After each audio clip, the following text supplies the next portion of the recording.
One. Good evening. Welcome to, this is the February 10th, 2022 meeting of the Northampton School Committee and the Student Advisory Council. Pursuant to Governor Baker's emergency order modifying state's open meeting law issued March 12, 2020, this meeting will be held using remote participation, and all on it with us on Zoom will be audio and video recorded. May I ask the clerk, Annie, to please take the roll? Recording in progress. Mayor Skia. Here. Member Robbins is not with us yet. We hope she will join us soon. Member Gazy, I don't see her yet. Member Sr3 Cox. Present. Member Stein. Present.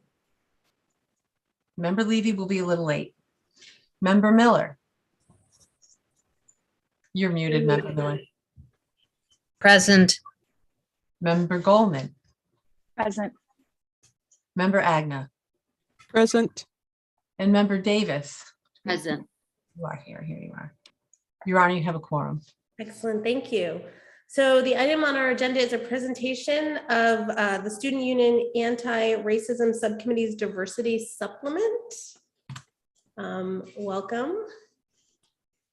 And so hi Lila, were you just unmuted? Thank you, sorry. I think everyone should be able to unmute. Tell me if you can't. Yes, so Lila, or who's gonna make this presentation, or who can I welcome? Yeah, so we were hoping that more of the anti-racism group is going to be here. Dahlia and I, who are also on SAC, are on the anti-racism group, so I think we'll probably be leading the presentation, but I think Jake might chime in as well. Okay, terrific. So feel free to start, whoever wants to start. I don't know if you need to screen, you should, if you need to screen share, you should be able to because you're co-host, so you're all set. All right, cool, thank you so much. Thank you, welcome. Okay, can you see my screen? All right, cool. Yeah, so pretty much we are part of the Anti-Racism and Bias Subcommittee of the Student Union. And right now we're working on a project called the Diversity Supplement, which I've brought up in the past a little bit. But Dahlia is going to explain a little bit more what that is. Right. So the big question here, what is the diversity supplement? The diversity supplement is a graduation requirement for students to take a course that covers the in-depth, the story, the perspective, struggles, and/or accomplishment, or that teaches the language of historically marginalized groups and cultures that are underrepresented within the American education system. That's our official thing. Yeah, and so pretty much it's in the name, but the point of the Anti-Racism and Bias Subcommittee is to help kind of create an anti-racist community at NHS and work to make the school more inclusive and more accepting to different marginalized groups, specifically students of color.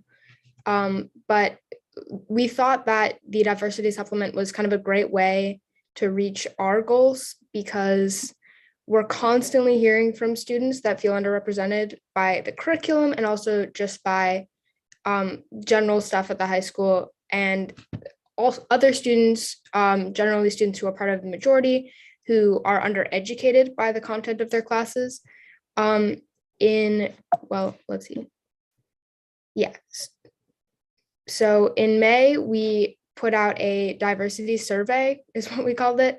But it was pretty much just asking questions to the student body about kind of issues surrounding race, and asking if students felt like NHS was an accepting community for different groups and different cultures, and if students of color specifically felt comfortable at NHS, and also about the curriculum.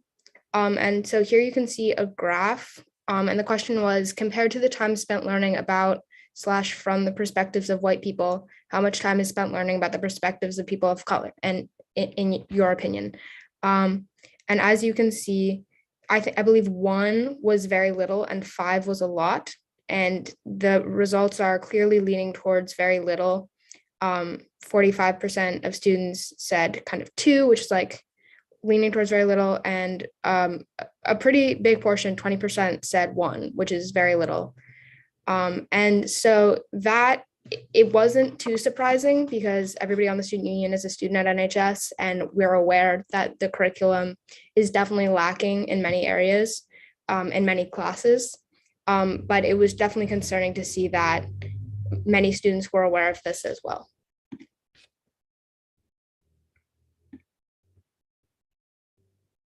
Right. So based on what Lila just said and the survey that we put out, which was basically trying to like focus our attention and our direction when trying to make a more anti-racist community.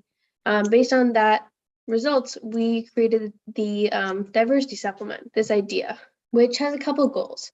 First of all, to grow a school culture that truly respects, values, and embraces differences, is a safe place for historically marginalized groups, views learning about groups that are often omitted by the curriculum, not as something extra, but as something necessary that should be normal. Also, I would add that, it prepares students to utilize these skills in future life and treat people who are different from them with respect in future lives as well. And then our second goal is to give students a more nuanced understanding of different people and cultures in the world, which is what Dahlia was just saying, but when they graduate from high school, they will also be more productive and aware and informed members of society. Why does Northampton, how about you do the first paragraph, I'll the second? All right, sounds good. So why does Northampton need the diversity supplement? So as you all, I'm sure know, national trends show increasing division and hate, often stemming from ignorance. This is reflected in our community and in our school as well. Right now, specifically, we're seeing a horrible rise in anti-Semitism across the country.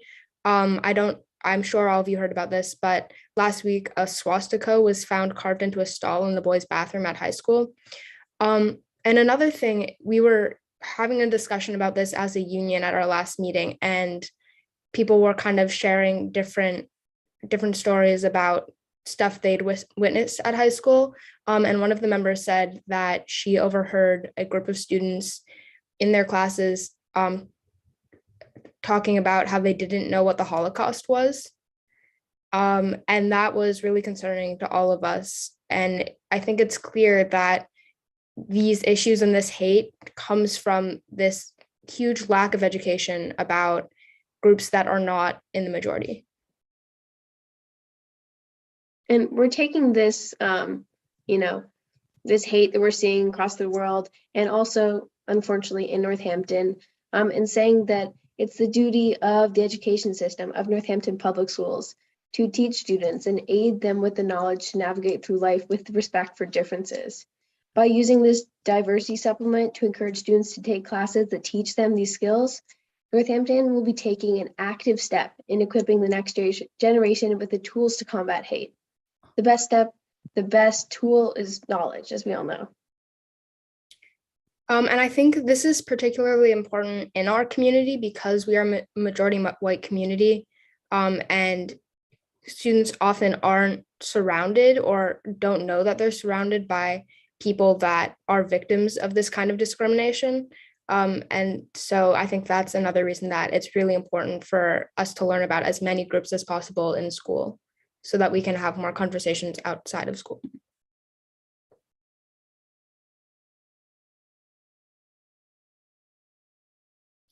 Okay, the diversity supplement is designed to be flexible. So this is one thing that we've had a lot of conversations about as a union, but we have identified specific classes that we feel kind of fall under the guidelines that we have set for the diversity supplement, which Dahlia said at the beginning. But we also think that students should have a say in the kinds of classes that they want to take to expand their knowledge. So it's not kind of, these classes that we've outlined that I'm about to show are not set in stone at all. They're just kind of examples of what we think the diversity supplement should be. But definitely if students feel like there's another class that they've found that should fall under the supplement, then they can bring that case to their guidance counselor or whomever, and they can kind of decide. Yeah, that's a really good point, Lila, because we don't want this to be a burden. It's flexible, it's easy to work around, it's easy to work with your guidance counselors. It's not an obstacle to graduation. So there are 96 total classes that we've sifted through and searched for that are available right now to NHS students. 6 of those are at NHS, 36 at HGC or HCC, 30 at GCC, and 24 classes are at Smith. Again, these are all flexible. They're going to change by year to year. But these are all classes right now that we've looked at and said, yes, these should be under the diversity supplement. Yeah, and I'm not going to read this whole slide because it's a lot, but here you can see just kind of another, we also don't want this supplement to be restricting in terms of like subject area. So if somebody's more interested in like learning a language, they can do that. And if somebody's more interested in, history classes, they can do that. And if they're more interested in kind of modern social issues, they can learn about that. So there's a very broad range of classes that students can take, because we really, like Dolly was saying, we really don't want this to be restricting. We want it to be beneficial for students, and we want students to want to be doing this. It shouldn't be something that's forced. So hopefully this helps with that. Before I move on to this slide, I would also add that those 6 classes at NHS, a big part of those 6 are not offered every year, which is another reason that they're so important, is everyone should be able to take them every year. Yeah. That's So true. why work on making another requirement for students to fulfill instead of fixing their curriculum itself?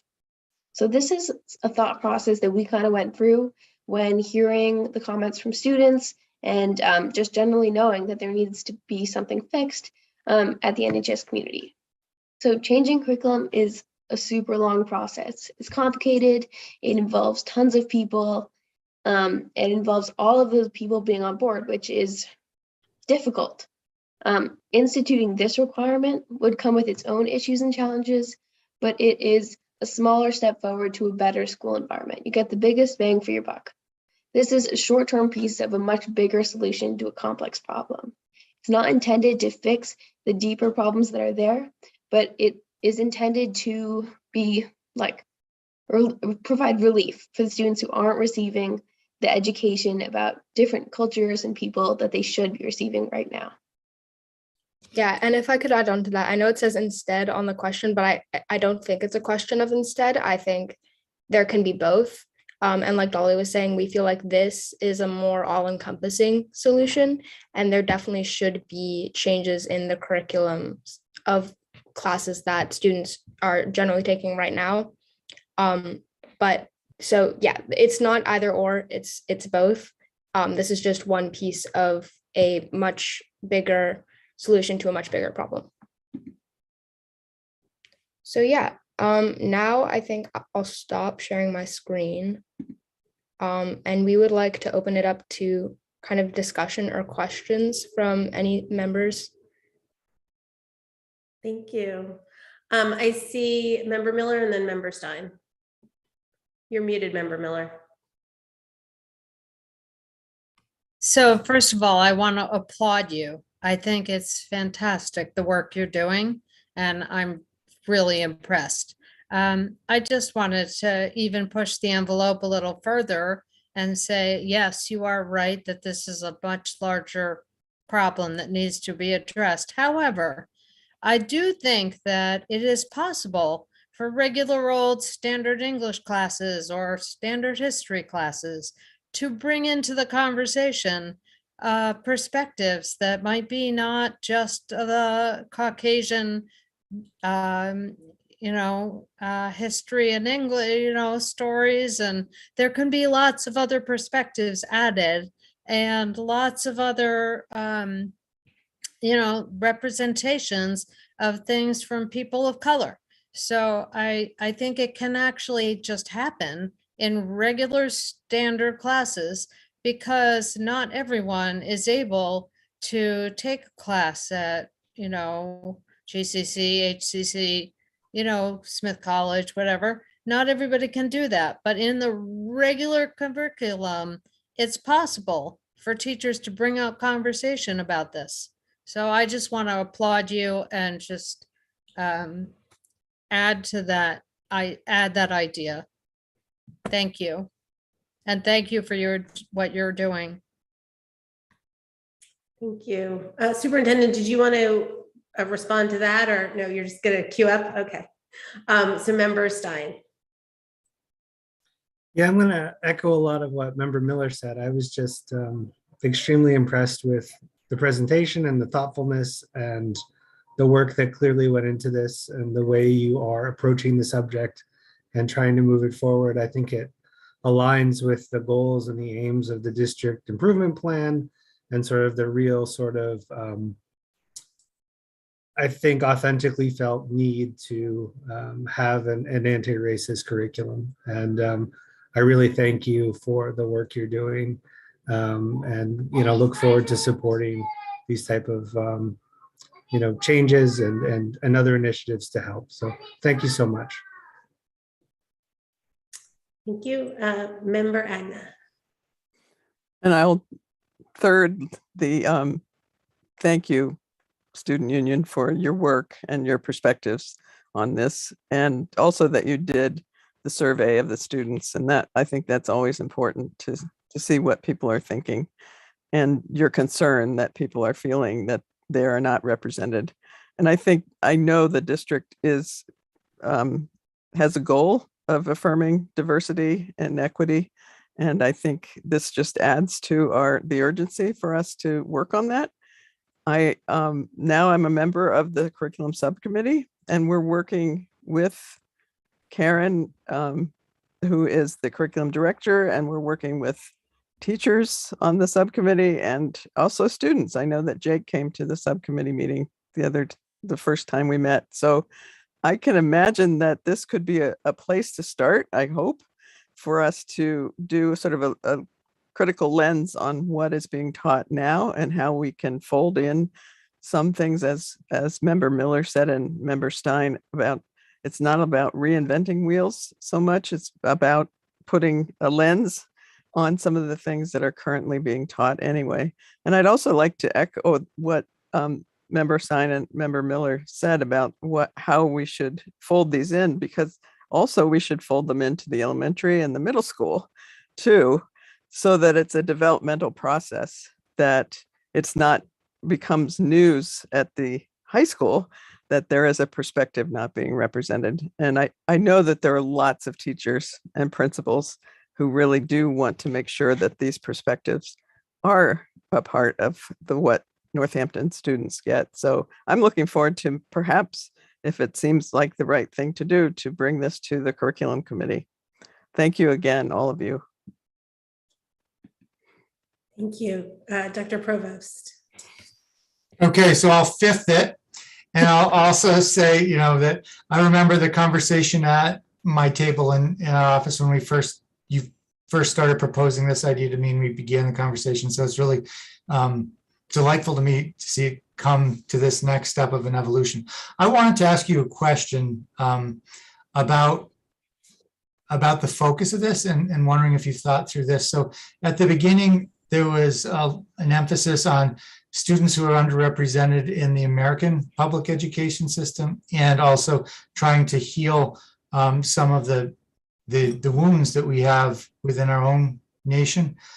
But then in some of your other comments, you talked about just exposure and awareness of other cultures. You talked about some things that have occurred in other parts of the world. So I wonder if you've thought about whether you want this to be a specific focus on US history, or if some of the courses we have, for example, like the genocide course that may talk about genocides that have occurred in other part of the world, or some courses where we may study colonialism in other parts of the world, and the oppressions that happen with that would also be included under this supplement requirement.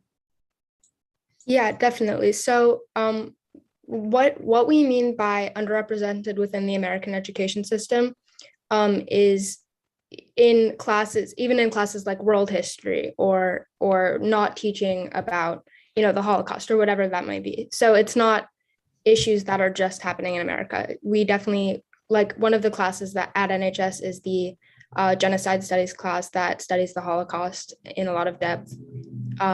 And also like multicultural literature from other countries and stuff like that. So yeah, that's a really good question. And it's definitely not just stuff that's going on in America, but more stuff that we're not learning about in America. Thanks, and good work once again. Member Sr3 Cox. Thank you.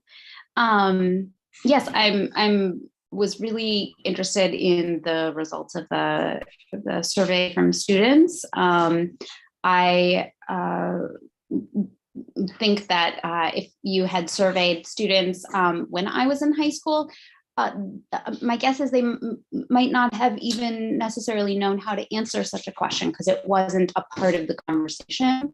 So I certainly wouldn't have known. So I'm really interested.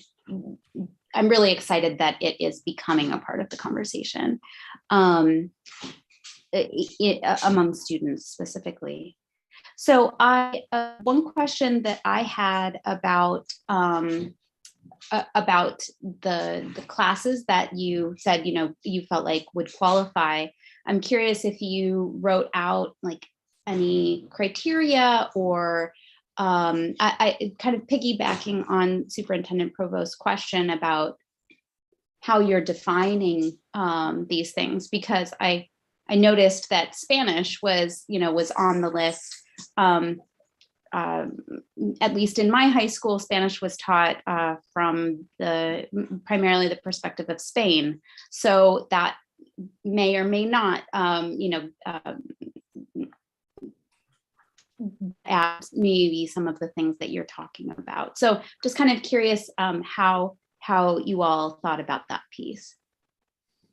Yeah, so Dahlia briefly said kind of our criteria at the beginning, and this is something that we're working on. So definitely if people have suggestions, I think we'd really appreciate that. But pretty much I can read it again. It's our rough criteria is it would be kind of a graduation requirement for students to take a course that covers in depth the history, perspective, struggles, and/or accomplishments, or that teaches the language of a historically marginalized group or culture or culture that are underrepresented within the American education system. And in terms of Spanish, I believe that the Spanish class that was on there was studying it from a Latin American lens. I'm not totally sure about that, but we actually had a meeting today and we had a discussion about whether or not other language classes at the high school would fall under this requirement. And we kind of are leaning towards no, because from my experience in my Spanish class, it's very like we're learning about grammar, like we're learning a language, but I don't feel like it's in a way that is studying or kind of learning about underrepresented groups. So I definitely agree with you there. And also another thing about Spanish is that students are already taking that class and it's clearly not fixing the issues. But the majority of students take a language class at the high school anyways. So yeah, that was our thinking on that, but good question. Thank you. I'd also like Thanks to add, yeah. that specific Spanish class was Spanish culture and film, which directly teaches about Spanish culture, especially in Central and Latin America. And it's not just grammar, words, speaking. Wonderful. Well, it's clear that you all have been very thoughtful about this. The other question that I had, and it's not necessarily for the two of you, it's perhaps even rhetorical, is almost a I mean, what ultimately I would love to see is not this being a requirement for Northampton high school students, but for this to be a requirement for high school students, period, or perhaps integrated into other levels of our education, and so I'm curious to think about how creating a requirement like this can, could be, could influence other districts across the state. And then I also am thinking about your slide of it doesn't have to be one or the other of changing the broader curriculum or creating this this requirement. But I also wonder if if we create a requirement and create criteria to create a roadmap, as it were, just as as you all laid out, that could encourage curriculum developers, across the district, and teachers across the district to have to be integrating this content into the more general curriculum. That comment about not knowing about the Holocaust, while of course it did happen in another country, it has deeply, profoundly affected this country. So I think that I'm glad that you're not just thinking about things that have happened in this country.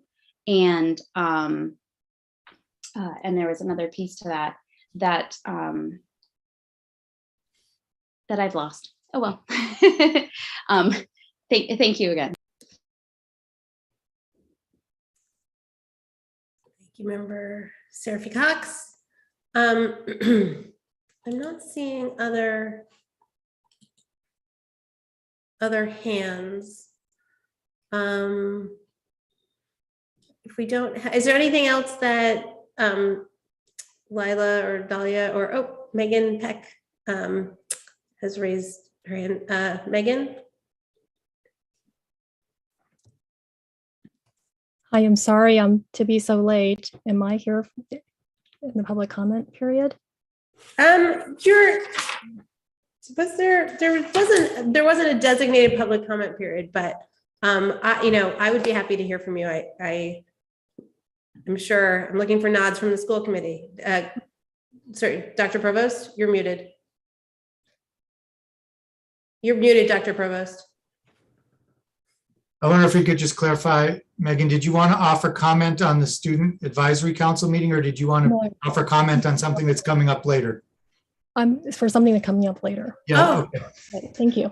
Thank you. I didn't realize this was the same Zoom link. So thank you. Yes. So we are not yet in the school committee meeting. So thank you. But Principal Valancourt, did you want to? You're muted. Thank you. So since you said you'd consider some public comment, I just wanted to publicly acknowledge how grateful I am for the young people who are really considering the importance of this supplement and how important it is to incorporate diversity and multiculturalism, and really the thoughtfulness of thinking about how we can be better people in our school and contributors to our entire community and the world at large. So I am so grateful for this group of young leaders in doing this work, and I appreciate it. I am hopeful that we can continue to work together to figure out how to incorporate this in the program of studies. I really appreciate the language you're using with the word supplement. I have lots of visions about how we can incorporate and make it really clear to folks that certain courses do meet these particular needs and requirements that you have outlined as a diversity standard. So, I'm continuing to think about how to do this, and I love that we continue to meet and talk about it, but I just want to really share that appreciation. So thank you, young people at Northampton High School. Thank you, Principal. Member Sr3 Cox, did you have something else? Yes, sorry about that. My final thought was that it did seem like a low number that only 6 classes in the high school would qualify for this. So perhaps some measure of our progress on this could be that more of our classes qualify. Thank you. And Lila, Dahlia, and Jake, I just want to give you an opportunity to, if there's anything else that you want to share. Dahlia, please. Yeah, just as my last comment, I want to draw attention to the part of our criteria for the diversity supplement that talks about in-depth, just like in reference to Member Miller's comment, although some NHS classes do cover content that talks about these groups, these diverse groups, they're not in depth. And the classes that we've highlighted and our idea and our goal for the diversity supplement would be in depth. Thank you. Lila? Yeah, if I could just add one more thing. I think Dahlia mentioned this earlier, but some of the classes, specifically the history electives, like Black Studies, Women and Gender Studies, Genocide Studies, and Modern Middle East. Modern Middle East, yes, thank you. Those classes run every other year currently because there aren't enough staff in the history department right now. And that is kind of another roadblock for us because we really feel like those are very important classes. I took Black History this year and I believe there were 25 students in my class. It was one of the biggest classes I took. So they're very popular. I don't think the problem is demand. The problem is that there aren't enough teachers. So that's another thing that we're kind of advocating for is for more teachers in the history department. And we don't know if that's possible right now, but that's something that we would hope to achieve kind of in tandem with this supplement. Thank you. Jake, anything you want to add? I'm not going to put you on the spot. Okay, thank you. Okay, if there are no other questions, then we can move to adjourn this meeting, but I just want to add my own thanks to you all for this really important work you're doing and the thoughtfulness and the depth in which you are doing it. So thank you. Is there a motion to adjourn this Student Advisory Council section of this meeting? I'm looking for a school committee member. I'll make a motion. Moved. Second. Okay, motion was made, I think, by Member Agna and seconded by Member Goldman. Was that right? Or member? Yes. Okay. Okay. By Member Sr3 Cox. That's what I had. Okay, excellent. Okay, roll call please on adjourning. Member Robbins. Yes. Member Gazy. Yes. Member Sr3 Cox. Yes. Member Stein.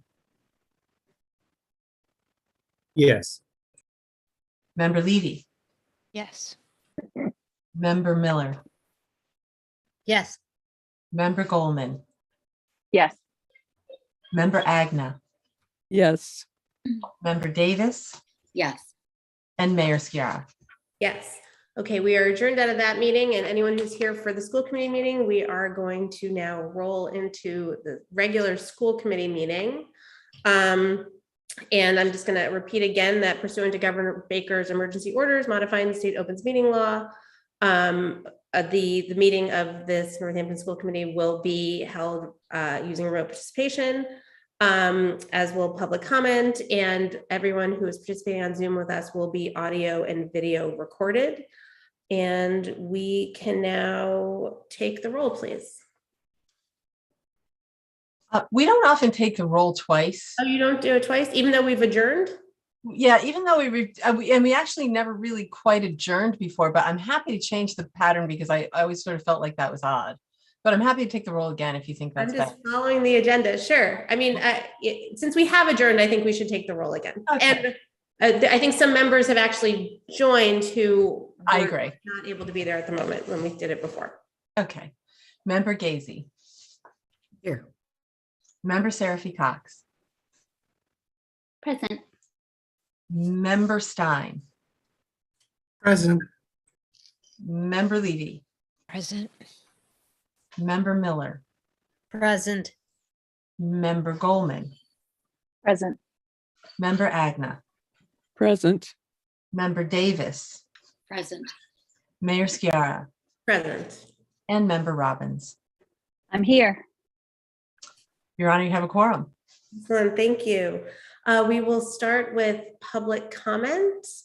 To share public comment, please use the raised hand feature. And I will recognize people in the order in which they've raised their hand. And we allow 3 minutes per comment. Thank you. So Adrian Staub. Thank you for taking my comment. So my name is Adrian Staub, and I have children at Leeds and at the high school, and I'm a professor of psychological and brain sciences at UMass. And I'm commenting about the issue of school mask mandates. So Governor Baker has lifted the state level school mask mandate for children in grades K to 12 as of February 28th, making any continuation of such mandates a local matter. And I'm here to encourage the school committee to eliminate mandatory masking in Northampton public schools as soon as possible. So as a scientist who has followed data related to the COVID-19 pandemic very closely, I believe the continued masking of our children is both unjustified and harmful. I'm grateful that Governor Baker has recognized this, and I hope that you, the school committee, will too. To the extent that mandatory masking of children has been justified, the justification was to avoid community spread, given that the risk to healthy children of serious illness from COVID is so extremely low. Whether this justification was ever sufficient is debatable, as most European countries, for example, chose to allow children to remain unmasked in school and have continued to have lower COVID impact than we do. There is no credible scientific evidence from anywhere that demonstrates an impact of mandatory school masking on community spread. But until now, it could nevertheless be argued that caution was on the side of continued mandatory masking. Now the situation has changed as we have a highly vaccinated community. For vaccinated and boosted adults, the impact of COVID is no greater than that of the seasonal flu and is arguably even less severe. We are now masking children to avoid community spread of a virus that does not pose a serious health risk to the vast majority of the community. And of course, immunocompromised individuals are free to continue to wear masks, including N95 masks that provide substantial protection to the wearer. Our children deserve a return to joyful, carefree childhoods, and there is no justification not to grant them that at this point. Moreover, as a research psychologist who studies language processing, I can say with certainty that no one knows what the long-term consequences will be of this extended period of masking on children's social, emotional, and cognitive development. We have conducted a large-scale experiment on the development of children, and we will know the results of this experiment only in the years to come.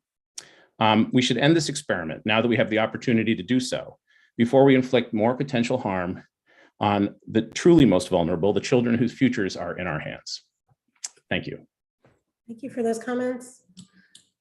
Next is Megan Peck.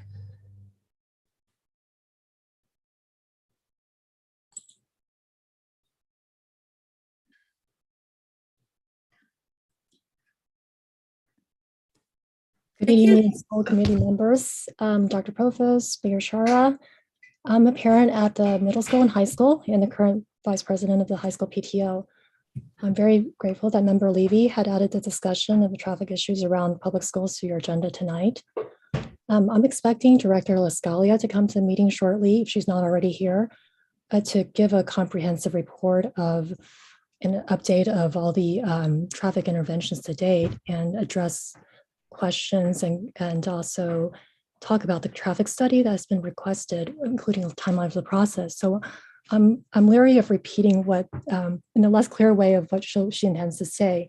But for those that do not know, hundreds in our town were moved by the daily challenges and risks of navigating intersections around the high school, and particularly the fatality of cyclist and beloved community member Charlie Brunn, to detail their experiences and concerns in the PTO reports that were shared with you today.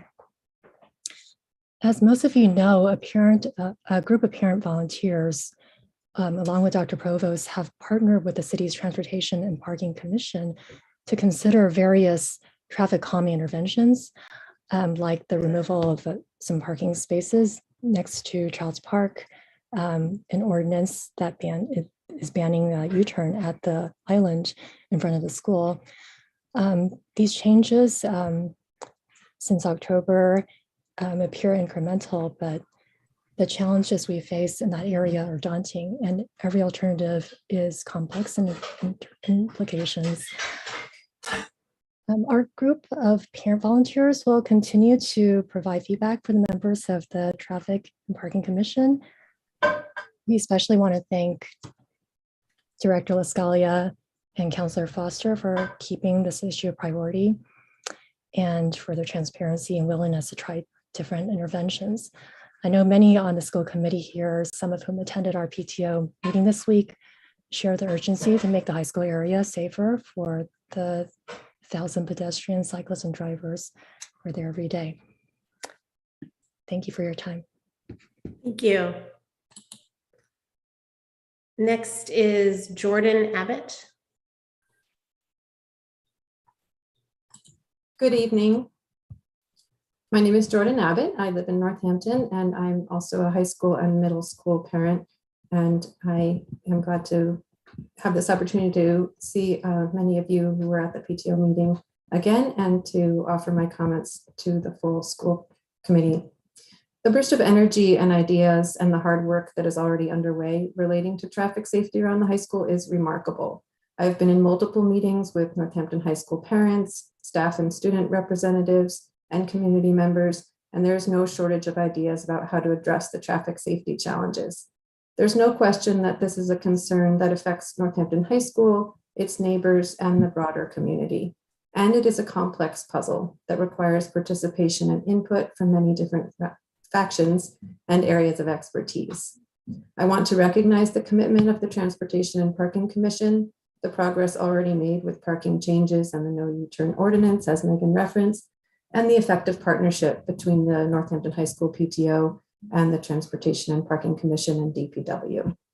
I'm delighted that Director LaScalia will be part of tonight's meeting, and I'm grateful for her leadership. My personal interest, which I expressed to the superintendent, high school administration, and some members of the school committee in October, is in including education and prevention in the efforts to address traffic safety. All of our students from the elementary level through high school could benefit from learning about roadway safety as pedestrians, cyclists, and likely future motor vehicle drivers. And we all have an environmental obligation to incentivize walking, biking, and carpooling. An education and prevention effort would not be an immediate fix for the traffic safety problem by the high school, but a long-term intervention to increase traffic safety not only by the high school, but throughout the city and beyond. A group of us, including representatives from the cycling community, Mass Bike, Friends of Northampton Trails, have begun discussing the possibilities. I think that this needs to be a separate but complementary effort to the one that will take on structural changes like parking and pickup and drop off guidelines. And I ask for the school committee support with it. I encourage any members of the school committee or anyone else in the community interested in joining this particular aspect of the work to contact the Northampton High School PTO to get involved. Thank you. Thank you. Okay, I do not see, give it a moment, I do not see any other hands for public comment. So if there is, oh, Patrick.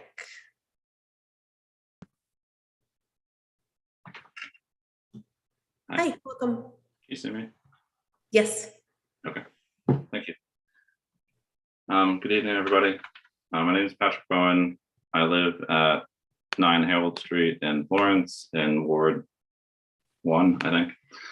I'm a parent of a Leeds elementary school student, and I wanted to speak tonight. I know it's not on the agenda, but about for the mayor and the school committee and the superintendent and everybody else who might be involved, look to follow Desi's and Commissioner Riley's recent announcement to move towards mask optional in K-12 schools.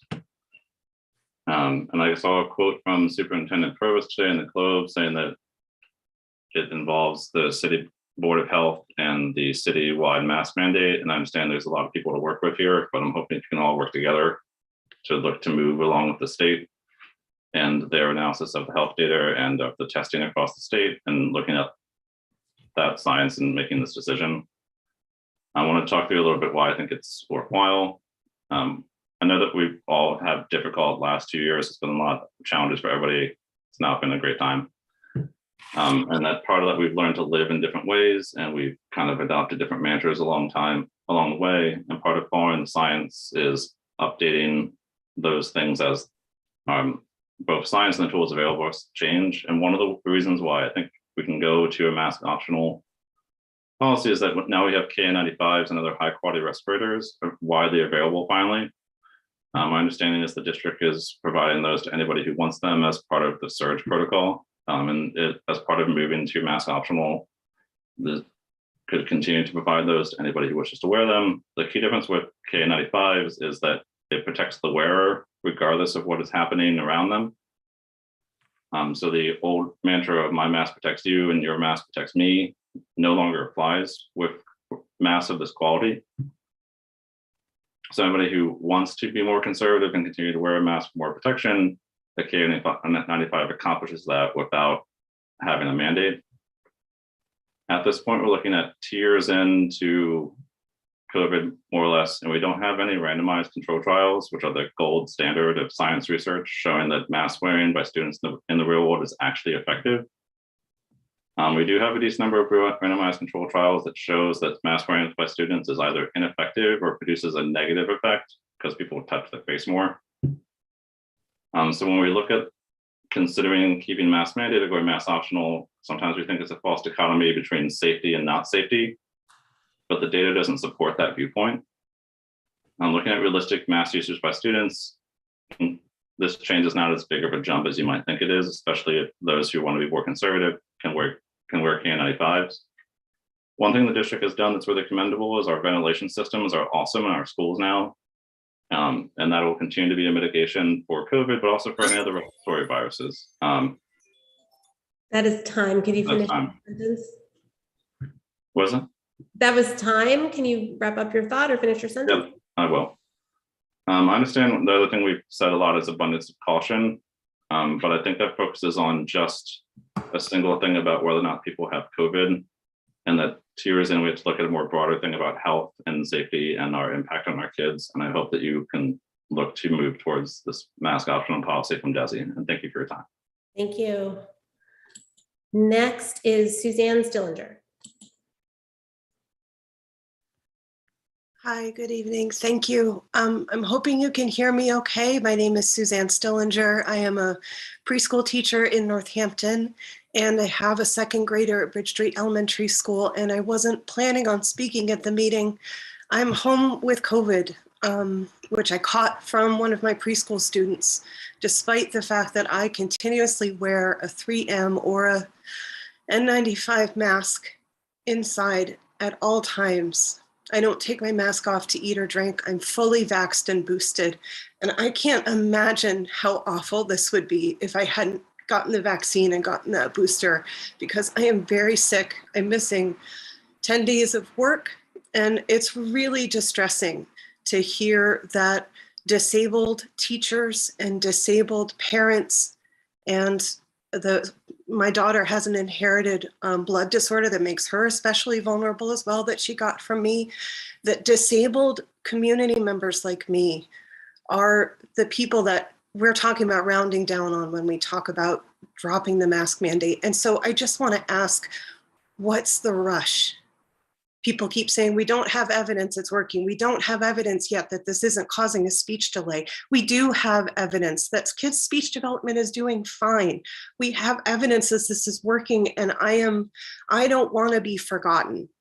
I don't want to be just kind of thrown by the wayside. And I want my daughter to stay in public school, and I want to keep teaching, and I want to feel protected by the people that set the policies and make decisions for me and my kid and the kids in my community.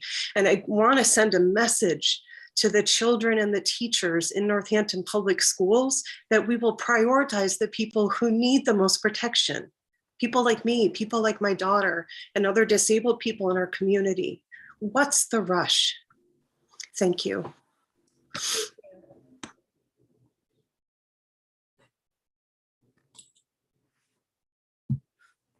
Okay, I see no further hands.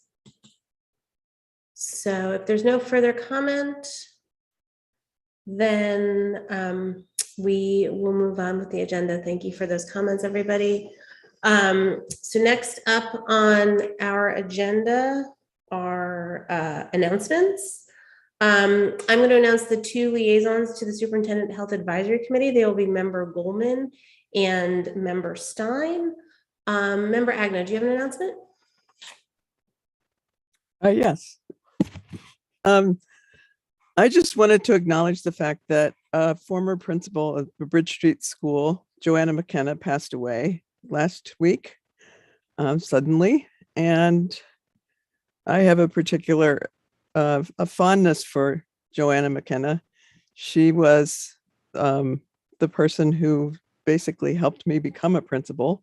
I did an interim stint at Bridge Street School, sort of under duress, and because I didn't want to do it, but she wasn't able to start, so I agreed to try it out. I loved it, and she encouraged me to get certified or licensed, and really was the most wonderful personal and professional colleague I could ask for at the beginning of my time. We continued to be friends. She was principal probably for 20 years at Bridge Street School. She was a brilliant person. She had a brilliant mind. She had a wicked sense of humor. She had a wonderful laugh. And she touched so many lives in Northampton. So I just wanted to have the school committee perhaps have a moment or just thinking about Joanna at this time. And I'm thinking about you, Joanna, so much right now. Thank you. Thank you for that remembrance. And yes, let's take a moment. Thank you.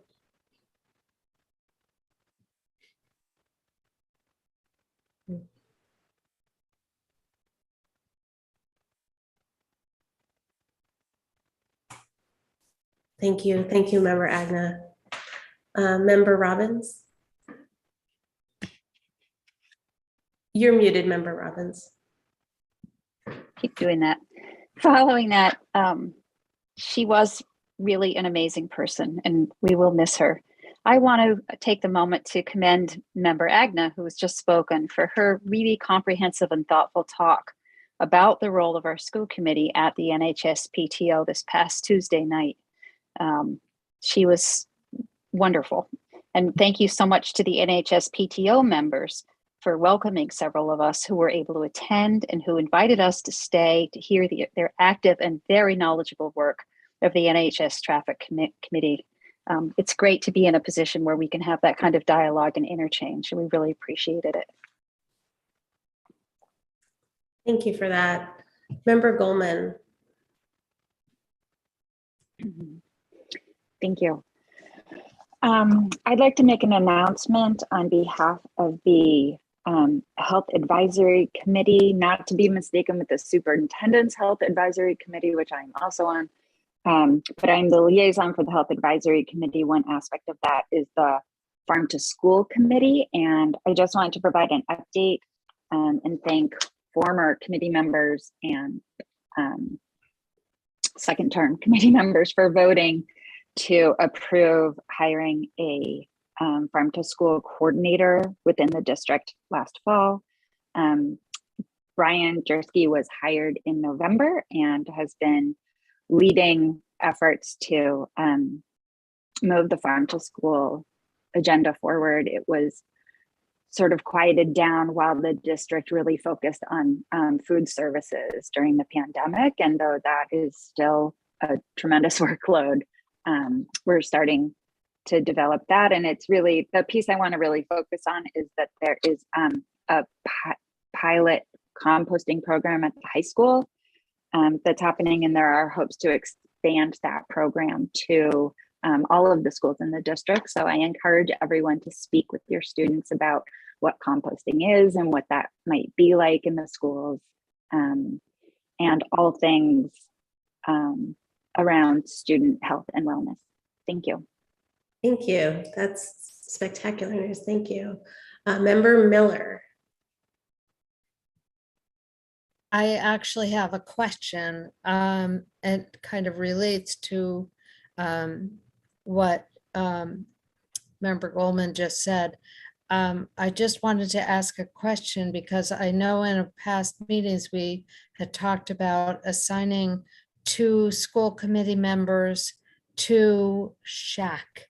And I didn't know what the update was about that and whether anybody has been assigned to that and what the process is now. I'm sorry, you might have missed it. That was the first announcement.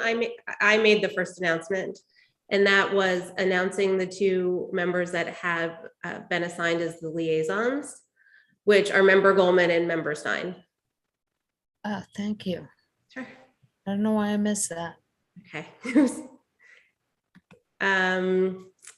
Member Goldman? Yeah, I'm just wondering if there's an update on the MASC Charting the Course program for our committee or opportunities for members in this half of the year. Thank you. Dr. Provost?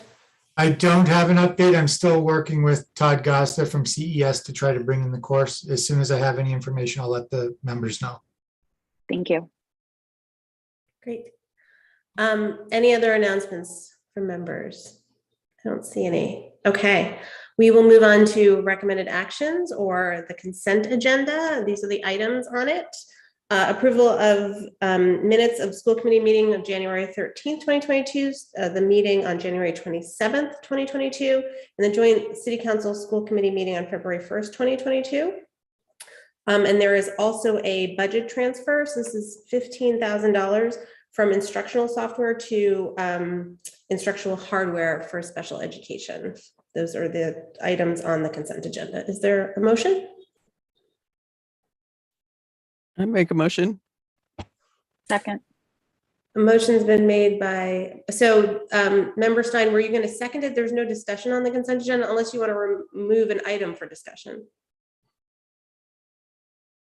I was going to second it, but I also had, I guess this is a question for the minutes on the 27th. I noticed one error. I don't know if we can just like note it and still approve it, or like a Scrivener's error. So in one of the votes, in one of the discussions of the votes, there was 2 votes taken, but only one of the votes is sort of recorded, and it's recorded as unanimous, but it was 6-4. I could send the details to Annie, but I just didn't know. I didn't want to prove it with the error. I think I know what you're talking about. That Okay. is Scrivener's error, because I do know that that vote is 6-4. So apologies for that. And if you send me an email, I'll make sure I fix it. Okay. Great. Okay, Thank thank you. you for bringing that to attention. So we'll consider that a Scrivener's error.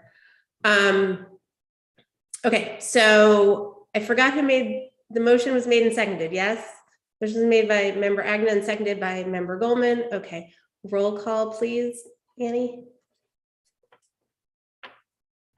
Member Sr3 Cox. Yes. Member Stein. Yes. Member Levy. Yes. Member Miller. Yes. Member Goldman. Yes. Member Agnew. Yes. Member Davis. Yes. Mayor Sciarra. Yes. Member Robbins. Yes. And Member Gazy. Yes. Okay, that's been approved, and we're moving on to reports and recommendations. And first up, we have D. So this is the curriculum subcommittee, and Member Robbins, a report. Thank you. We had our first meeting and it was, it was great. The first meeting of our new called Curriculum, Climate and Instruction Committee was really well attended by teachers, union reps, administrators, and one student. Thank you, Jake. We shared Zoom hosting with everyone present, and we held an open discussion about our mission and collaboration. We added climate and instruction to our title, so as we acknowledge that these are integral components of teaching and learning. We will be asking the school committee later to approve our committee description when we complete it in its entirety at our next meeting. And just to say that those present were very welcoming in inviting school committee members to visit schools and classes to become more familiar with the work of our professionals. And they voiced these experiences, better enabling us to support the work they are doing and share that knowledgeably with the community. We agreed that this committee has a great potential to collaboratively engage in authentic sharing and dialogue in between teachers and school committee. So sending a huge shout out to all who contributed to that really engaging dialogue, and very much looking forward to our next virtual meeting, which I believe is March 2nd at 5 p.m. And there will be a link to that. Excellent, thank you for that. Okay, and next we're up to the business administrator report with Nick Bernier. Hi, Nick. Good evening, everyone.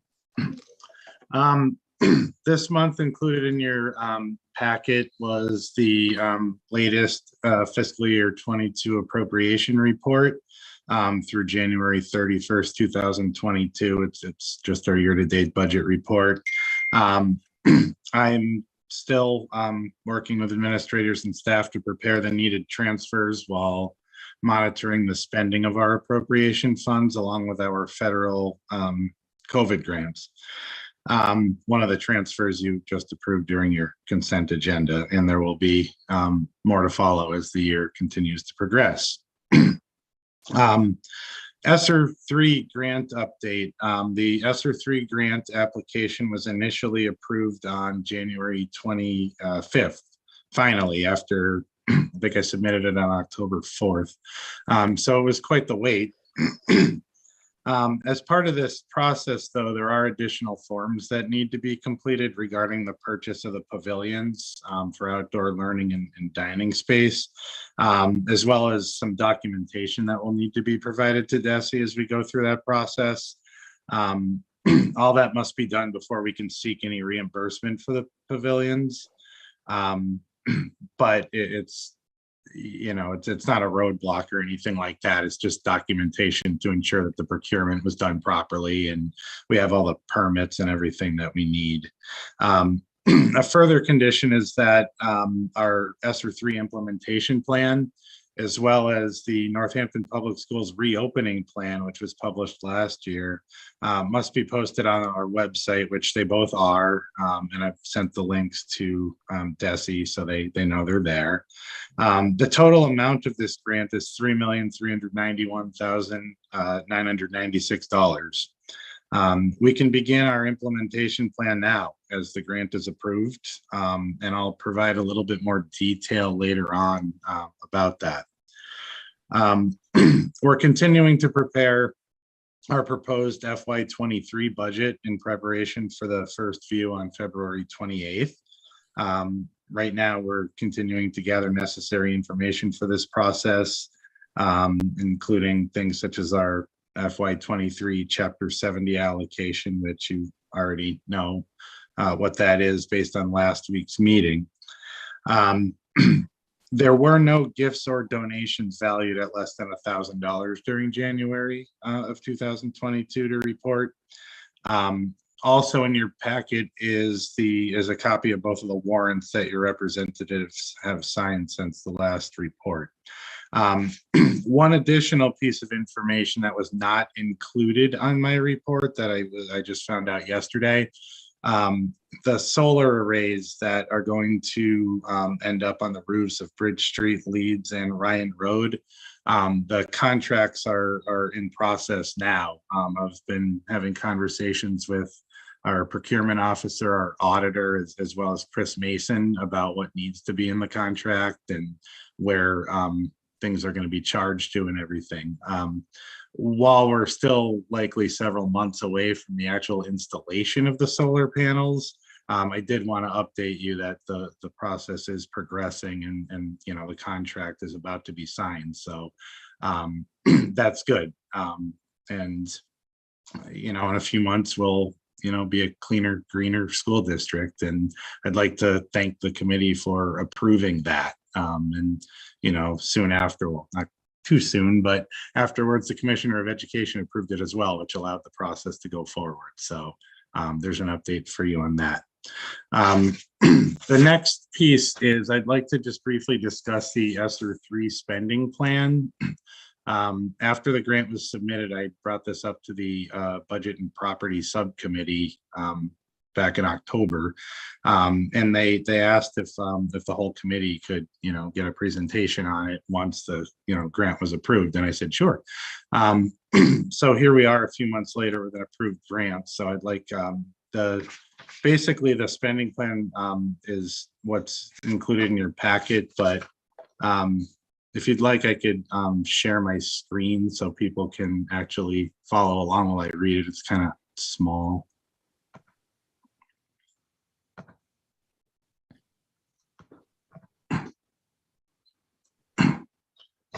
All right, I'm assuming everybody can see that. So basically, you'll see that this is divided up into several categories. And the reason why it's divided that way is because when you submit a grant application, it basically has you divide the money into different buckets. You've got contract services, you've got transportation, supplies, stipends, staff. There's different categories. Other costs, which is kind of a miscellaneous one, as well as capital. So I've divided them into all of those buckets in which we plan on spending this money. And I've also divided it among the 3 years. What we anticipate spending this year, which you will see, I'll scroll a little bit, is not that much. And the reason for that is we still have quite a bit of ESSER2 money left. ESSER1 has been spent. I have submitted the final amendment. So as soon as that's approved, we're able to close the grant.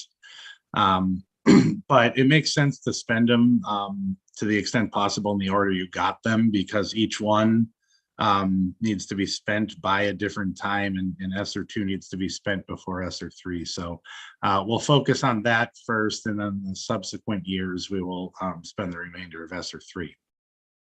So some of the things that we highlighted, and we during this process got input from 9 different groups of stakeholders within the community, just various groups. Dr. Provost and I had several meetings and gathered community input, and kind of sat down and saw commonalities between the feedback we got from the different groups, as well as things we knew the district needed as we continued to recover from the pandemic. So we also gather input from various administrators and staff within the district about things that will be necessary for their programming. So we put all that together into this spending plan. So some of the things that we do anticipate spending this money on is continued AVMR training for teachers. It's basically math recovery training, which helps provide math intervention strategies for students who struggle in various areas. Dyslexia guidelines, PD, that deals with the science of reading course that you have heard about. Continued collaboration with Blackprint, who we've been working with now. This is our 2nd year as a district. We want to continue to expand innovation pathways. We want to continue to fund dual enrollment, because we know that that's been very impactful for many students. Part of the district improvement plan metrics involve administering the Gallup poll to students, so that's in there. Positive solutions pyramid model for the early childhood students. It's more or less a social emotional program. Family engagement workshops for early childhood parents. High school's Gateway to College program. I did write tent rental money in there for this spring, knowing the pavilions are not going to be installed just yet. Whether we'll need that or not, I don't know. It sort of depends on the direction the pandemic takes and how folks feel about that. But that money is written in there for the spring. We did budget some remote learning for students that are quarantined. Although I don't think we've seen the need for that quite yet. Remember, I did write this grant back in late September, so things are a little different then. Special ed contracted services are written in there to help students regain some of the learning that they lost during the pandemic, as well as money for staff retention and development. I did write some money in there for transportation. This year we have our Liftoff Learning Program. Well, I don't know that will exist next year. There could be the need for late buses in some capacity, so we did want to put that in there. We did write in 2 interventionists and 1 instructional coach. We tried to avoid adding staff to this as much as possible because they eventually have to be absorbed into your budgets, and you have to pay the math teacher's retirement out of the grant. However, since the publication of this, it's now looking more like 2 instructional coaches and 1 interventionist. So those numbers will just be flip-flopped. I also did write in for some IT support staff. I know particularly at the beginning of the year, there has been some problems getting things up and running. So we want that department to get some more support to make that transition back into school each year easier for everybody. The next bucket there in light blue is basically stipends for various things for staff. It could be professional development. It could be tutoring stipends. It could be, various things that educators might be involved in over the next couple of years. Different supplies, looking at a new elementary math curriculum. I know that the high school has some elective courses that they would like to purchase some materials for. I heard that during our community outreach period. Some ASQ SEL kits for the Early Childhood Center. I did write some more money for PPE. I don't know how long we'll need that, and there's plenty of money written in ESSER 2 for it, but it's there, just in case. Nursing office supplies and Chromebooks. Over time, we're going to need to replenish quite a few Chromebooks, and rather than having to have the local budget absorb that, this is better for our district for the long term. In the miscellaneous category, we've got some money for community partnerships, some childcare subsidies for early childhood families. Medical coverage would be like sub nurses and staff that may be needed as the pandemic continues. Driver's education subsidies. I don't know exactly what that's going to look like right now, but we did hear from our high school students when we went there that is something that there's a need for that. So more students are able to access driver's licenses and transportation. As well as $200,000 to be distributed amongst the 6 schools to be used at principals' discretions. I know that's vague, but the guidance really that came from the state said funds can be allocated to principals to use at their discretion. And certainly they know their buildings better than I, so money can be allocated to them for that. And then lastly, in the bottom bucket there is capital. We budgeted for 3 vans for student activities, not just, extracurricular or co-curricular activities, but we do have students that need to get out and about in the community during the day, and sometimes there's trouble with that transportation. So that's in there, as well as the outdoor learning spaces, the pavilions. So you add all that up, factor in the math teacher's retirement that we would need to pay based on the staff that we anticipate hiring. And then $50,000 of indirect cost, which could be grant administration, payroll cost, et cetera, et cetera. Often you write something like that in there and then you don't end up using it, it gets allocated somewhere else, but we wanted it to be there just in case. So all of that adds up to the almost 4 million that I mentioned earlier. Just before I finish, one thing to keep in mind is that this is a budget plan and it may change based on changing needs. You know, the pavilions might be an extra $50,000. Although we did the best research we could in coming up with that number, you never know. Supplies, as you know, are short right now for building materials. We may not see the need for PPE as time goes on, so that can be allocated somewhere else. So this is the plan right now, but as you know, we have until September 30th of 2024 to spend all of this, and things can change a lot by then. So what the actual spending will look like in the end may vary, you know, slightly from this budget plan. All right. Does anybody have any questions? I see a question from Member Goldman. Member Goldman? There we go. Yes, thank you. Thank you, Nick, so much for providing this summary and walking us through it. I know we'll have a chance to dive in more at the budget subcommittee meeting on the 16th. You did skip over one item, which is in the contract services section, the fourth from the bottom for mental health. It was $105,000 CSO. Can you just speak to that piece a little bit, please?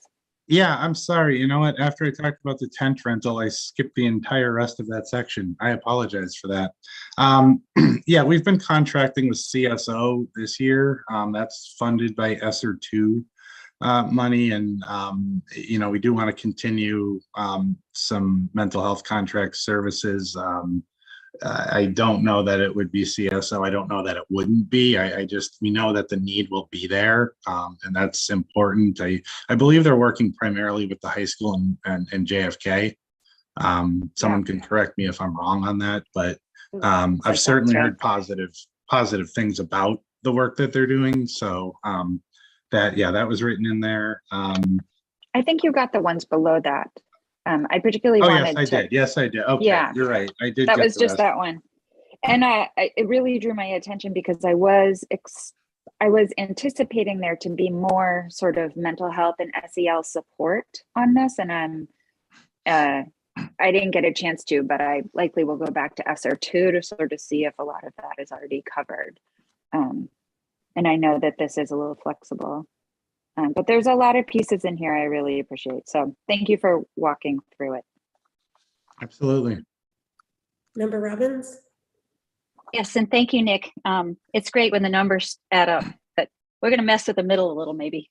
I have a really big question, and that is about the flexibility, about ideas that we might not have approved yet or even discussed yet. For example, I have no idea what the cost might be to the district of possibly hosting and hiring personnel to do on-site school vaccine clinics, which would definitely be an ESSER expenditure.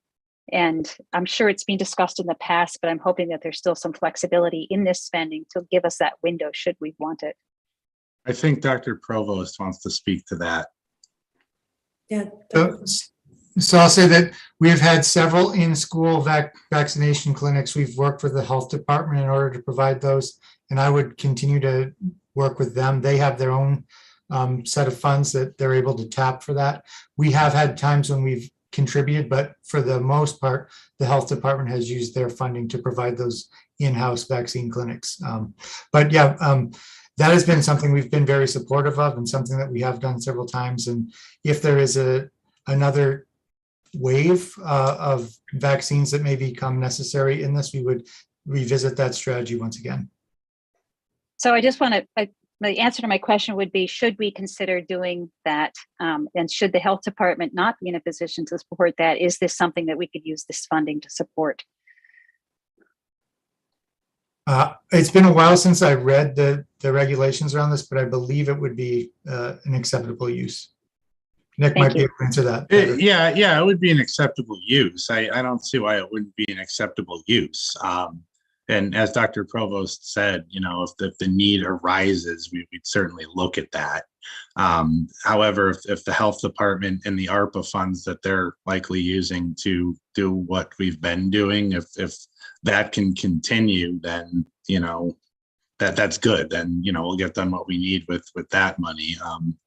But yeah, certainly if the need arose, we could do that with this. Thank you. Yep. Member Agnew? I just wanted to thank Dr. Provost and Nick for this really thoughtful and comprehensive list of things. It just clearly shows that you're thinking a lot about our schools and what the schools need. And it just really strikes me that it's done on behalf of all the students and all the levels. So I thank you. And I particularly want to thank you for the pavilions. I'm no longer the principal, but I know how important those pavilions will be all the time, even if we get out of COVID sometime. Just to have pavilions for learning outside will initiate more learning outside and support that too. So thank you for all this thoughtfulness that you put into this. You're welcome. Thank you. Any other questions on this report? Seeing none, Nick, you can move on to the personnel one. All right. Also included in your folder this month was the January personnel report. You'll see more new hires this month than in previous months, but mostly that is you, as we welcomed many new school committee members. In total, there were 15 new hires, including the 6 school committee members over the month of January. There were 2 transfers where people moved to different positions within the district. And then there were 11 separations, which looks larger than normal, but again, it's the 6 departing school committee members that are included in there as the term ended on January 3rd. The other 5 folks who left us their last month, there were 5 for various reasons, sometimes unknown. One was a retirement. One was a long-term sub whose just whose assignment ended. One individual moved to New York City with his family. So there were various reasons that, you know, some folks had given for their resignations. In terms of the demographics of the 5 individuals that left us in January, 20% of them were male, 80% were female, 20% or one person was Asian, and 80% were Caucasian. Our yearly demographic statistics on this, over the course of the year so far, we've had 50 separations. 74% of them were female, 24% were male, and 2% were identified as non-binary. 86% were Caucasian, 4% Black, 6% Asian, 2% Hispanic, and 2% identified as both white and Hispanic. Lastly, I always like to tell you the vacancies that are in the district, although I believe I forgot to do that last month. So currently right now we have a 1-to-1 RN at Bridge Street, 1 ESP at Bridge Street. We have a custodian at Jackson Street, although I do believe somebody's internally transferring into that position. I just haven't seen the paperwork yet. We have 2 ESPs at Leeds, as well as 1 special ed teacher at Leeds that I just got paperwork on this morning. We have a half-time PE teacher at JFK that's been vacant all year. A math interventionist at JFK, as well as 4 ESPs at JFK. We have a school psychologist at NHS, which has been vacant for the bulk of the year. And district-wide positions, we are storekeeper or receiver. resigned recently, as well as we have a vacant bus monitor position. So that's our current vacancies right now. Does anyone have any questions about the personnel report?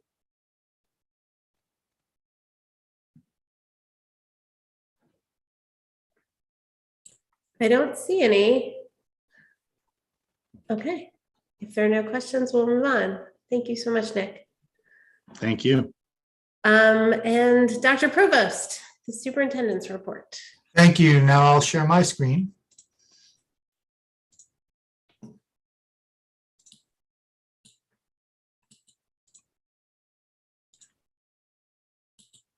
Okay, it may not look this way from this initial slide, but this will be a very visually appealing report, I promise you.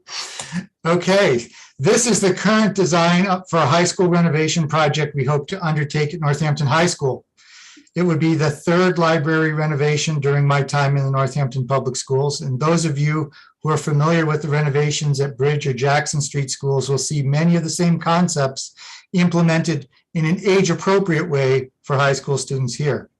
As was the case with the other two projects, the goal would be to bring the space into alignment with current thinking and best practices for school library design.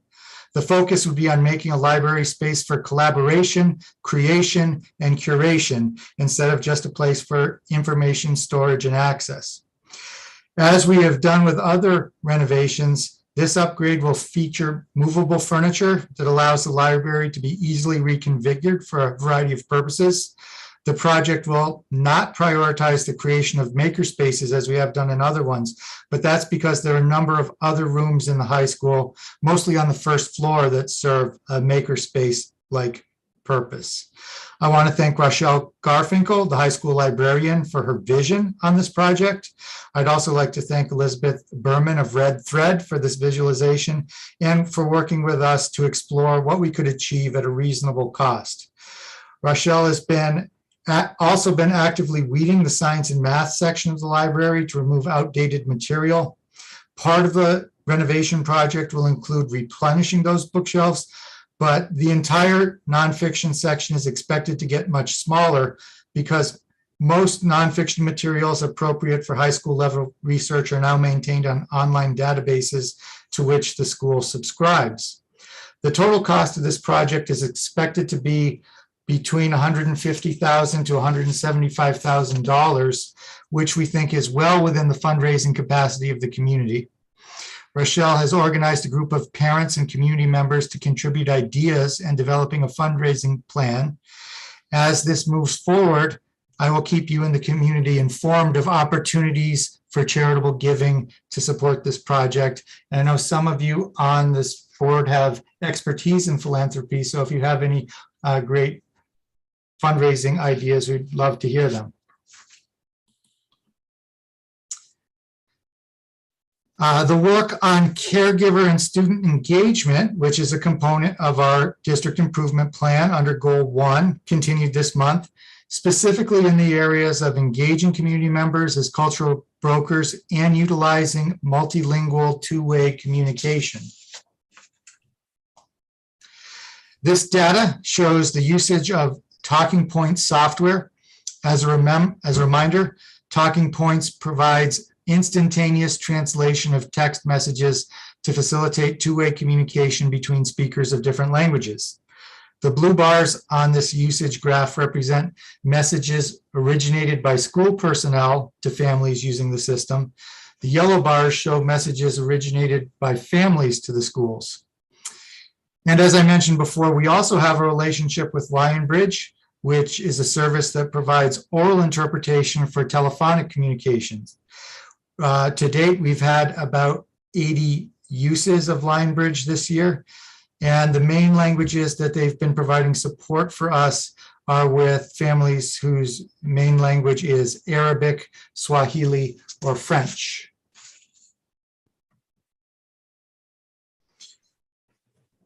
I'll say that one of the sad points of my day today was attending Dr. Plummer's Bon Voyage party.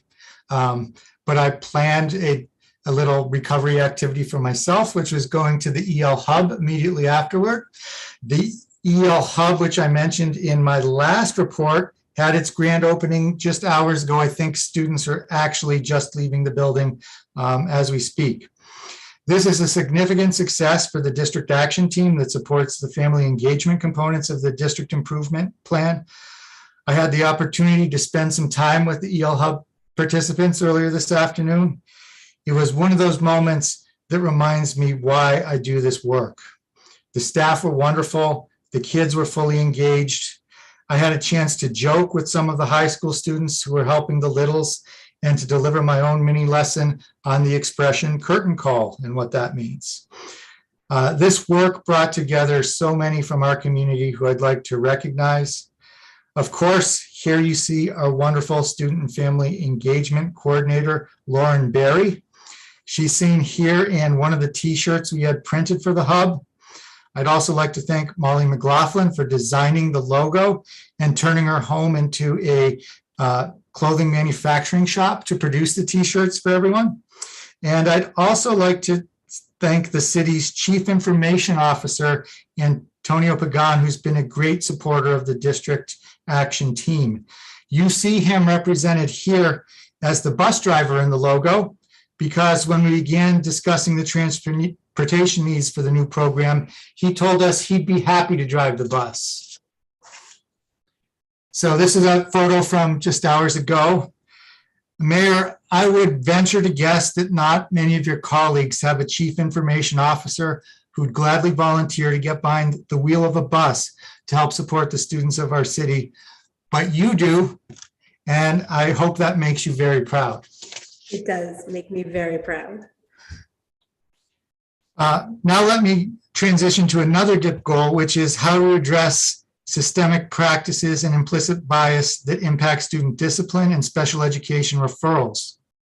The Department of Elementary and Secondary Education actually gives us a lot of support to monitor this and provides a very specific set of metrics. And we've just received our latest report from them with some insights into how we're doing with this. So this is a copy of the letter I received on February 7th. And there are all these numbers on the bottom, which I will go into detail explaining what these mean and how they relate to those elements of our district improvement plan. So all of this information in this letter summarizes a multi-part rubric where the district can earn from 1 to 4 points in several areas of special education.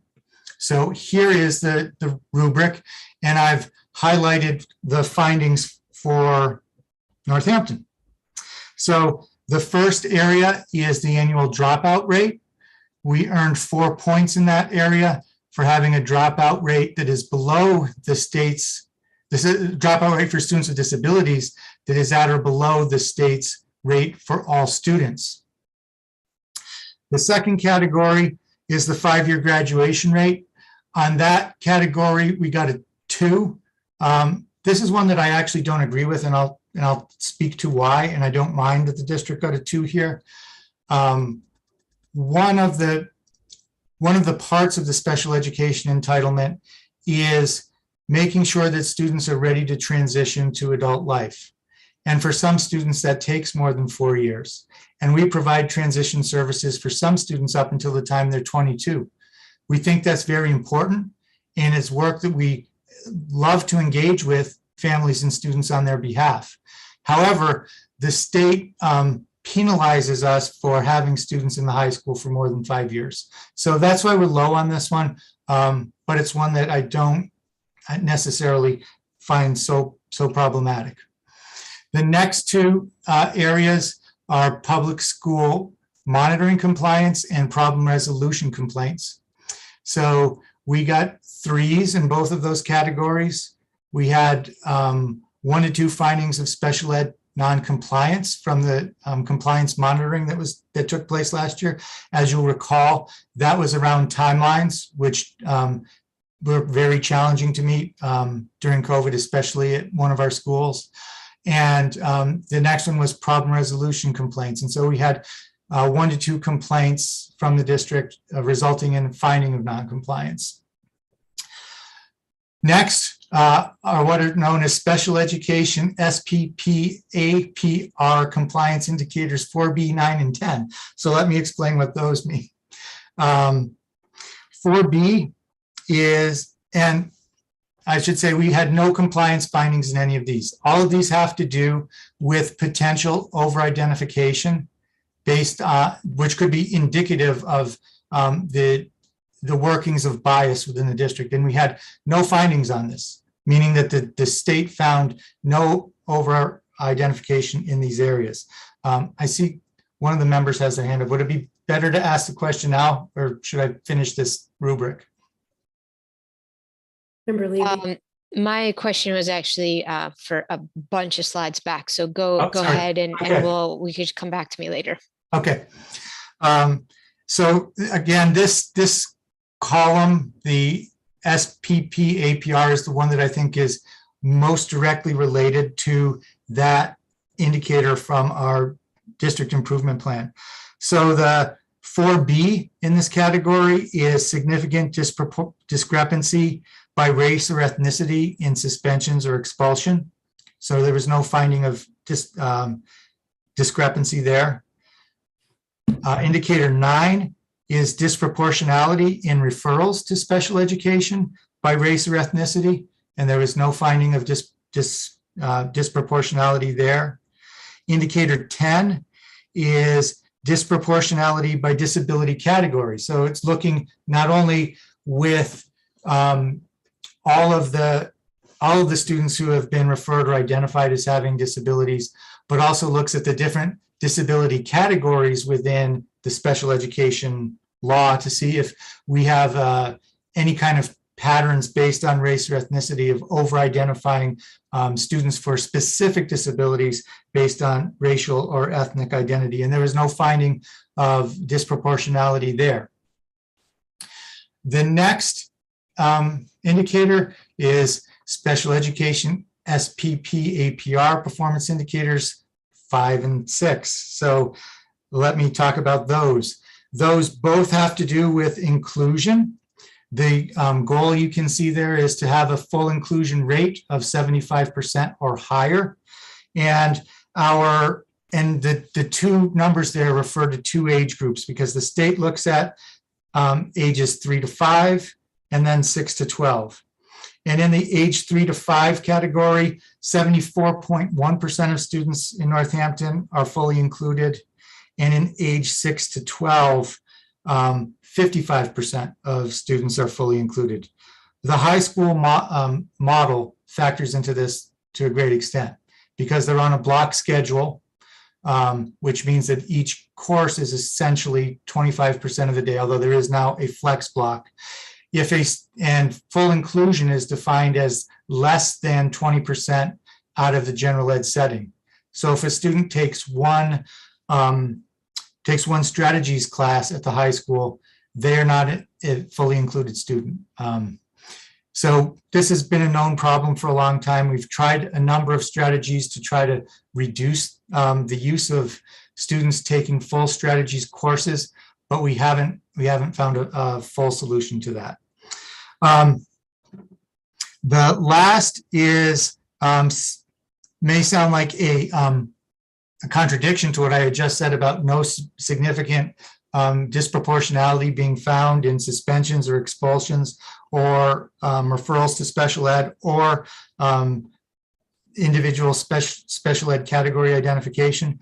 But we have been identified at risk, which means being on the borderline of having disproportionality in one specific area, and that is at risk for over-identifying Hispanic or Latino students as having communication impairments.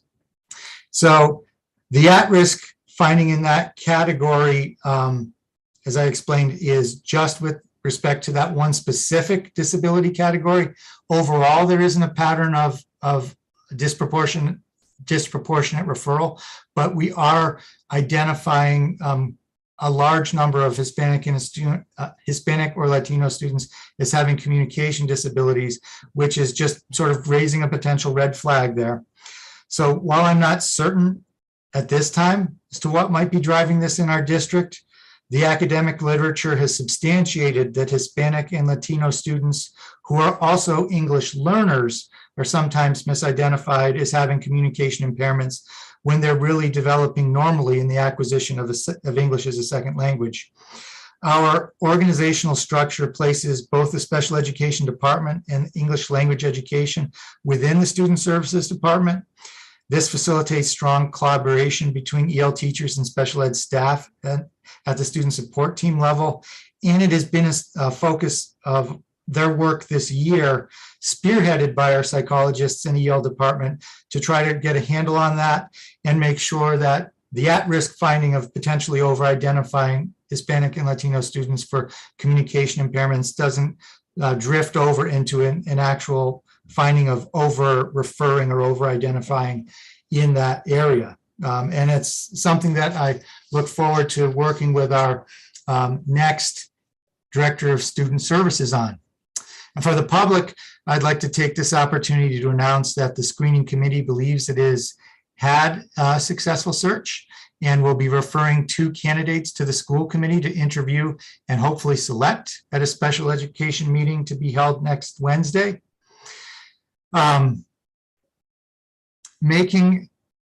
So overall on this rubric, we obtained 75% of possible points, which places us in the meets requirement category, which is the best status under the state's special education accountability system, and means that the state will not be providing any targeted assistance or direct intervention in our special ed program. This determination gives us a lot to celebrate, including the finding that there's no significant difference in suspension or expulsion rates or the referral to special education by race or ethnicity.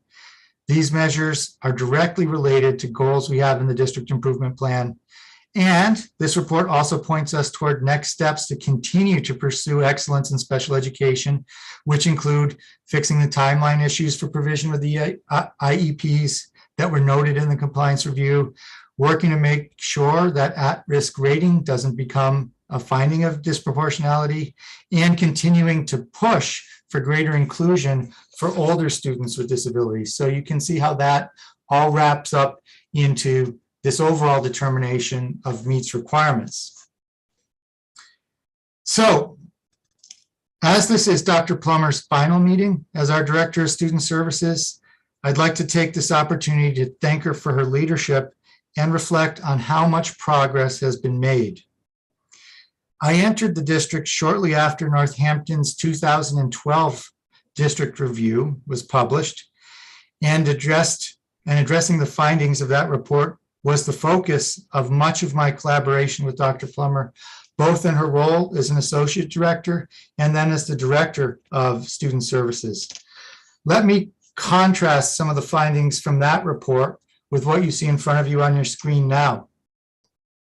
In 2012, DESE found, quote, although the high school is successfully meeting the needs of honors and AP students, it has faced obstacles meeting the needs of non-AP and non-honor students. In interviews, teachers said, and this is a quote from teachers, these are kids who are left over, close quote. These are disproportionately students with IEPs or EPPs or at-risk students who cannot function well in school.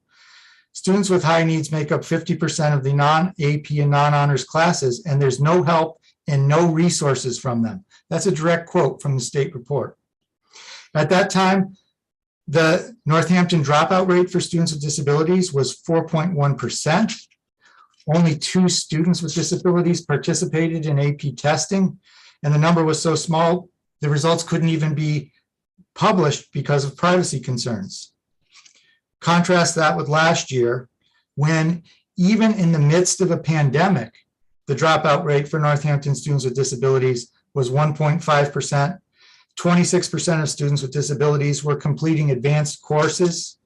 8 students with disabilities took 11 AP tests, and most of them obtained scores of 3, 4, or 5, indicating they were ready for college level work.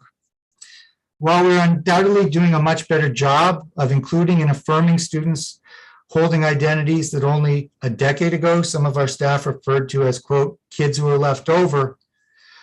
We still, and I think Dr. Plummer has a lot to do with that. I'd like to thank her for making our district a better place for children and youth. And not only her, because nobody does anything alone in special ed. It's all teams. So I'd like to thank also the rest of the special educators in our district and the English language educators in our district and the general education staff, including administrators who've partnered with this special services office to move us from the place we were 10 years ago to our current status, which has made us worthy of the highest designation under the state's special education accountability system. I'm proud of that work, and everyone who was a part of that should be proud of themselves too, most especially Dr. Plummer. And I'd also like to announce that we have our first class of students seeking the seal of biliteracy. That work began this week with students taking the test. So this is just some information from the law that created the opportunity for students to seek a seal of biliteracy. The stated goals of the legislation were to encourage students to study and master languages, to certify the attainment of biliteracy skills, to recognize and value language diversity, to provide employers with a method of identifying people with language and biliteracy skills, to provide universities with a method to recognize and give credit to applicants for the attainment of high-level skills in languages, to prepare students with skills that will benefit them in the labor market and the global society, and to strengthen intergroup communication and honor the multiple cultures and languages in our community. I highlighted 3 of those lines because they are almost word for word. You could find these almost word for word in our current district improvement plan. So I'm very excited that we now have a class of students who are moving forward to seek the seal of biliteracy. Just to let you know more about the standard to obtain the seal on their diploma and on their transcript, they must obtain a score of at least 472 on the ELA section of the Next Gen MCAS. And they need to score at the advanced low level of proficiency as measured by the American Council on the Teaching of Foreign Language Proficiency Guidelines on a language assessment approved by the Department of Education. And students who reach that same level on a foreign language and obtain a score of 105 or better on the English portion of Next Gen MCAS are able to receive the seal of biliteracy with distinction. So I hope very shortly to be assisting Principal Valancourt with conferring the very first diplomas in Northampton bearing the seal of biliteracy. And I want you to, I hope we'll see that number grow each year. Our first class of potential recipients included 19 students. The languages represented in that group included Spanish, French, Dutch, and Mandarin. And Principal Valancourt shared with me a sentiment that I want to leave you with from one of the students after taking the test, who said that the experience of finally being able to participate in a statewide assessment system through the medium of his own language was the best day he ever had in school. Now, that's not typical student reaction after taking a test, but it shows the power of affirming linguistic diversity and the multiple cultures and languages present in our community. So I'm so excited that this work is starting. And that is my report. Thank you, Dr. Provost, for that excellent report. And thank you, Dr. Plummer, for your remarkable work for our students, our community, all that you have given. We're so very grateful. So thank you. Thank you. Member Levy, you had a question. Yeah, thank you. I also want to thank Dr. Plummer for her incredible commitment to our district, and congratulations on your next step. It's a huge loss for our district, but it's exciting for you, and it's exciting for us to know that you're still out there advocating for our students. And thank you, Dr. Provost, for your report. Quite comprehensive. I have a quick question. And I'm sort of forgetting it because it's been a little while. The slide that that had the yellow and blue lines that was showing the communication that was using the tool that allowed us to engage in different languages. There were two areas that had zero communication. One was leads and one was, I believe, special education services. And I'm wondering if you can just speak to why those weren't utilizing this tool. Yep. This is one of the things that we look at the district action team. And we asked the same question about leads in particular and learned that it was a training issue. We had members of our district action team meet with staff this week and provide some training at leads. So I expect that we'll see usage go up there now. And we're also in the process, I should just say, as a district action team of trying to think about our next goals with this. And we really think the challenge is around training. And so one of the things we want to do is support the schools in making sure that staff feel comfortable with the technology so that they can use it to a greater extent. Thanks. And what's the communication that's gone out to caregivers to let them know this is a tool for them as well, or resource? So that is another goal that we've identified in the district action team. I think that the communication on that has been a little bit spotty. We want to try to make it more systematic. And so things that we have been discussing, in fact, just today at a district action team meeting, we're making it a part of the enrollment process so that when families first come into the district and are really engaged in learning all the different opportunities that exist within the district, making sure they get information at that time. But then we have to also keep pushing it out for our current families. Yeah, I agree that I think it's fantastic to get folks when they're new, and that still leaves hundreds of families who could really benefit from a strong communications plan. So I hope that is something that does get worked into the goals in the coming weeks. Thanks. You're welcome. Member Stein. Thank you. Yeah, I just had a question for Dr. Provost about and I'm going to screw up the terminology here, so I apologize. But in the second to last slide, you were talking about the category around Hispanic and Latino students and perhaps having them over identified as having, I don't know if it was a language disability, but I wonder if you could just say more about kind of what that means, why it is and how it is that students might be overdiagnosed. I know that's not the right word, but could you just explain more about that and what sense you make of that sort of at-risk category for us? Sure. So my next question, based on what I know on the literature on this, is how many of these students are English learners?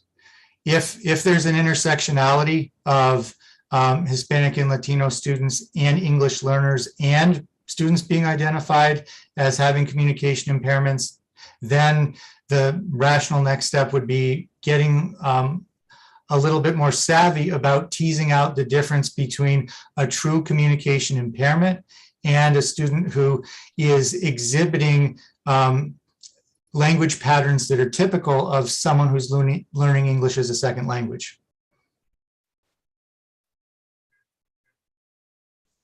Is that clear? Yes, that's helpful. Thank you. Okay. Member Goldman. Thank you. I would just like to start by again thanking Dr. Plummer for her contributions to the district over these years. I know that as you go, your team and that you've had a tremendous impact on educators and students and families in our district, just as you have been so deeply impacted by your years here with the way those families have affected and influenced your work. And so just thank you again for that. Superintendent Provost, I'd appreciate if you could just speak about the district action team because you haven't talked about it a lot in meetings. And I wonder if a lot of people aren't sure who that is and what that does. Sure. So the district action team is a group that is chaired by our family and student engagement coordinator, Lauren Berry. It's multidisciplinary. It includes the district social outreach workers, includes myself.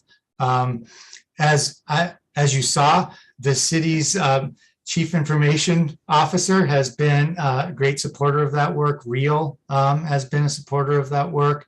We have parents from PTOs who are also on the group. And the focus of that is to really develop structures and models for family engagement at the district level, which is really the action that we're undertaking this year as a way to support schools developing their own action teams to support family engagement at the school level, which is an activity that is identified for next year in the district improvement plan.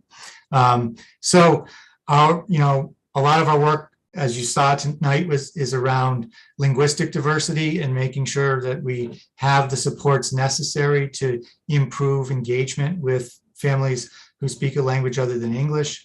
A lot of it has been around trying to create truly responsive services for those families. And I think the thing I like about the hub, if I haven't mentioned it before, is that it wasn't an idea that came from any of the staff, really. It was through our engagement with the EL PAC and really sort of supporting parents to interface with the district and advocate for what they wanted, that they identified this EL PAC structure as something that would be very attractive to them and they think very helpful for their students.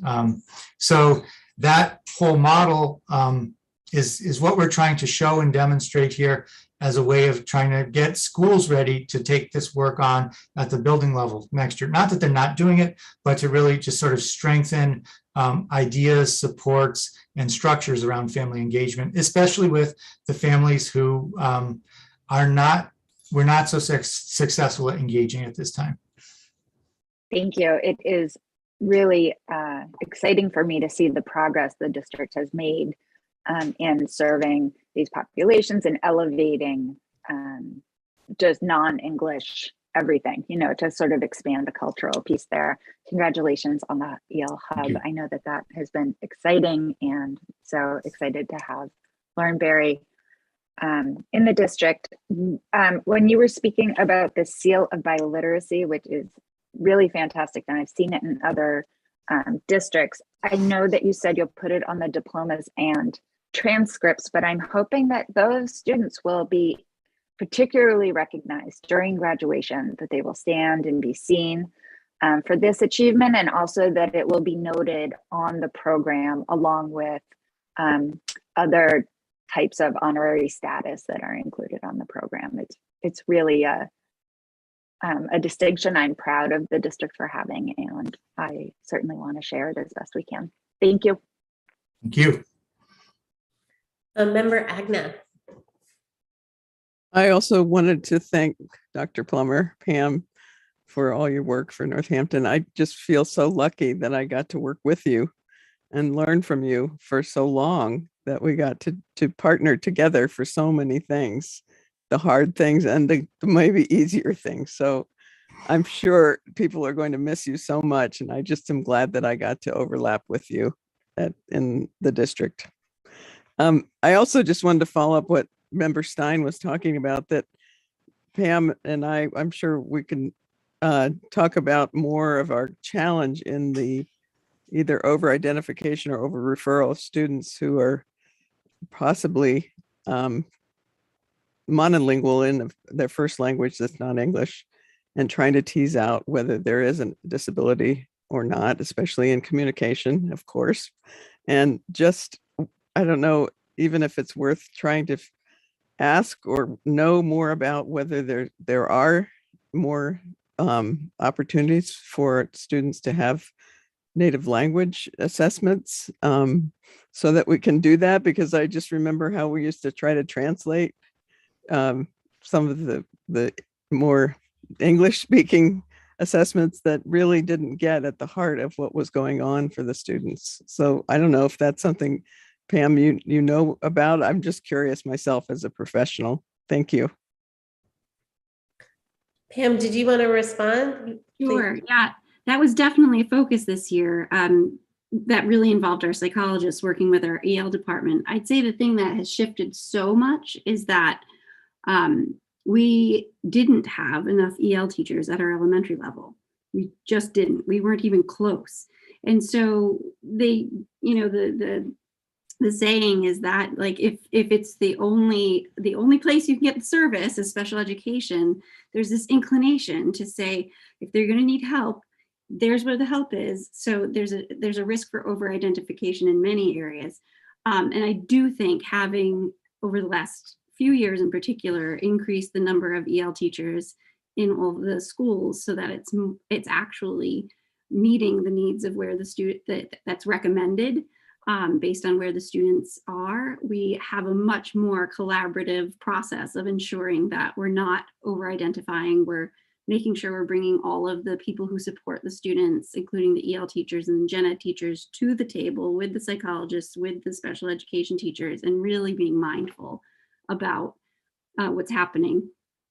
There's some really great professional development out there. I took one of the courses. I know I'm leaving, but I recommended it I sent it out to all of our special ed staff through Matsall. That was really fantastic about, you know, it's remarkable that we're slightly at risk for over-identification. There's lots of districts that are also at risk for under-identification, and it's this perfect balance that you need to try to meet, right? So I think we're in a good place. There's a lot of energy around this type of work that came about even before we had this particular finding of being potentially at risk. So I think we're in a good place for our EL department and special ed department to keep moving and looking at this with more detail. And there's also a small group of administrators who offered to dig deeper into the data on this. So that work will continue for sure. Thanks, Pam. Thank you. Member Davis. Hello, I wanted to just go back to something in the presentation, which was very informative, Dr. Provost, about, but that you mentioned about the inclusion, difficulties with inclusion. I believe this is how it was said, something like with the block scheduling with kids that maybe have the full strategies schedule. And so then with just 4 classes, basically, not counting the flex block, sort of decreased flexibility maybe with that. And so is it sort of between a rock and a hard place that those kids, this is something that they need, and so there's nothing to be done, kind of? Is it, or is there's some creativity around how to figure that out? I would say it isn't that there's nothing that can be done. It's just that we haven't found good enough solutions yet to bring that number out of where the range where it's in. Things we have done, which have helped to increase the fully included numbers at the high school, are developing learning labs, so that instead of having a full studies learning strategies course blocked in as one of your 4 courses, students could access support on a more as needed basis. And so that allows some students to be fully included. But that strategies block still presents a barrier, because it's hard to break it into something smaller. If you say, well, you give a student a half a strategies block because maybe that's all they need, then the question is, well, where do they go for the other half of the period? So that's a structural piece that we've been wrestling with and really haven't found super effective solutions to. Thank you. You're welcome.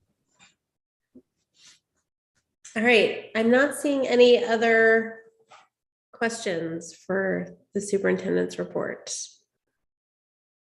If not, we will move on. Again, thank you, Dr. Plummer. Thank you. Okay, our next item is the student representative report, and I saw there's Lila. Hi. Can are you able to unmute? I think so. Yeah, thank you. Welcome, Lila. Thanks. All right, so yeah, well, first I just wanted to thank you all for your great feedback about the diversity supplement. We really appreciated that, and we hope to continue that conversation in the future, especially Member Agnew, you mentioned with the curriculum subcommittee, and I think that's something that would be very interesting to us as a subcommittee as well. And then, so yeah, I guess I'll just give some general student union updates. So we have recently this week started this program called Mentor Monday Outreach, where we're trying to go around to all the Mentor Monday, which is pretty much where students sign up for Flex Block for the week, which is like a 40-minute period on Mondays every week. But we go around to those classes and just talk about student union and ask for student input on different projects that we're working on as an effort to increase outreach from the student union, which is something that it's kind of a continuous like process for us because often students come to us, but we kind of don't go to them as much and therefore don't have as much input from students as we would like. So I think from my experience with that, it was very helpful.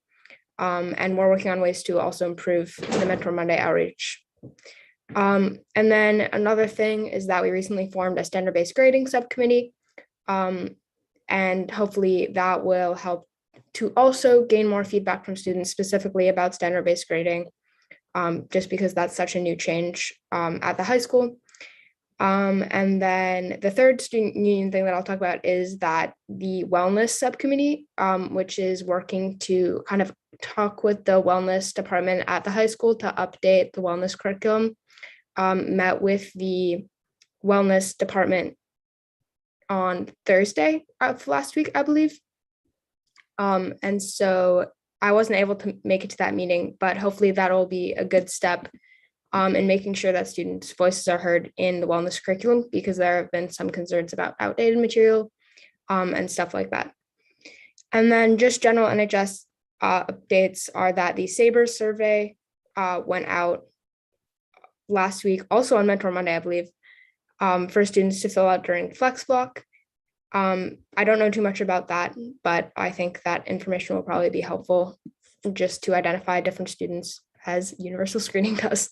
And then the third thing is that, not third, I don't know why I said that, but the last thing is that spring sports signups are open right now and will start, I think, in March.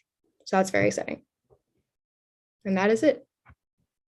Thank you. Does anyone have any questions, comments for Lila?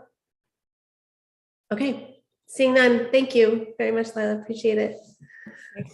Okay, and this brings us to item B under new business, which is a discussion that was requested by Member Levy, who I thank, about traffic issues near Northampton Public Schools in general, the high school we heard about in public comment in particular. As you also heard in public comment, I've asked our Public Works Director, Donna Lascalia, to join us this evening. She tells me this is her first time at the school committee, so let me give her a little bit of an introduction. So she is the Director of Public Works, which is a very impressive large department in the city. Additionally, she also chairs the Transportation and Parking Commission. Also, like our Chief Information Officer, she could drive any bus or anything you needed her to. She has a remarkable array of licenses and a very impressive resume. So I'm really grateful that she can join us this evening to have this discussion. She and I, in my first or second week as mayor, we were discussing this very issue, and actually I had asked that we start a study of the area near the high school, and that was before sort of the latest incident that happened with the crossing guards. So we already were in discussions on how to really have a comprehensive look at this area to figure out how to make it safer. And I just, I thank everyone that spoke at public comment and all the caregivers and the community members who are working on this with the Transportation and Parking Commission and, Superintendent Provost.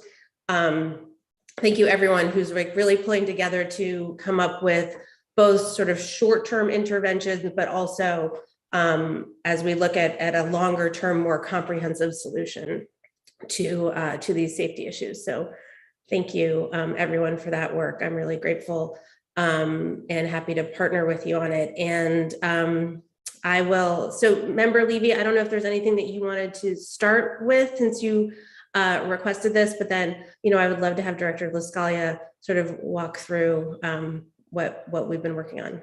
Yeah, thank you. Same. I do just have a few words before turning it over to Director LaScalia, and thank you so much for being here. I asked that this be put on our agenda as a discussion item in order to elevate the amazing work of the NHS PTO. My understanding is this has been an almost entirely parent-led initiative in really partnering with the DPW to address the safety concerns. And I want to make sure the school committee and the school staff are supporting their efforts. As we heard in public comment, the PTO is working with the DPW, but we need to be involved as well to ensure policies are in place that create safe passage to and from school. And this includes policies regarding drop-off and pickup procedures at NHS, but it also extends to all of the other schools in our district. So I do have some questions about what's currently being done on the school side of things, but I would love to start with Director LaScalia to give us a sense of the updates that you can share in terms of the traffic changes that are already underway and what's in conversation already. And then I'd love to ask a few questions after that. Okay, hi, good evening, everyone, and I appreciate the opportunity to be here tonight. So thank you for that. So over the past few months, I've been working with the mayor, Dr. Provost, Chief of Police, Jody Casper, and Megan Peck of the PTO to understand and discuss the traffic safety issues around the high school and to actually implement some action around them to the extent that we possibly can. And I'll sort of get into what we can and can't do in a quick way. And I really appreciate the engagement of so many within the high school community who have reached out to me, with phone calls or emails, even, when I've been on site watching traffic flow, just folks sort of coming up and sharing their thoughts. And most especially the survey that Megan and the PTO put together and then sent out to the high school community really provided us with it. I think just a lot of insight that would have taken us a long time to collect. And those responses are so important to us because it helps us as we move forward and try to come up with a good plan. So let me just talk about kind of what we've done and the things that we can do quickly, and then the things that are longer term. So in terms of what the city can do on its roadways in sort of a snap your finger, make it happen way, we do have constraints in how we can act. What we do have the ability to do is we have the ability to clear the road of parking. And we can actually do that very quickly, and we do it by special order of the chief of police. And we do that by just posting a no parking sign. So it's an emergency order, no parking sign. We can actually remove parking spaces. And we do this, what we did by the high school, by the Child's Park, sort of Woodlawn area intersection is a good example of sort of an emergency use of where we needed to remove cars from the side of the roadway to just open up sight lines, open up crosswalk sight lines, and just remove some of the visual clutter in a very, very crowded intersection. And so we were able to immediately implement that action after the bicycle fatality at that intersection a few months back, a couple of months back now. And what our goal was on that was to just allow everyone to see a little bit more clearly. Sometimes the more cars that are parked somewhere, the more signs that are up, the more sort of visual stimulation that exists can be very overwhelming for everybody. So that was something that we could do very quickly to just clear the roadway. So those signs are still in place. And I appreciate the efforts of those in the school community who have not used those spaces as you know, to drop off or sort of live park, because again, that sort of would have, you know, that would have kind of gone against what we were trying to do, which is to open that roadway up. The second thing that we did was we worked through the Transportation and Parking Commission, and we moved forward an ordinance to the City Council, which prohibited a U-turn at the intersection of Elm and North Elm Street. So a lot of people come off of Woodlawn and they don't realize that they can't turn left. So they turn right and then they make a U-turn at that intersection, which again is already busy enough. So what we did was we drafted an ordinance, we brought it through the Transportation and Parking Commission. Again, you know, engagement with Megan through and the Northampton PTO, Dr. Provost, and we were able to get that ordinance passed by City Council, and the sign was actually installed this afternoon. So those are sort of the two, you know, more fast track things that we can do. The third thing that we've done is, after conversation with the mayor and with Dr. Provost and the chief of police, my department put together a request for a traffic study for the entire area around the high school. So what we do in situations like this, when we have a complex network, and I would call this a complex network because traffic impacts on one street can affect traffic impacts on a different street when we start moving parking around, or if we start moving intersection geometry, or if we start talking about signalizing intersections, for example, that can have impacts on the entire network. So we had to put together a document that explained the situation and gave very specific instructions to our consultant about what we wanted from them. And this is where the survey from the Northampton PTO came in so handy, because what we did was we took the comments from that survey, we took the data that had been collected, we actually put that all together with a big picture description that we put together of, what is the width of the road, what is the length of the road, what is the geometry of the intersection. And we put together a document, and we specifically asked our roadway consultants, they design a lot of traffic projects for us throughout the city. They do analyses for stop signs, let's say, where they sort of do traffic counts and turning movements, and they determine if warrants are met to install certain traffic controls. And this is something that we actually have to hire out to a professional engineering firm for.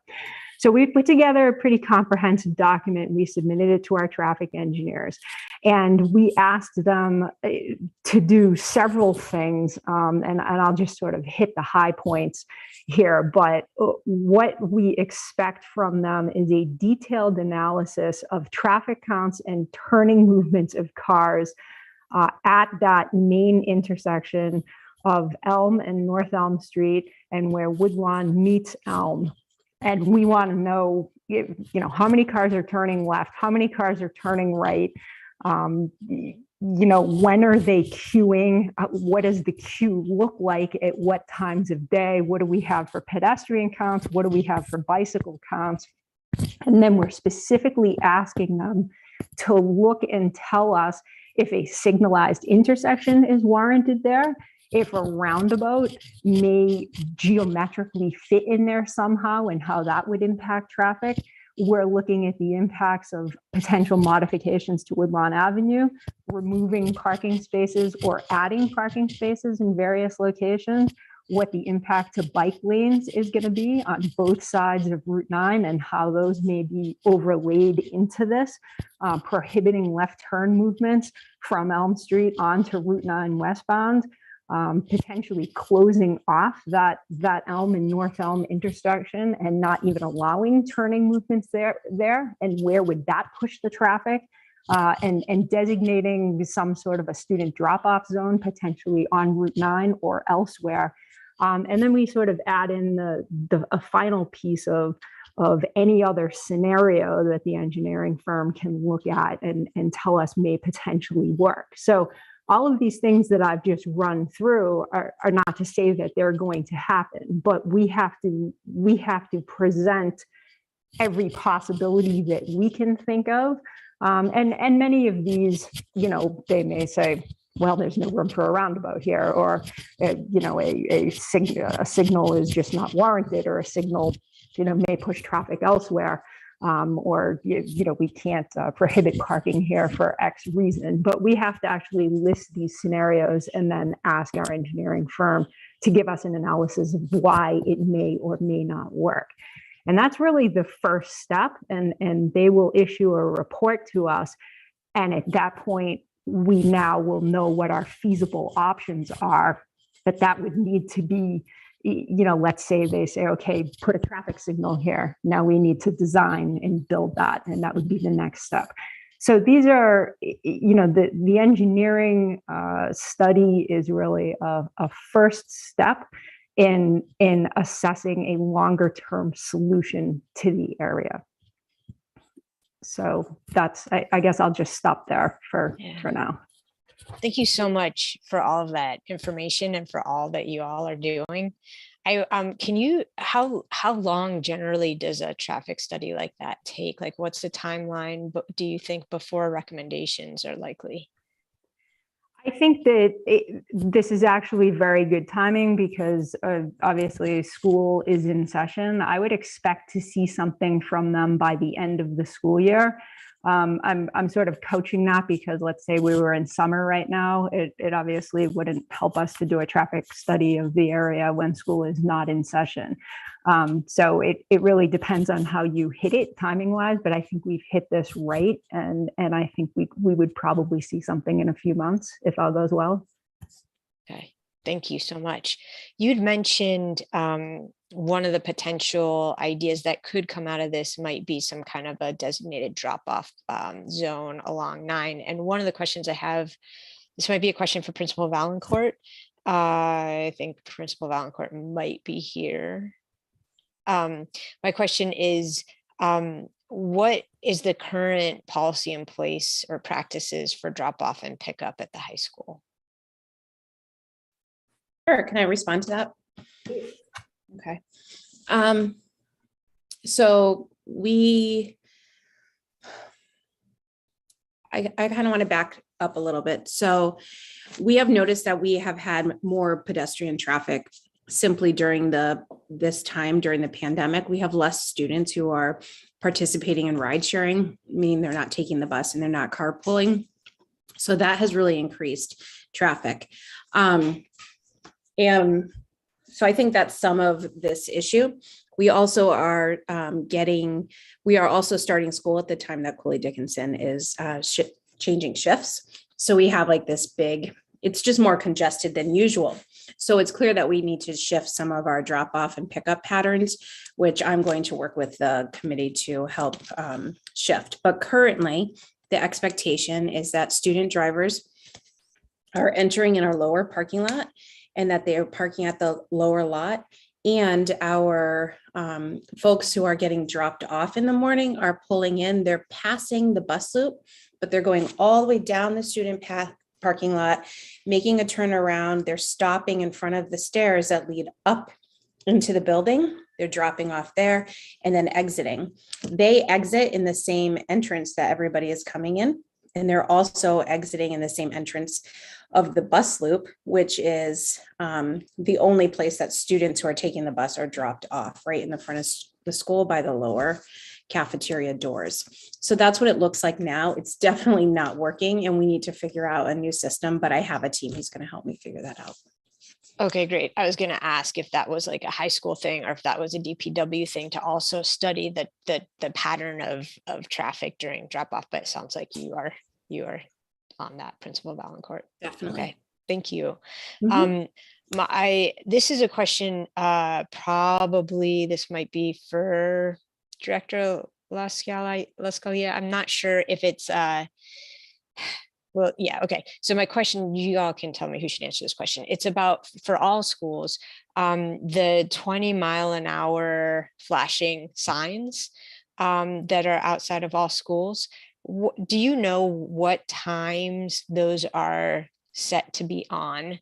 I ask this question because I have noticed that they aren't on frequently when I'm going to pick up my kid from school, which is after school, but like there's still kids at the school and people fly on those roads by the school. So I'm just curious, like, what are the hours that those signs are activated is number one. And number two, what kind of enforcement, like, is there active law enforcement looking at enforcing that 20-mile-an-hour speed limit around our schools?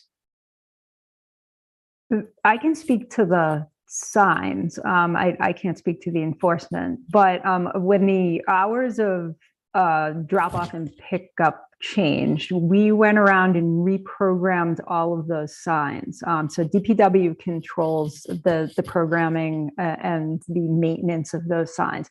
If something is not functioning, please let me know where it is and what it's doing or not doing, and I will send someone to address it. And that goes for any traffic signal issue. We control all the traffic signals in the city. So hopefully that's a helpful answer, but please let me know if something's not working. Member Levy, can I ask a clarifying question? So are you picking up your child later, like after like an after school program? So yes. Maybe that might be a different time than what Director Lascalia has programmed them for? Yeah, I guess my question is it possible that we should consider extending those hours? Because we know there are kids at our schools much longer than the sort of typical hours of the school day. I don't know if that's something that we can just do or if we need some kind of city ordinance or. I will have to check the MUTCD standards on that. So that's manual and uniform traffic control devices. So there are very strict rules around where these flashing beacons can be installed and how they can be implemented. So I guess if you'd like to discuss with me where you're talking about and what times you're looking for them to operate, I can confirm the legality of that. Okay. Thank you. The schools that I most frequently drive by are Leeds, Bridge Street, and the high school. Oh, and JFK. I drive through by a lot of our schools. And I don't notice them actively, but I might not be paying attention.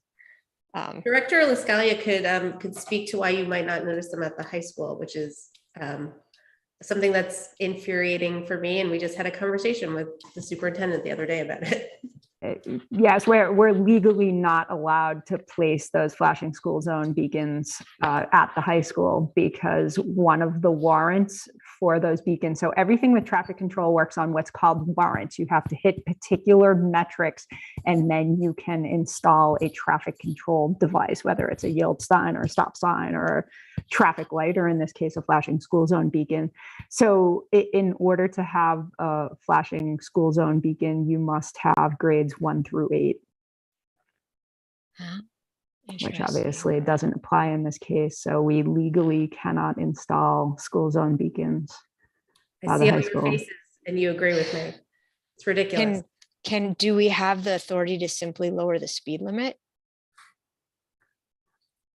We do not. That is a rather complex process as well. Speed limits are set and approved by Mass DOT through a process. So that's one of the questions that I get a lot from a lot of folks who are concerned about speeding on their street. So there's two different types of speed limit. There's a regulatory speed limit, which has the black and white sign that you see all over the city. And then there would be like it's called like a de facto speed limit where there is no posted speed limit sign. So there are actually many streets in the city where you just don't see a speed limit sign. And in those places, the speed limit is assumed to be 30 miles an hour, which is considered to be a reasonable and proper speed. Now, in the area in front of the high school, there is a regulatory speed limit, black and white posted sign, and that is 35 miles an hour. And the way you go through a regulatory process of setting a speed limit is you must have an engineering study done, which does exactly what I've just asked Fussin O'Neill to do for us: traffic counts, turning movements, roadway geometry. But it's fairly involved. You have to hit, all of the criteria that Mass DOT lists, and then the engineering firm generates a report with a recommended speed limit. And that has to go to Mass DOT for review and final approval. So there was a speed regulation set on Route 9, and some of these are decades and decades old. So anytime you see a black and white speed limit sign, that's the process that was gone through to set that, and we cannot change it except by going through that process again. But I will add that we don't get to choose what the outcome of that process is. So I can't hire an engineering firm and say, make that be 20 miles an hour. They're going to go through, collect their data. It's a very sort of linear, metrics driven process. And sometimes they'll come out with a number that you may not like, but that's the outcome. So that is a long answer to your question. No, I do not have the ability to alter that speed limit without going through a very lengthy process that may not yield the desired outcome. Okay, thank you so much for that answer. I have lots of questions I could ask, but I recognize that I'm taking up a lot of time and that there's a whole committee of folks. So I'd like to yield, but I guess before I do, my thoughts are: first, thank you for the work you're doing. Thank you to the PTO for the work they're doing. And it sounds like there's a real opportunity for us as a school committee and as a district to think about the work we can do, given that DPW is doing all they can on their end. And it sounds like, I appreciate Principal Valancourt, that you are going to be looking into a shift in drop off and pickup process. And it sounds like there's an opportunity for us to think about also how we're routing traffic and how students are getting in and out near the stadium, how they're getting in and out near drop off. And so I hope that we as a district can do all we can to be able to support the work that the PTO and the DPW is doing.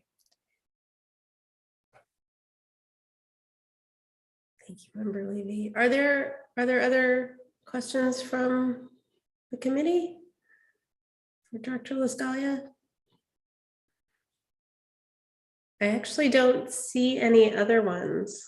I don't know if Member Levy, you want to throw another one in there? No, that's okay. Thank you. Okay.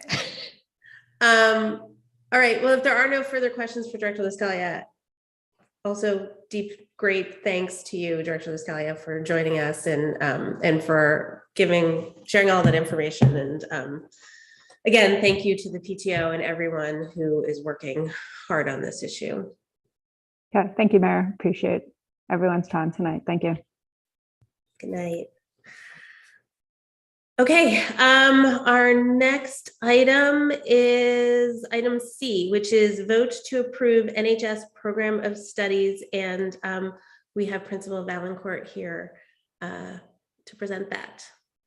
Welcome again, Principal Valancourt. Thank you. Okay, so this is always an exciting time to be able to be in the spotlight for just a few moments to talk about our program of studies. So thank you for your attention to this and for your interest in keeping this a part of our traditions. So I appreciate that. Before I begin, I wanted to, and what I'm going to do is go through additions and changes in the program of studies. I've invited my department chairs here this evening to talk about their section of the program of studies. So we will do that in an orderly way. But before I do that and go through it, I wanted to talk a little bit about the process of creating the program of studies and share with you how that looks throughout the early part of the year. So we typically start around November. We give our department chair, that means the administration and our counselors, provide department chairs with their section of the program of studies. The department chairs then bring their document to their department meetings. And with their department, they go through their section of the program of studies and they make necessary adjustments. They work with the teachers in their department to review prerequisites, to review course levels, to review the course descriptions. The teachers in the department also determine what courses they will run and what courses they won't run. And they make a lot of those determinations based on student interests and based on teacher passions. So you will hear some of that in the presentations this evening. When they're done having those meetings with their departments, then they bring that back, the department chairs bring that back, and we have an entire day where the school counselors and myself and Megan Harrison, the Associate Principal of Curriculum Instruction, we meet with each department chair and we go through every single word in all of the language for each course that will be taught for the next school year. So many of the changes in the program of studies result from professional development that teachers have had, changes in best practices, the needs of our building based on our accountability data. And then we really work on making sure that all of our changes are focused on the vision of the school, our school improvement plan, and the district improvement plan. So that's a little bit how it works and how we get to where we are. So tonight, my department chairs are going to share their section of the program of studies. They're going to focus on just the general scope of their department course offerings. That will be brief. And then they are going to talk about how multiculturalism and diversity and culturally responsive teaching and learning is incorporated into their section of the program of studies. And then if there are questions for each department chair, I will join them and help them in answering those questions, but really they are the knowledgeable folks who will be able to answer those best for you. So I'm going to start by introducing, there are really no big changes in the front of this program of studies until we get to our work study program. And that is Misha Began, and she is going to start with that section of the program of studies. And that starts on page 18. I believe you all have a copy of it. Thank you, Principal Valancourt. So we have a few career courses we teach, and these are aimed at helping students explore careers and gain job readiness skills as they transition to post-secondary plans. So we have a teacher assistant course, work study, and internship. And really we focus on themes like cultivating career interests, habits for the workplace, occupation and career research, joining the workforce, building professional toolkits like resumes and interview skills, and goal setting and reflection.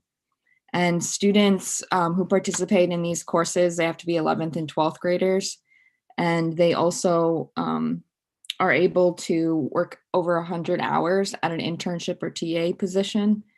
And they additionally, this experience is really student driven and also helps us identify industry sectors that are in need of support for student workers. And that includes things like healthcare, teaching. We actually have a program that's brought in from DESE called the High School Senior Educator Internship Program, which is actually paying students to go out into our district schools. So we have an intern at each of the elementary schools for this semester. And then the new areas that I just wanted to highlight are innovation pathways, and we've kind of referenced that a few times this evening. But the innovation pathways programs are a DESE designation, and we have had the IT pathway for, I believe we're in our 4th or 5th year at this point.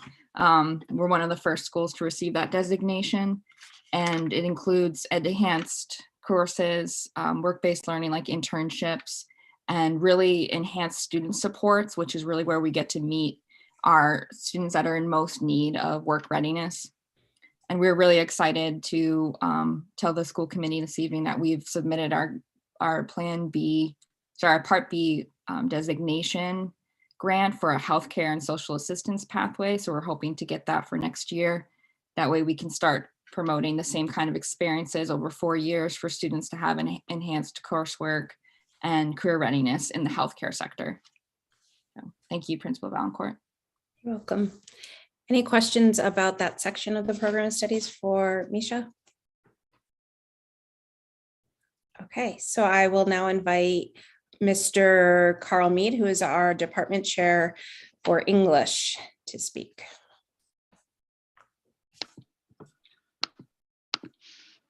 Hello, can you hear me? Yes. Hi, sorry about that. I still have trouble with Zoom sometimes. Hi, I'm Carl Mead, and this is my second year as department chair for the English department, and to take you through briefly what it is we have to offer. As Principal Valancourt said, there's not much in the way of changes, but to provide a brief overview, especially for new members of the committee.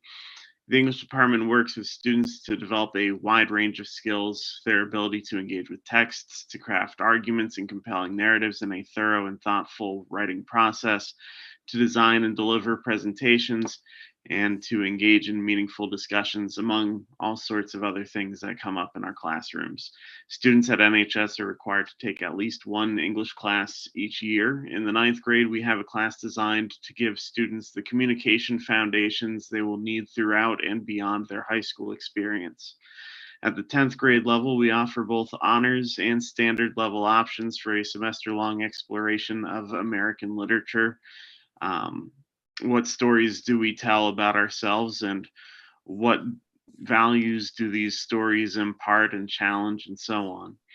For juniors, we have the AP Language and Composition class, as well as the standard level English 3 class. In both these classes, students conduct rhetorical analysis, getting to the bottom of how a writer constructs an argument and what makes that argument more or less effective, and focus particularly on students' ability to create arguments of their own. Before moving on to the final year, I'll note that students of any year may also take our creative writing elective.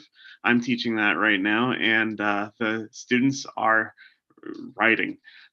It's an exciting thing, and there are 2 fairly large sections of that class this year, and it's just good to be a part of. Lastly, seniors are able to choose from a wider pool of options to fulfill their final year's requirement. We have the AP Literature and Composition class for those looking for a first-year college literary analysis experience.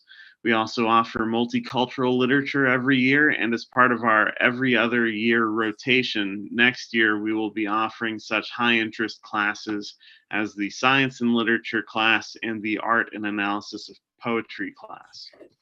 In all classes at all levels, the English department is dedicated to ensuring that students engage with a variety of materials representing a thoroughly diverse range of writers. The department has specifically been working over the past year and a half to increase the degree to which our materials reflect not only the experiences of various lines of privilege, but to reflect the entire world in all its complexity and all its injustices systemically buried within.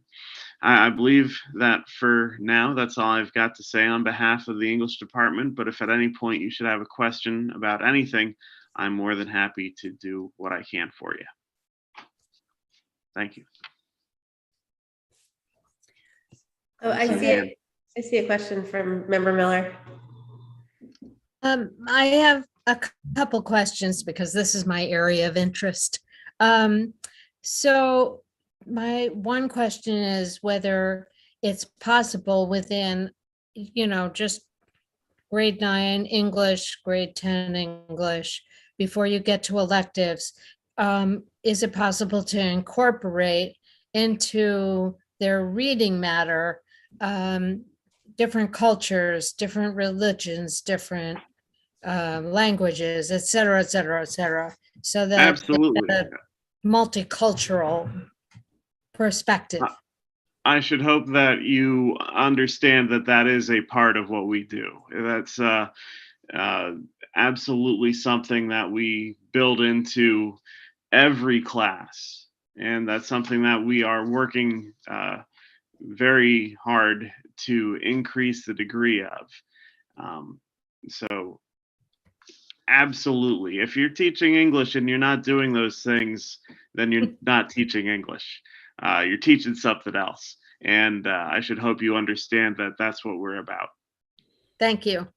My only other question is just curious about this. If any of your classes have both honors and regular student, regular level students in the same class, how are the teachers trained to do that? That seems so difficult to me. Well, that is the nature of our ninth grade class. Is a heterogeneous class. There is no honors or standard level distinction. And that is something that we have discussed implementing in other classes, but for the time being, we are maintaining a honors and standard level distinction in our other classes. As far as how it goes, it's not any different truly from other kinds of teaching. It's whenever you're teaching, whoever you have in front of you, they are not all, jelly molded to be one kind of person. You're always differentiating to meet the different needs of the different people in front of you. It's always a matter of balancing when to step forward and when to ease back, when to offer support and when to offer opportunities for greater independence. And that's something that, granted, does take some work, but it's the work that we are here to do. Understood. I just meant specifically like when you have honors level and regular level. That's all. But I understand what you mean. Thank you. I can speak to that a little further if you have another minute. Last year, we ended up combining in the spring our honors and standard level 10th grade classes as a result of some COVID necessities. And that was an experience that the department has not had to put together for decades, so far as I can tell.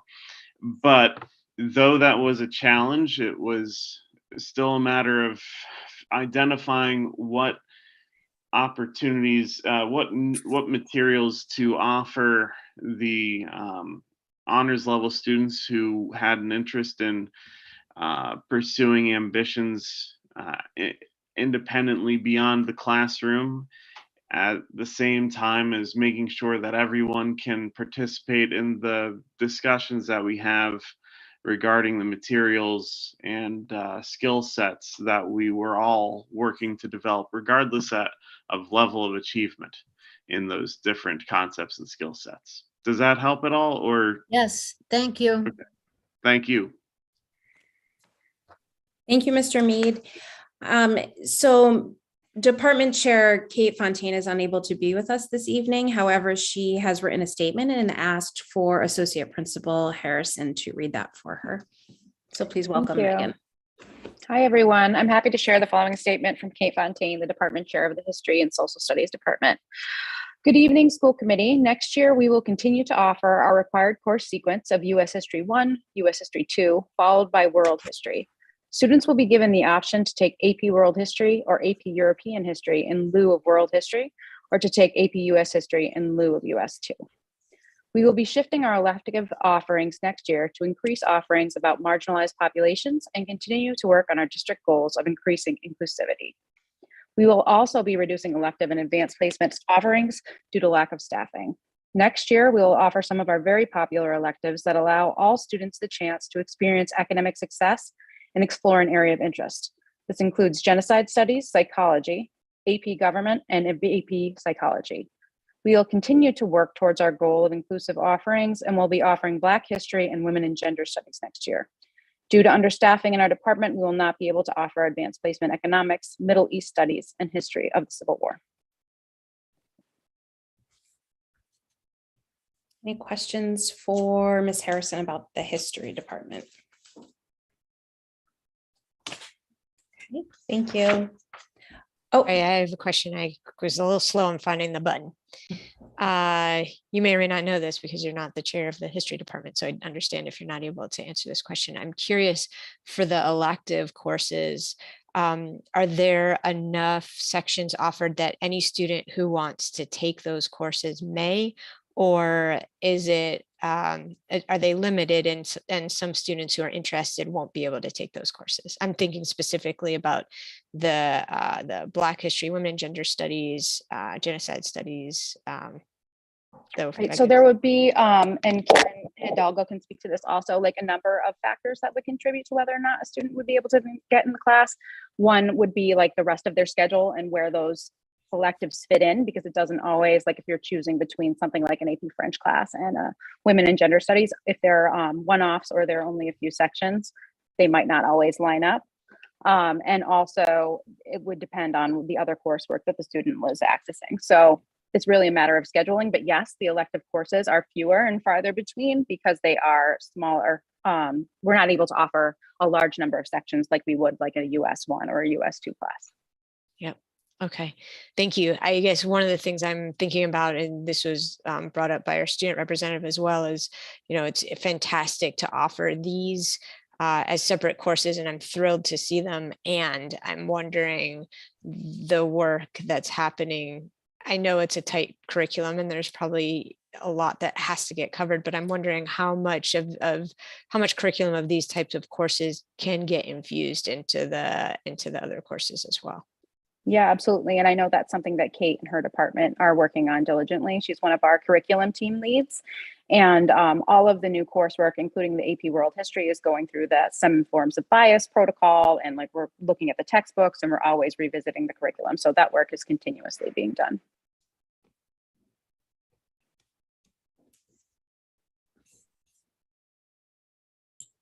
I see Member Davis and Member Robbins. Oh, and Member Miller. So Member Davis.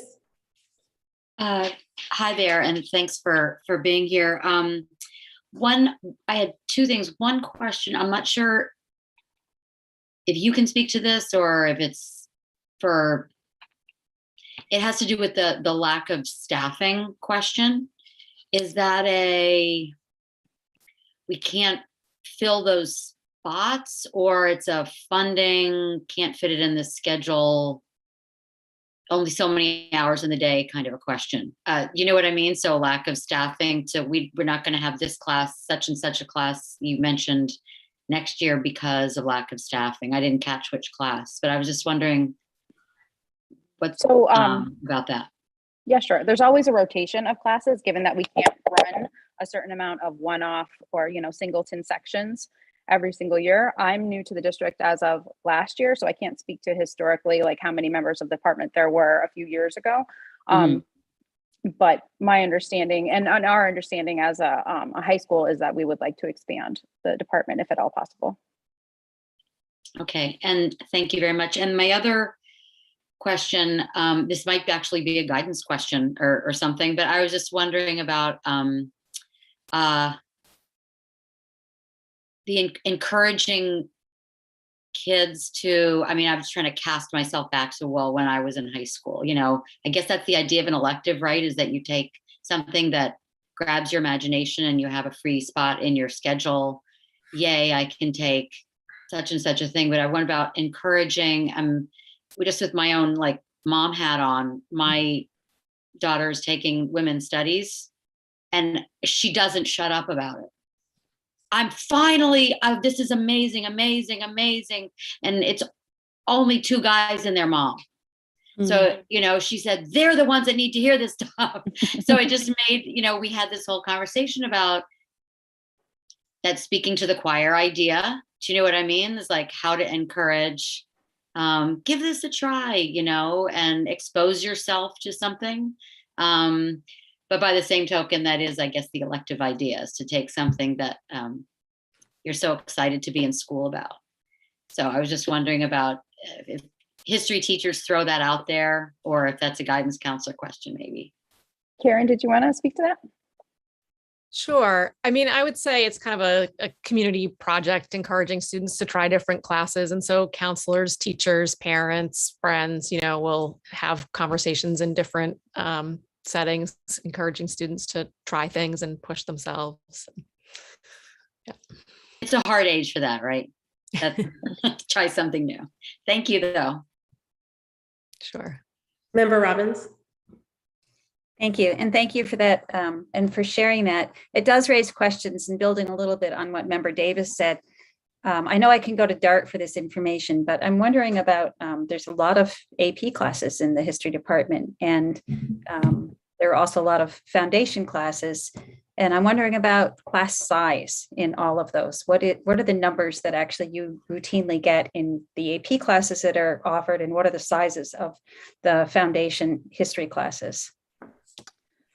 I can speak to some of that off the top of my head. I know we just implemented AP World this semester, and those classes are very large. There are 28 to 30 students in those. In the foundational classes, Karen, you might have more info. Typically, the history classes have been pretty full the last few years, 28 or 30. Not every single section is always that big, but the majority of them have been about that large. And what about the other AP classes that are, for example, being offered this semester? How large are they? History or generally? Well, actually, you could answer generally. That's fine.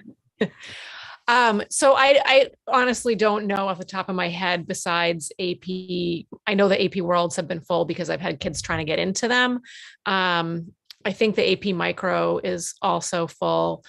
And then the other AP classes, we haven't been running really small sections of the AP classes. So I'd say they're usually at least 20 and often closer to 26, 28, 30. So I can also, if it's okay if I add a little to that. So we have really done, and I give credit to Ms. Harrison for this, but she has really done some targeted recruitment for making sure, and the whole counseling department, for really making sure that our kids are engaging in AP classes. And so because of that, we've seen, Dr. Provost can tell us the percentage, but I believe it's like we have 20% of our students are engaging in AP classes. And so that is an increase. I think it's about 11% increase, Dr. Provost. Let me look up some stats. Okay. And get back to you. So because of that, we have more students interested in those classes. So we are running some AP classes at about 33 students would be like the biggest number of students in those classes. We are really proud of ourselves for getting more students involved in AP classes, and the history department does tend to run many of those AP classes.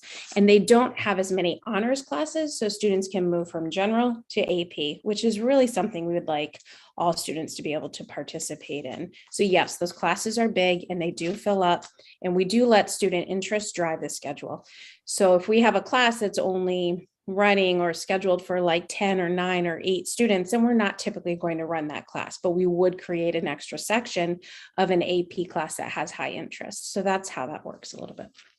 Okay, thank you. And this is probably a longer discussion for another time, which I hope we can have, because I just have lots of discussions. I'm just going to comment that I think those class numbers are really high.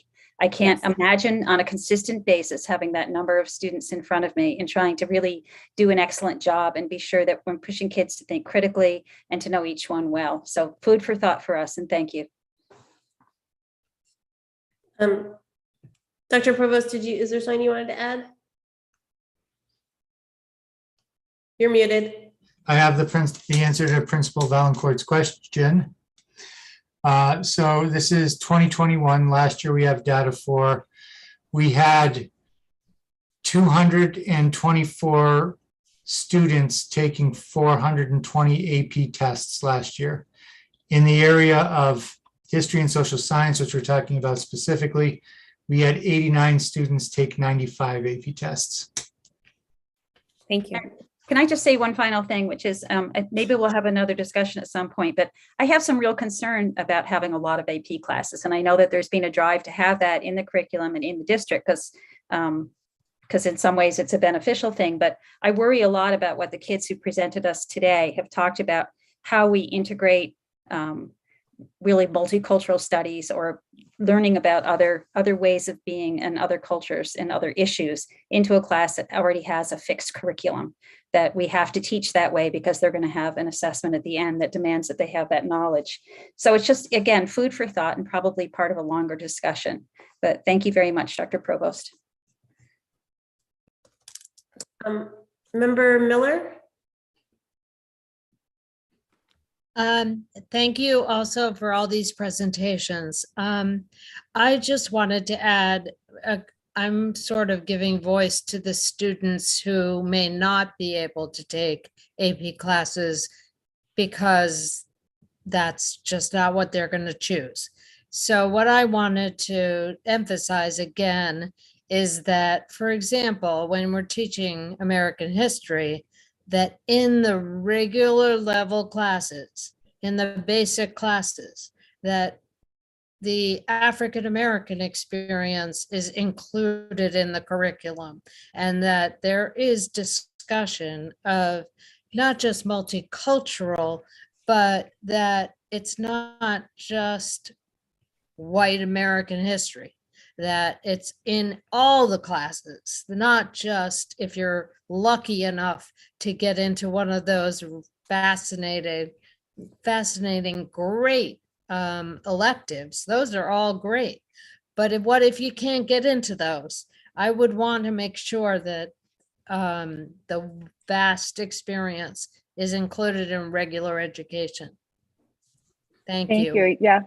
Yeah, absolutely. That is our focus. And we've also expanded access to all other kinds of coursework, including dual enrollment, because we believe that all of our students can attain, have the ability to take AP classes and dual enrollment classes and be ready for careers. We believe that all of our students can do that. And so we're doing our best to make sure that all of these diverse offerings are across the board in our general curriculum, in our AP classes, in our dual enrollment offerings, like everywhere. That is our goal.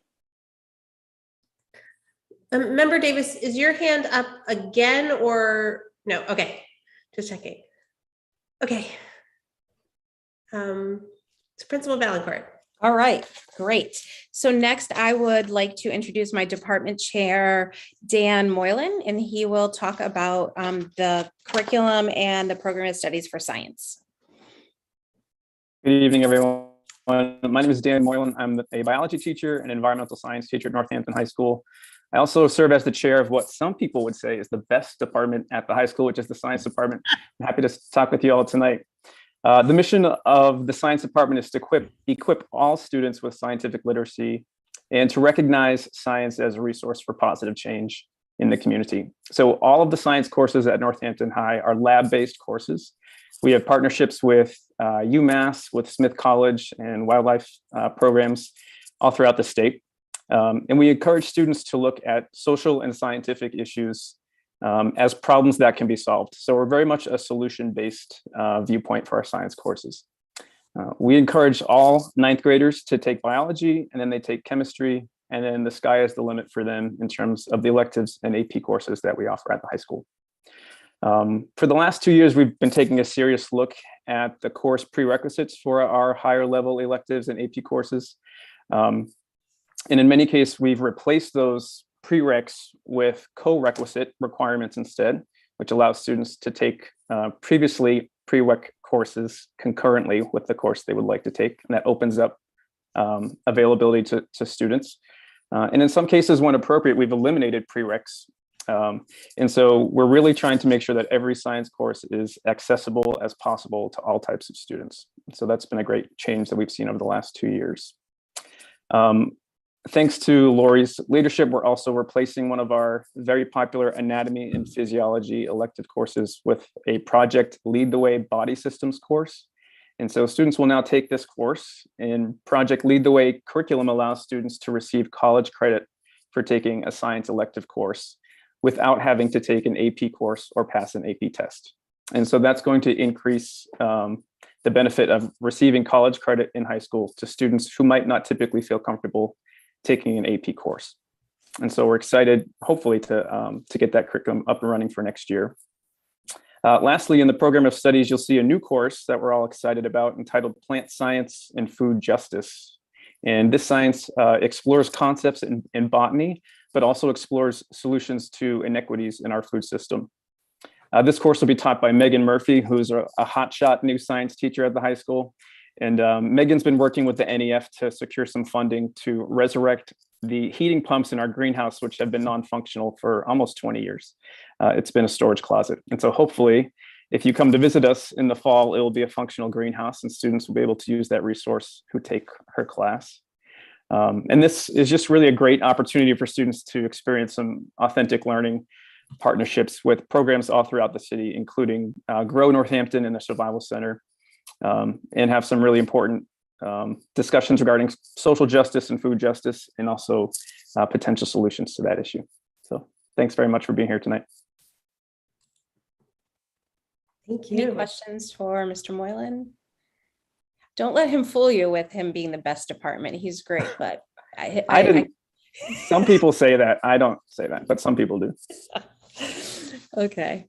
Thank you. So I would next like to introduce one of our teacher leaders, Rachel Stavely-Hale, and she will speak about the math department, and she's speaking for our department chair, Anissa Shartle. Thank you, Rachel. Hi, and thanks for hosting me tonight. It is my delight to speak in front of the committee for the first time in 9 years, simply as a member of the math department and not as chair of my department. Hugely grateful to Anissa for taking over that responsibility from me. So I just wanted to tell you a little bit about some of the changes in the program of studies for next year.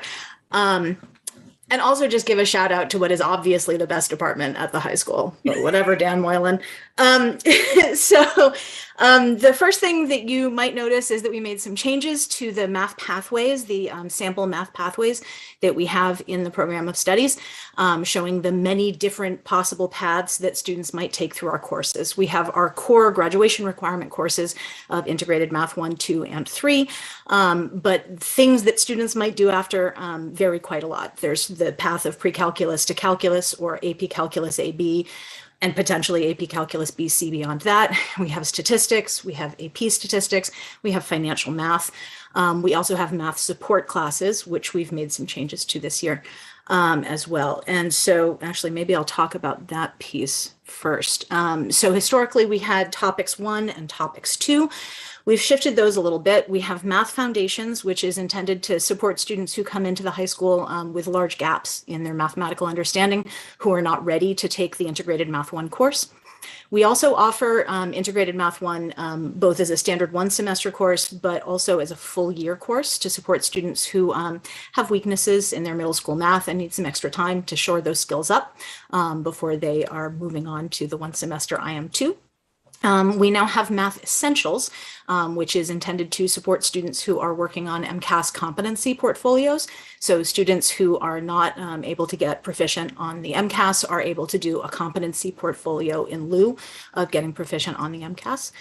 And then we also have our Topics in Math course, which students can take after Integrated Math 2 or 3, just to shore up their algebra and geometry skills, particularly for students who are trying to prepare, say, for pre-college tests like the AccuPlacer test. It's a nice course to take to build those skills if they struggled in their Integrated Math courses.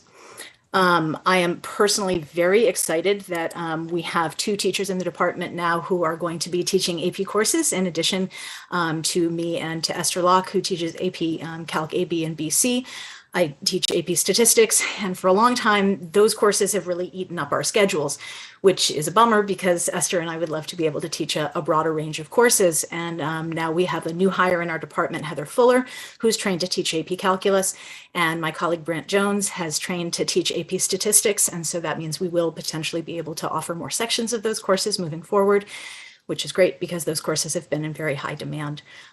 We also have had a real desire to be able to offer some math electives for students after completing the 3 core courses beyond statistics, calculus, and financial math. And so my new department chair, Anissa, has a training as a linguist and is going to be offering a linguistics course, is in the program of studies in our department for the first time.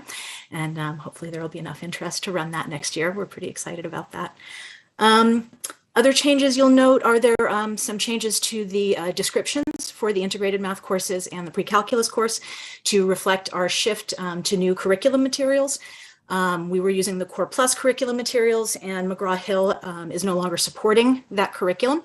And so the middle school is using the Open Up Resources math program, and we piloted the Open Up Resources program with our 9th graders last year, and really loved it, and went through the curriculum materials using the 7 forms of bias protocol, and agreed as a department to move forward with the usage. And so that's shifted the descriptions of which content is covered in which of the 3 courses. There's not a lot of shift, but some of the content that, say, previously was in the integrated 1 course is now in 2, and so forth. So we just reflected that in the course descriptions. I think those are the big changes. Anything else? No, I think I got them all. If anyone has any questions, I'm glad to answer. I see Member Levy. Thank you so much. Thank you also for your incredible service to the schools and your long tenure as department chair. I imagine it's nice to hand that off. I wonder if you could speak to the difference between the learning expectations or learning outcomes of an honors course versus a non-honors course for math? Yeah, I'd be glad to. So when we made the switch to integrated math from the traditional algebra, geometry, algebra 2 progression, one of the things that we talked about was needing as a department to have greater clarification in the differences between our standard college prep and our honors courses. So when we started implementing the integrated math curriculum, one of the things that we set out as a goal was to make sure that we were covering the same course content in those courses. And that really what was different was that we were asking the students in the honors courses to think about that content in deeper ways and to develop their ability to communicate about that content in more sophisticated ways, using more formal mathematical language and notation, and basically instilling the kind of habits of mind that you're going to need to do math at higher levels. And so because the content of the courses is the same, when we were shut down during the early pandemic, we realized that we were going to have trouble with kids learning math in a remote setting. And so we created year-long versions of our integrated courses. And the only way that we could do that was to have our honors students in the same sections with our standard college prep students. And luckily, because we had already done this work of making sure that the honors courses covered the same content as the standard college prep courses, it was actually not that much of a hardship to have them integrated in the same classroom section. And so we've moved ahead with that now this year. I'm right now teaching a section of integrated math 3. And I have honors students and regular students in the same class. I mean, I think Carl touched on this earlier, but having taught, honors pre-calculus for basically my whole career, I have had to differentiate instruction in that course forever. Just because a course has an honors designation doesn't necessarily mean all of the students in that class are at the same place in their learning. So we're feeling really good about it. And one of the things that I think is making us especially feel good about it is the number of students who are now electing to take our math classes at the honors level. It's higher than it's ever been before. And I think a lot of what it is that kids see the curriculum materials and they see what's required for the honors questions on an assessment. They see the rubric and they think, well, hey, you know what? I actually might be able to do this problem. And they go ahead and try it and they realize this is work I can do. I'm going to take this class for honors credit. So that's been pretty exciting to see. Thanks. So given that the emphasis is really on deeper level thinking, how are teachers differentiating their instruction aside from simply adding additional questions to their tests at the end of the test for the honors students? So it really has to do with the level of discourse that's happening. So we might push a student who's taking classes at the honors level to describe the thing that they're working with using more formal language, or draw a connection between that and some other concept that might be a little bit more of a leap than we would expect of a student taking it at standard college level credit. And then with the assessments, that's a piece where it really comes in. The rubric, what it would take to get a score of proficient for an honors student demands more in the work that they're putting out in the assessment than we would see with a standard college level student. Mm-hmm. So can I just add to that, Rachel, a little bit? Yeah. So each unit has each unit has its own assessment, and within that assessment or that test that students get, the math department has a very, very specific rubric. One rubric is for honors students, and one rubric is for a general education student who's not on an honors track. We have seen students comparing their answers or tests, and one student will say, hey, how come this student got a 4 here, but I only got a 2?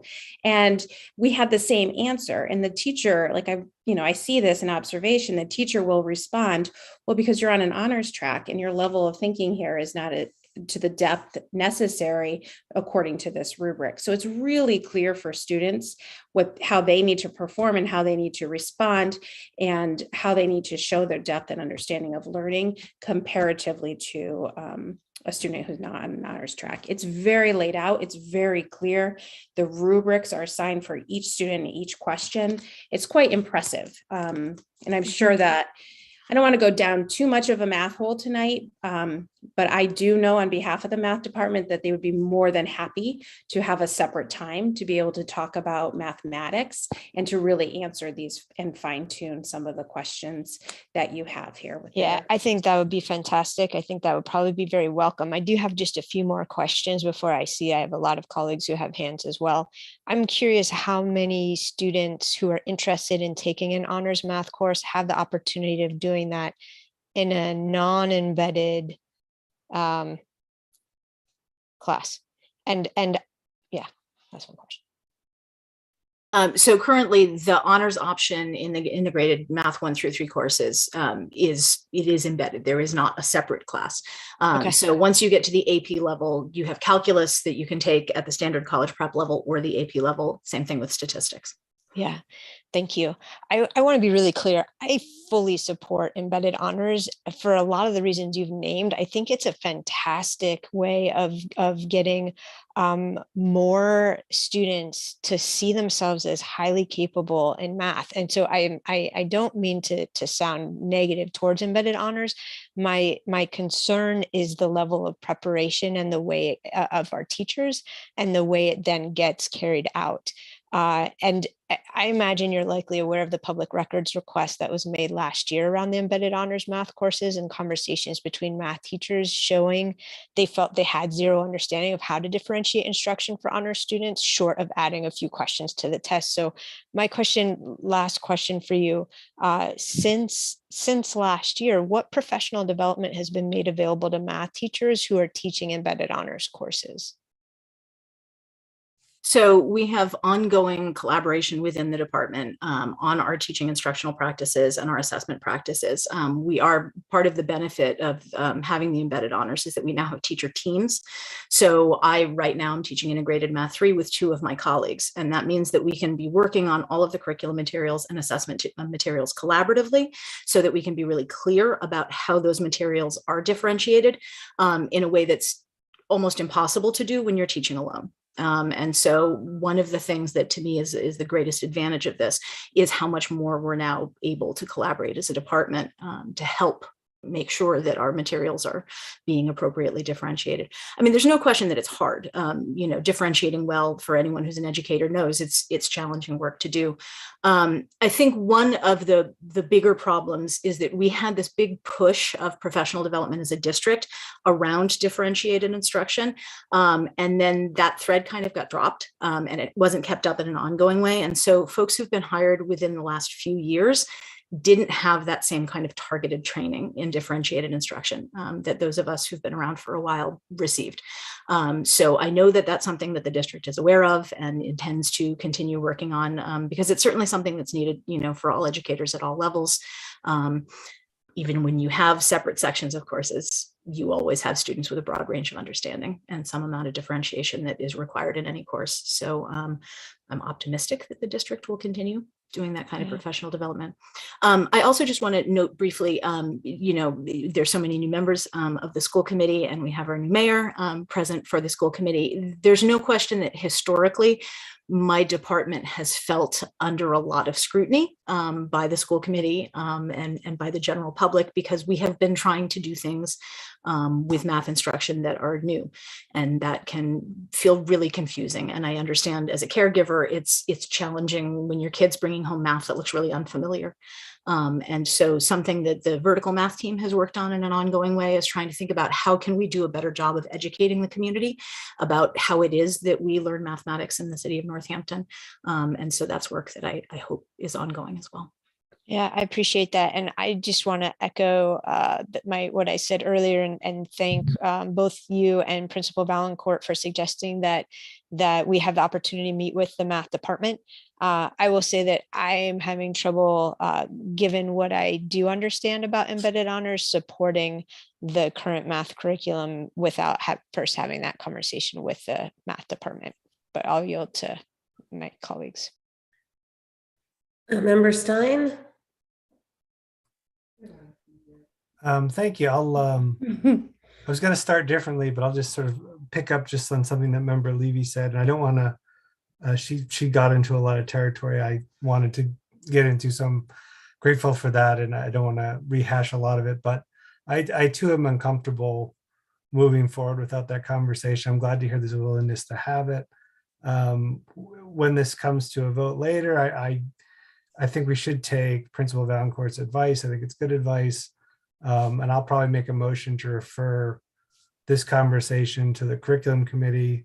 Hopefully Karen Albano can be part of that conversation. It will give, I think, us and the community a better idea about these changes and sort of have a better understanding of what's happening and some of the rationale behind it. I do want to say, it was a real, in general, it was a real pleasure for me to be able to read this because my kids are little. We're at Bridge Street. So we haven't experienced the high school yet.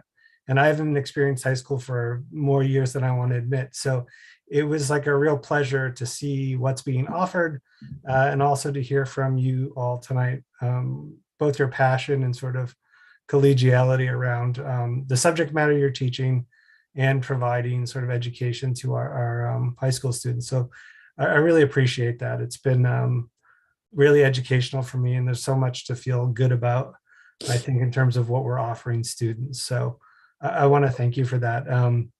I've been thinking about the differentiated instruction a bit, because in my own teaching experience I have never taught at the high school level, only at the college level, but with a lot of the freshmen and stuff I used to teach, coming just on the other side of you guys, depending on the class, we would have a massive difference in diversity of preparation.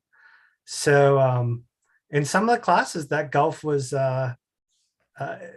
nearly impossible to overcome. So I'm wondering, in these regards, one question sort of is, how difficult really is it to give all of these students a coherent class that serves all of their interests? I've found it, depending on the composition of the classes I've taught, extremely difficult to do that well. The other sort of question I would have is, what sort of effect does it have to have sort of second-class learners alongside first-class learners? And I don't mean that like ranked, but there's a demand of the honors that the rubric is X and it's more demanding. And there's a rubric for, I don't know what we call the track, standard learners, that the rubric is less demanding in some ways. I don't know what that does psychologically to students that are in the same space. To me, that seems a bit odd, right? You say, I don't expect the same from you because you're not on that track, but we're all in the same class. And to So me, I'm going to ask. Please, I still have the floor. I still have the floor. Okay. We can talk about this in the curriculum committee. It's just a question that I'm raising, and I'm suggesting we pick it up then. If we want to address it now, that's fine. But I appreciate all of your time. Thanks.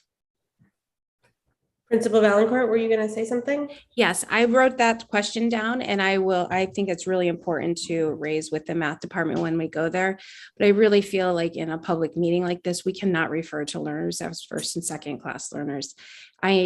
I have to say that publicly, that I cannot tolerate that type of depiction of our learners and our students. But I will put this down as a question that we can bring up with our entire math department at another time. So thank you so much. Thank you. Member Miller. Thank you. I just want to support that there must be, I would think that as a math teacher, there would need to be a lot of support and education for teachers, because to incorporate all kinds of learners in embedded honors classes would be quite challenging. And I have heard from many students who have been in those classes who have said things like, oh, I don't know, the only difference between honors and regular is, they get extra questions on their tests. So they don't even understand completely. And I just feel like this is not, I'm not blaming anyone, and I really appreciate the quality of and the devotion of all the teachers, and what you're providing is excellent. But I just think that it's got to be really difficult to provide the same kind of education for different learners, and to make that differentiation obvious to the students too, like what they need, all of it is just difficult. So I think professional training, that as much as we can give them, I think we need to support. But I'm glad that we'll have a larger conversation with just the math department. So thank you, and thank you for all you're doing. Thank you. Thank you. Member Davis.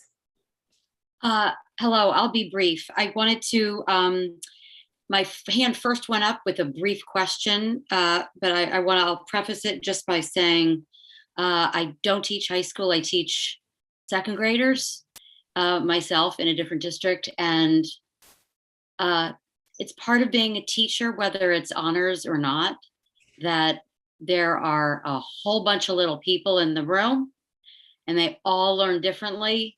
And that's part of being a teacher. Absolutely honors versus not, it becomes like it's like a different animal in high school, of course.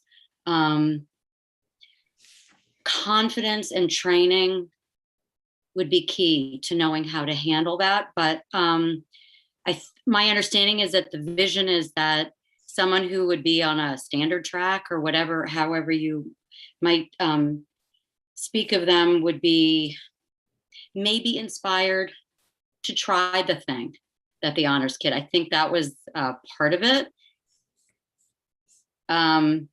So continued training, I would really continue to encourage that, so that there's confidence that this can be done. Although it's absolutely not easy. That's why teachers are tired, basically. Then I just wanted to say, Beck, my little question was, it was said kind of at some point, McGraw-Hill is no longer supporting integrated math, and so we're piloting that. I didn't catch the name. So I'm just wondering, they discontinued their series or something? Like, I just was wondering what went down there, that did just get pulled and you had to find something else to do? Well, so Core Plus was the textbook series that we were using for our integrated math courses. And the year that we started using them, they were purchased by McGraw-Hill, who promised us that there was going to be great support for this curriculum, lots of professional development available, lots of online resources, none of which they delivered on. Basically, it seems like their intention was to bury the curriculum because it was a competitor to their other math curriculums. So they're no longer supporting it. Wow. Okay. Thank you. Okay, if there are no further questions, I would like to move on to the next department. It sounds like there's going to be another or a further discussion with the math department. So let's Principal Valancourt, if we can move on. Thank you, Mayor. We just have a few more. So next I'd like to introduce Mr. Lawrence, who's our department chair of the World Language Department. Thanks, Laurie. Hi, everyone. Thanks for having me. As Laurie said, I'm Jamie Lawrence. I'm the chair of the World Language Department. This is my first year serving as chair. I'll try to be brief. In the World Language Department, we offer 3 languages, Latin, Spanish, and French. Spanish and French from level 1 up to level 4, and then an AP course, as well as in Spanish, film and culture and film class, which is very cool. Learning about the Spanish-speaking cultures through various films. And then Latin goes 1 to 5. And there's also a Greek and Latin for professionals class, which is not a Latin language class, it's not conducted in Latin, but it's about the roots of, or the Latin and Greek roots that are used in modern professions, law, medicine, things like that. We also, French AP, I believe, is fairly new this year, or has been recently revived. So that's pretty exciting. We started over the summer and throughout this year have been applying the bias protocols to our curriculum.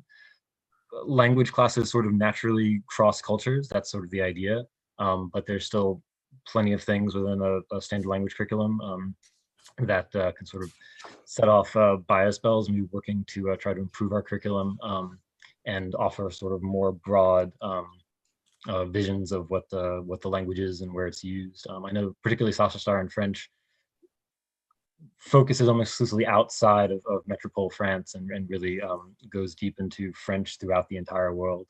That's something Spanish has been expanding, and Latin as well. We're really trying to get away from a sort of concentration on Italy in the Latin curriculum and sort of explore Latin as this multicultural language. And that's what I have to say for the moment. Thank you. Thank you, Jamie. Member Levy? I apologize that I don't know the answer to this. I should, but I don't, so I'm asking. Who sets the graduation requirements? Is it the school committee or is it the faculty at the high school? I'm not the first to ask. That is one of Karen Hidalgo, you can also help, but that is one of the things John, you want to answer that? Superintendent would like to. Graduation requirements are embedded in a policy of the school committee. Okay. I would love for us as a school committee to potentially have a conversation about and refer maybe to the policy committee conversation about graduation requirements. I'm shocked that there's no language requirement for our students. And I'm also surprised that students can graduate from the high school without being necessarily eligible for college. That's a conversation we can have in another time. So perhaps we can get that on a future agenda sometime soon. Thank you. Any other questions? So next is Mr. Whalen, who is our Technology Education Department Chair. Thank you, Ms. Valancourt. And contrary to popular belief, the technology department is the best department in the high school. I just want to clear the record, put that on the record for the school committee. So I want to first start with kind of the philosophy, because while I've been listening to different departments talk about things and the responses, I think that it's important to kind of set the stage for what we do as a department. And so the first thing I'd like to say is when we think about the digital age and technology, the way in which we go about in education in our department is that these concepts are a mindset rather than devices, rather than hardware or software. And this is reflected actually in our transfer goals that we created and developed in association with the International Standards for Technology and Education. That's going to be found at the top of the page for us. So these are things like empower yourself and others, design innovatively, communicate and create, construct knowledge, etc.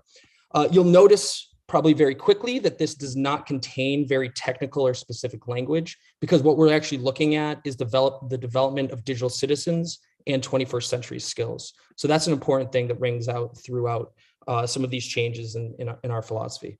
The other part of the philosophy and why I actually became a department chair was, and there was discussion about this, is to reconsider what it means to really achieve and succeed in a traditional public school atmosphere. That's generally, and I think that we are seeing kind of national trends shift from this. The idea of advanced placement being the kind of pinnacle of success. And so we've developed a moniker. We are located in the basement. We call ourselves the basement dwellers, and we say that with pride, because what we focus on is the development of these kind of soft skills and experiential learning and various ways to succeed that may not be viewed in a traditional sense of success, but at the same time, it empowers those students and they feel really good about themselves. So moving on to some of the changes. The first thing you'll probably notice is the establishment of academic tracks, specifically within the communications and media production classes and the digital media production classes. These have actually sprung out from student initiatives. These classes started as students coming up to me and creating a club that was a kind of student journalist club, which is now sprung into, at the moment, 26 students, of which are going to be submitting over 20 segments that they've done for the regional student Emmys. So this has become this has kind of taken on a life of its own. And inside of that, we wanted to accommodate that track because students will frequently take this class over a period of time. And so what was happening is this was reflected as the same course over and over, which they actually were kind of evolving and progressing in the way in which they interacted with the class, which brings me to my other point, which is the kind of reconsideration of what differentiation is and can be in the classroom.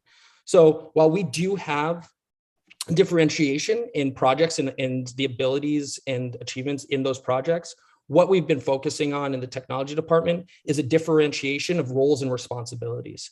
And what that looks like is mentorship opportunities for students that may be in those honor situations, for instance, woodworking, or for instance, in the programming classes. And this is taking veterans that are familiar with the protocols and procedures of the class, are familiar with the fundamental foundations of what we're talking about, and melding them and putting them in situations where they're helping out younger students that will alleviate the work of the teacher within that capacity, but two, also provide kind of learning opportunities and mentorship opportunities for all students involved.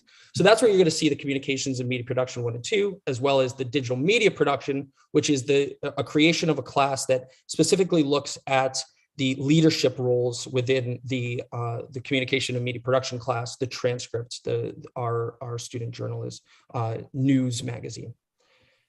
The other important thing to think about in the technology department is that we're also shifting our idea of what it means to succeed after high school. And what that looks like is not only in your success in higher academics, but what you can immediately take out of our courses. In the field of technology in particular, there has been a shift towards certifications because technology has progressed and advanced at such an exponential rate and at such a rapid rate. You're seeing that there's technologies that will easily go obsolete, especially when we're talking about programming and software platforms. And so what we've been looking at, in addition to the IT Pathways program, which is kind of career development and looking at the ways in which we're currently situated in the market, we have Cisco systems certification. We're looking and exploring in C++, Java, Google certification. So not just specific niche things, but things that will be applicable for employment in a wide variety of professions. So that Google certification, it basically works like Microsoft Word at this point, the certification in that. We also use industry leading software. We have been blessed with 500 licenses of Adobe Master Suite with our partnership with Northampton Open Media. And the other part of this is how can we promote what we're doing in classes as meaningful for the next step, and things like an articulation agreement for my photography class that counts towards HCC credit, so they can skip the introduction to photography if they so choose and go to the next level immediately in their studies. We also have a course. The course variety and educator flexibility is something that I'm proud of, and also a little bit cautionary about. We have a wide range of expertise and offerings in our department. So everything from engineering and woodworking to programming, cybersecurity, web development, and then in the digital production, digital video and photo, communication, media production, journalism. We also have 2 licensed staff in history, 1 licensed in physics. One of our programming teachers, Kevin Lucy, currently teaches history classes as well, and is in a master's program at Westfield State for history as well. So we've been kind of doing in our department some kind of double work there as well, using our expertises and filling in and accommodating accordingly. Some of the challenges and achievements and future plans. We have a heavy reliance on the kind of that experiential project-based learning. So like all classes, we took a kind of hit when we were during COVID in participation and building those relationships, particularly in the new classes that we established, our cybersecurity, our programming courses. These really, we rely on the relationships that we have with our students, like any other educator. And so the number of students in these classes has been low due to this, but now we're seeing an enthusiasm for these, and we're really excited to kind of expand the capacity of these classes, which kind of brings us to a next point, and something that we've been talking about, or I've been hearing in the responses and questions, which is, and I actually often ask myself when I'm running around, it looks like everything's on fire, how you can operate a class of 28 or 29 or 30 kids and do that efficiently. And I really think that what our philosophy is that if we have the resources to do so, we will waive any cap as long as the students are set up for success. So you'll frequently see within our classes, we will have on the wait list in our established courses, our woodworking courses, our intro to photo and video, we'll have anywhere between 60 and 90 students on the wait list alone. And so we do have very high demand for the classes that we offer, and we routinely waive the cap to accommodate these students. Why? Because the students come in, they're excited. These are often elective courses, but we also, through that differentiation, have provided the means for them to pair up through projects-based learning, to pair up with students and to operate in capacities where the burden is not always on the teacher, nor should it be. We're more facilitators in our department rather than lecturers, rather than standing up and being kind of the overseers of the class in a kind of traditional authoritative sense. And so how do we do this? The resources that we have from Smith College, we've had over 250 computers donated from them. Northampton Open Media has been a huge contributor to our success. Large donations of wood, which you should be seeing coming from JT and South Deerfield. So we have the capacity, and when we have the capacity, we take in students here.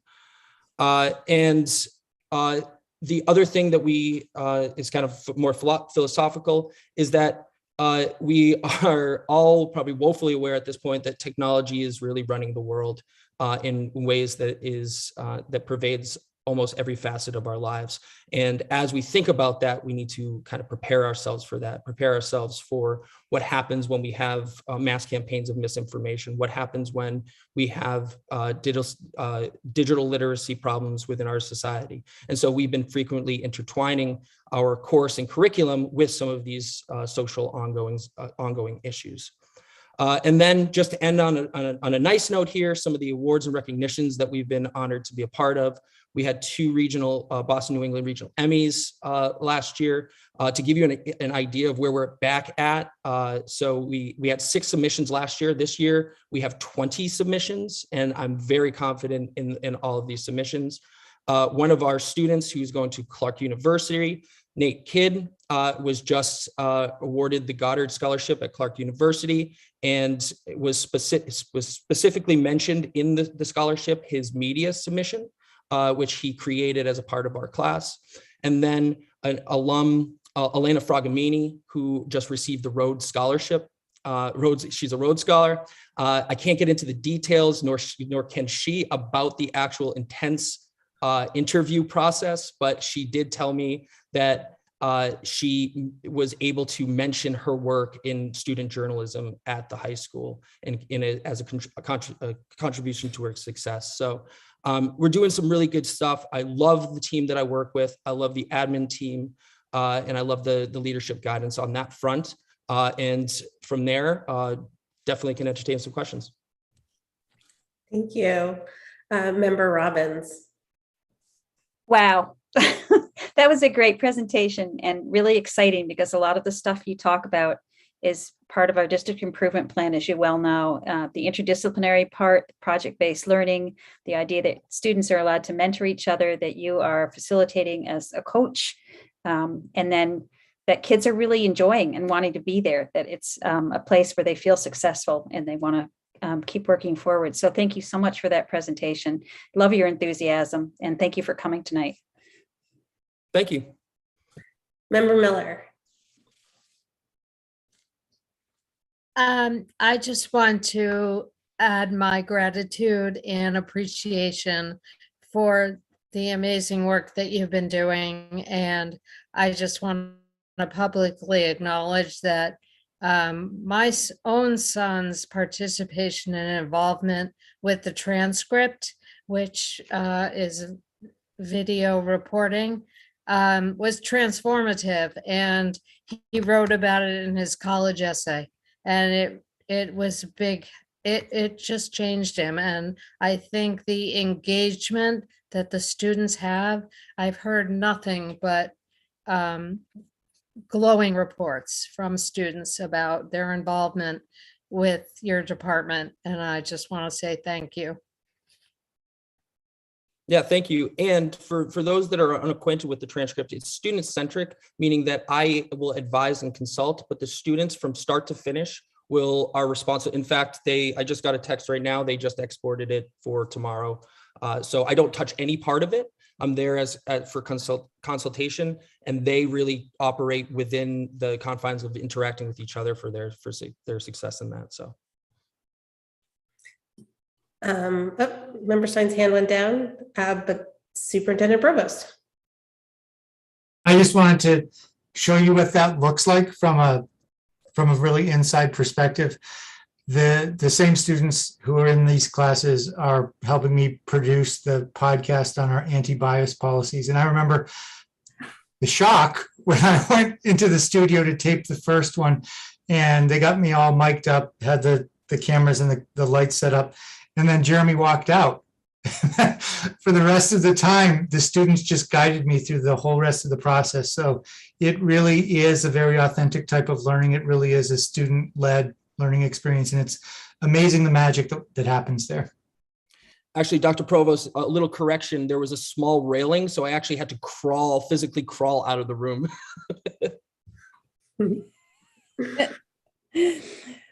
Okay.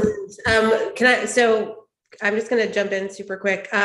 Jeremy, I haven't been able to see you in person in a long time. I'm going to take a quick opportunity to congratulate you on your engagement. It's good to see you. Oh, thank you. Okay, sorry, Principal Valancourt. No, any celebration is a good one.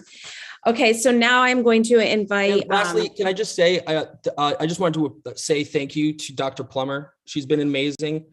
We've had discussions over the years, and I just want to say thank you to her as well.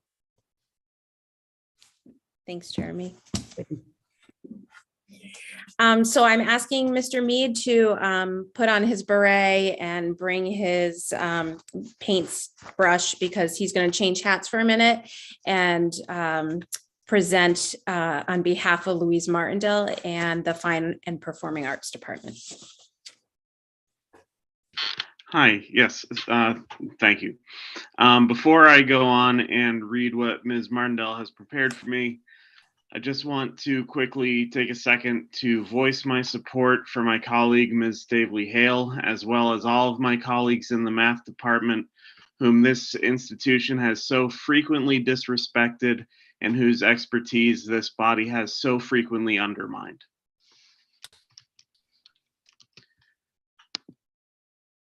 From the desk of Ms. Martindale. The Fine and Performing Arts Department is committed to inspiring our students to strive for excellence as they navigate their arts education, and we are proud to provide outstanding opportunities for students seeking both introductory and more advanced courses of study. Visual arts classes offer students opportunities for foundational studies as well as media-specific courses such as drawing and painting, sculpture, printmaking, and ceramics.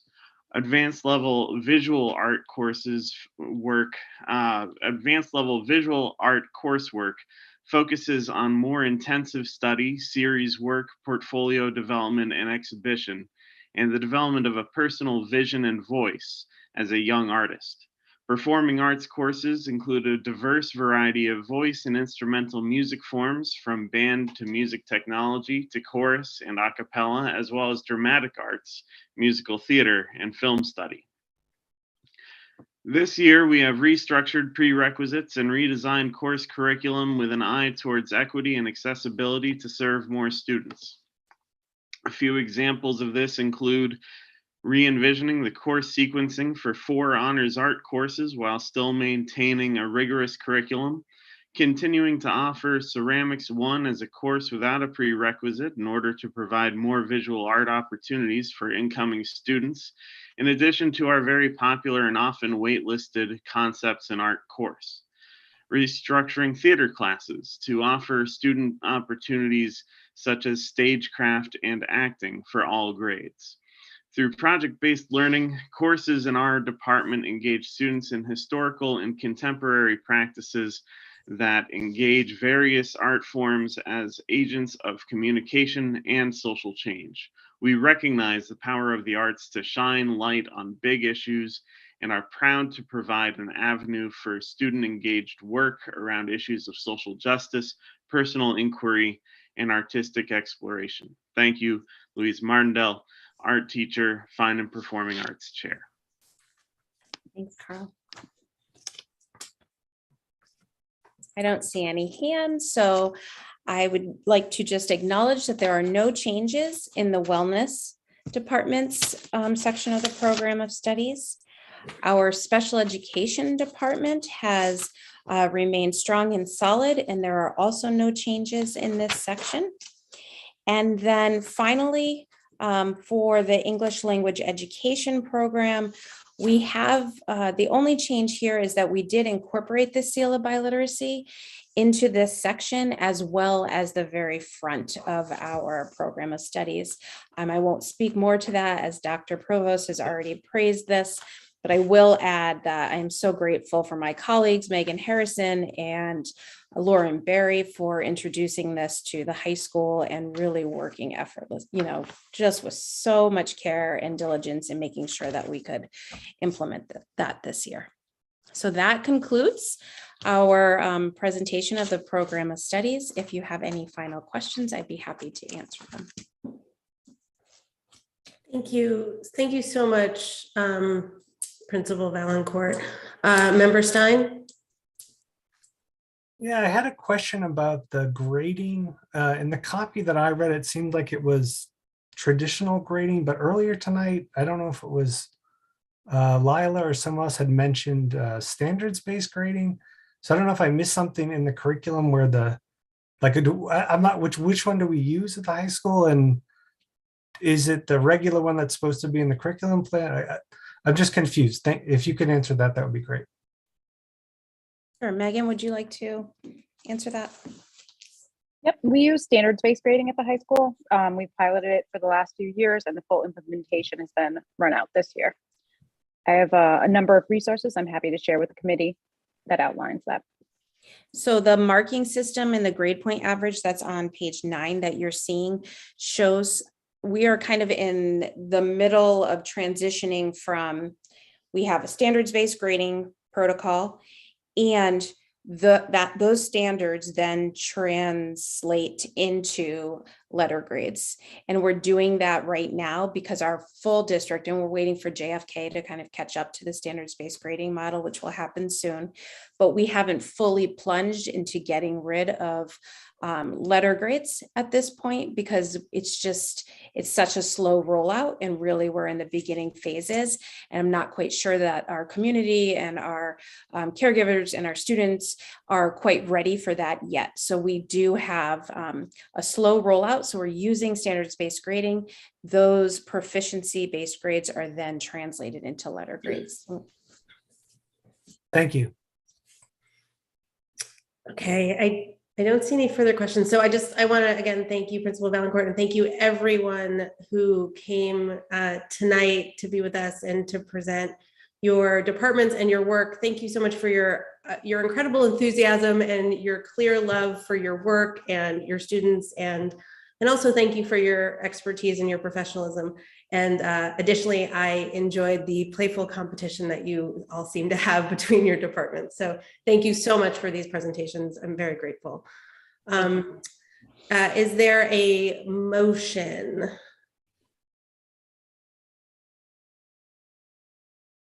So I'm looking for, so this is on the agenda for a vote to approve the Northampton High School Program of Studies. So I'm looking for a motion. It looks like Member Stein has his hand up. No, I'm sorry, that was from before.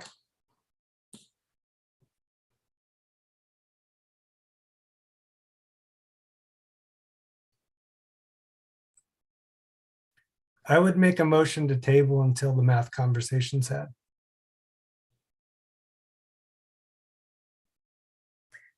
Is there a second? I guess I wonder if that timing, what's the question of timing? Dr. Provost, did you want to speak to that? I wanted to ask the high school administration and guidance department what the consequences of delaying the vote on the program of studies would be for students' ability to enroll in courses.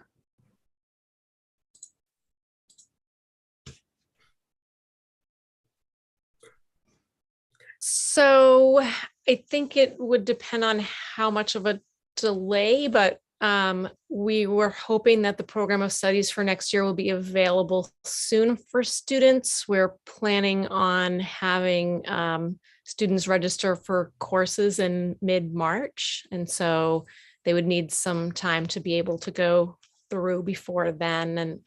And so it gets a little tricky trying to find dates that don't conflict with MCAS and other things that are planned. So I guess it depends how long the delay would be. Principal Valancourt, did you have something to add to that? You're muted though.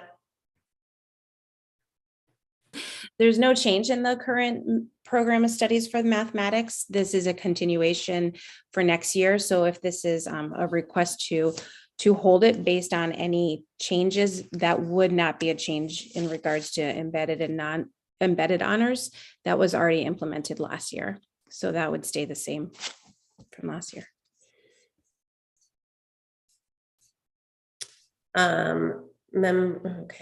Member Levy? Well, are we being asked to approve the changes to the program of study or the program of study? I might not be using the right words. Go ahead, Dr. Provost. You're being asked to approve the new program of studies, which would have the courses that students would be registering for next year. So what if, I wonder if we could take Member Stein's proposal or motion and maybe amend it slightly so that to help the high school prepare all the things they need to prepare, and to say, could we approve all parts of the programs of studies except for the math piece, and invite the math department to join us? Do we have time in our next meeting, or is the next meeting a budget meeting? The next meeting is an interview of candidates. That's next Wednesday. The meeting after that is the budget meeting. I think that the next time this could really come before the committee would be the regular March meeting, which would be March 10th. Okay, so that would be too late. Everyone keeps moving. Member Miller? Your hand is up. Well, okay, I guess first of all, I just don't know this. Why is March 10th too late? That's just my question. Go ahead. As Karen Hildago just explained, students need to be making their course selections by mid-March, which is essentially the next week. And in order to do that, they need some time to discuss the program of study with caregivers and make their choices. I still don't understand why. Just to explain, I'm not challenging it. I'm just asking, why do they have to make their choices? Why do students have to make their choices in March? Oh, I see. I misunderstood your question. Karen, can you speak to how you set that deadline, or any of the high school administration?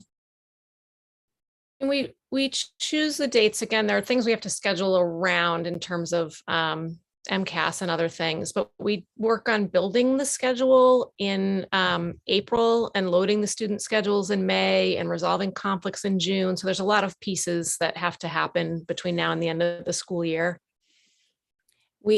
And to add to that, we invite 8th grade parents up. I believe it's in 2 weeks. Our 8th grade caregivers are coming to the high school. We're reviewing the program of studies. We're talking about offerings.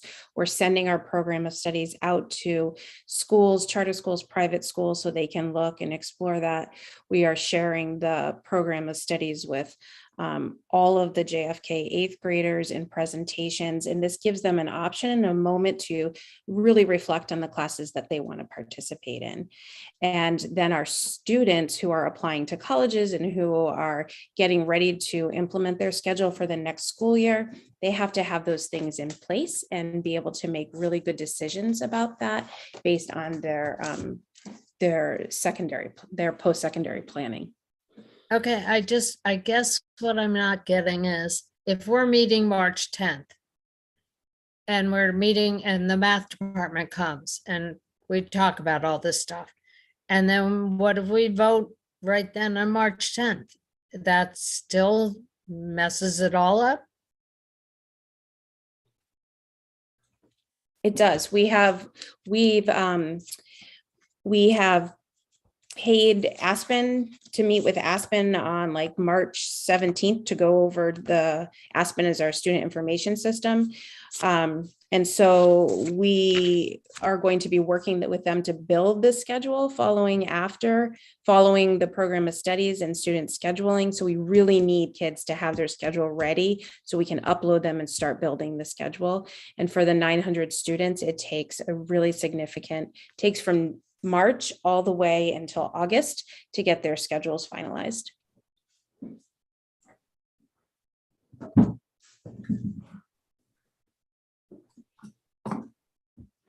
Okay, moving on, Member Miller. The hands keep going up and down. Member Robbins. So where are we now? Is there a motion on the table or not? Or we No, just have a discussion? Okay. I'm not sure there was a second. So that also is making me uncomfortable that there is not a motion on the floor. So I have a piece of suggestion that maybe could help us get a motion on the floor, because I heard this other piece. I agree that I'd love to have a deeper talk with the math department, because I think there are there's a lot of concern, and I'm not sure really where it all comes from. And I'd love to have the history of what that's about. Like to learn more about it.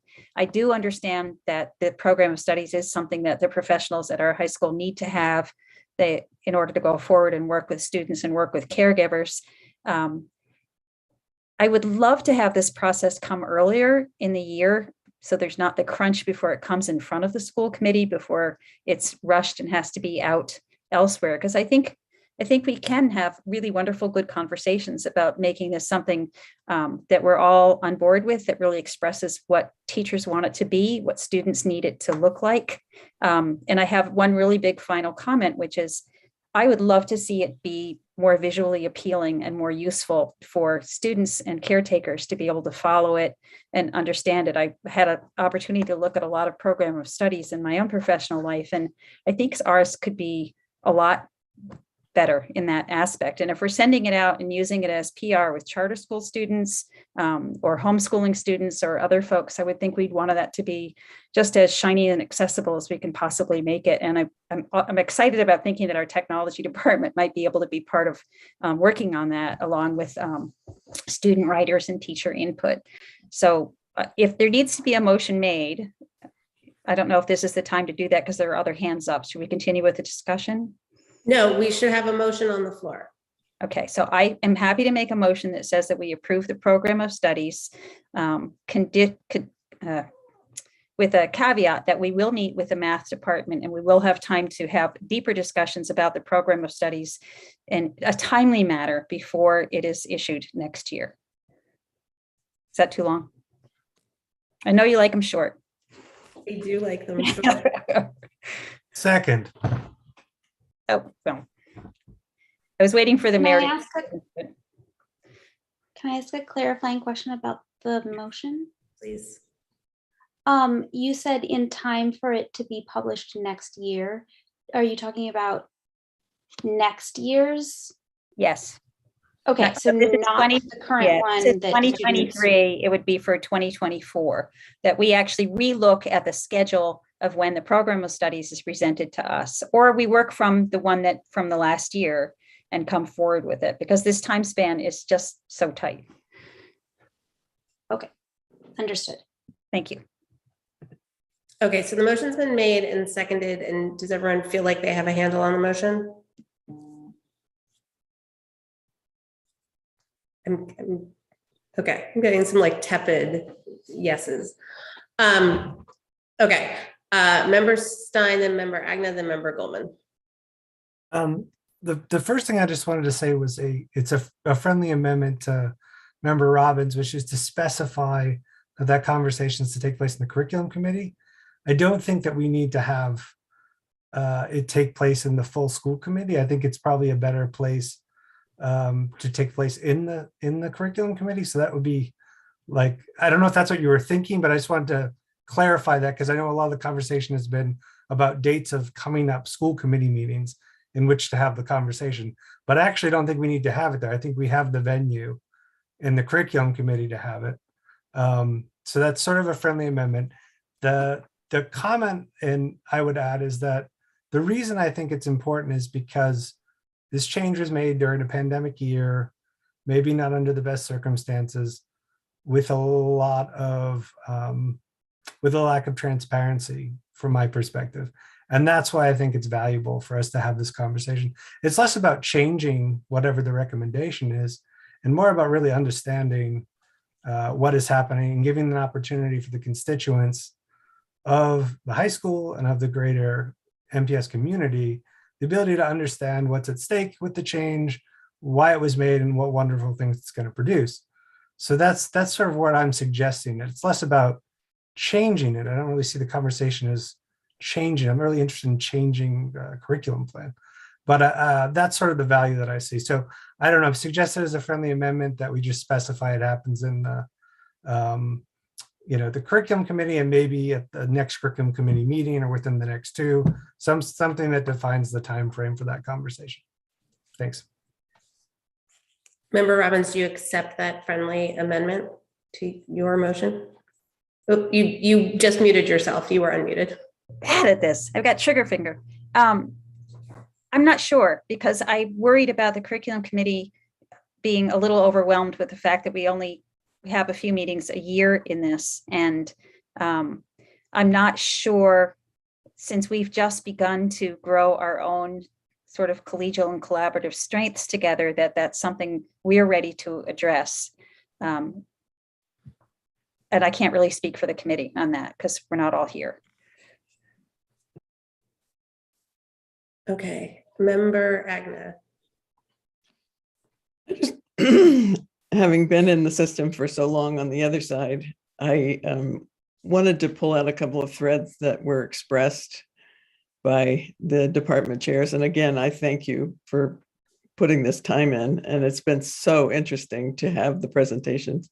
One, I think Jeremy said about moving, or his department has facilitator as teacher, and that a number of students is not necessarily an obstacle to differentiating because of how you can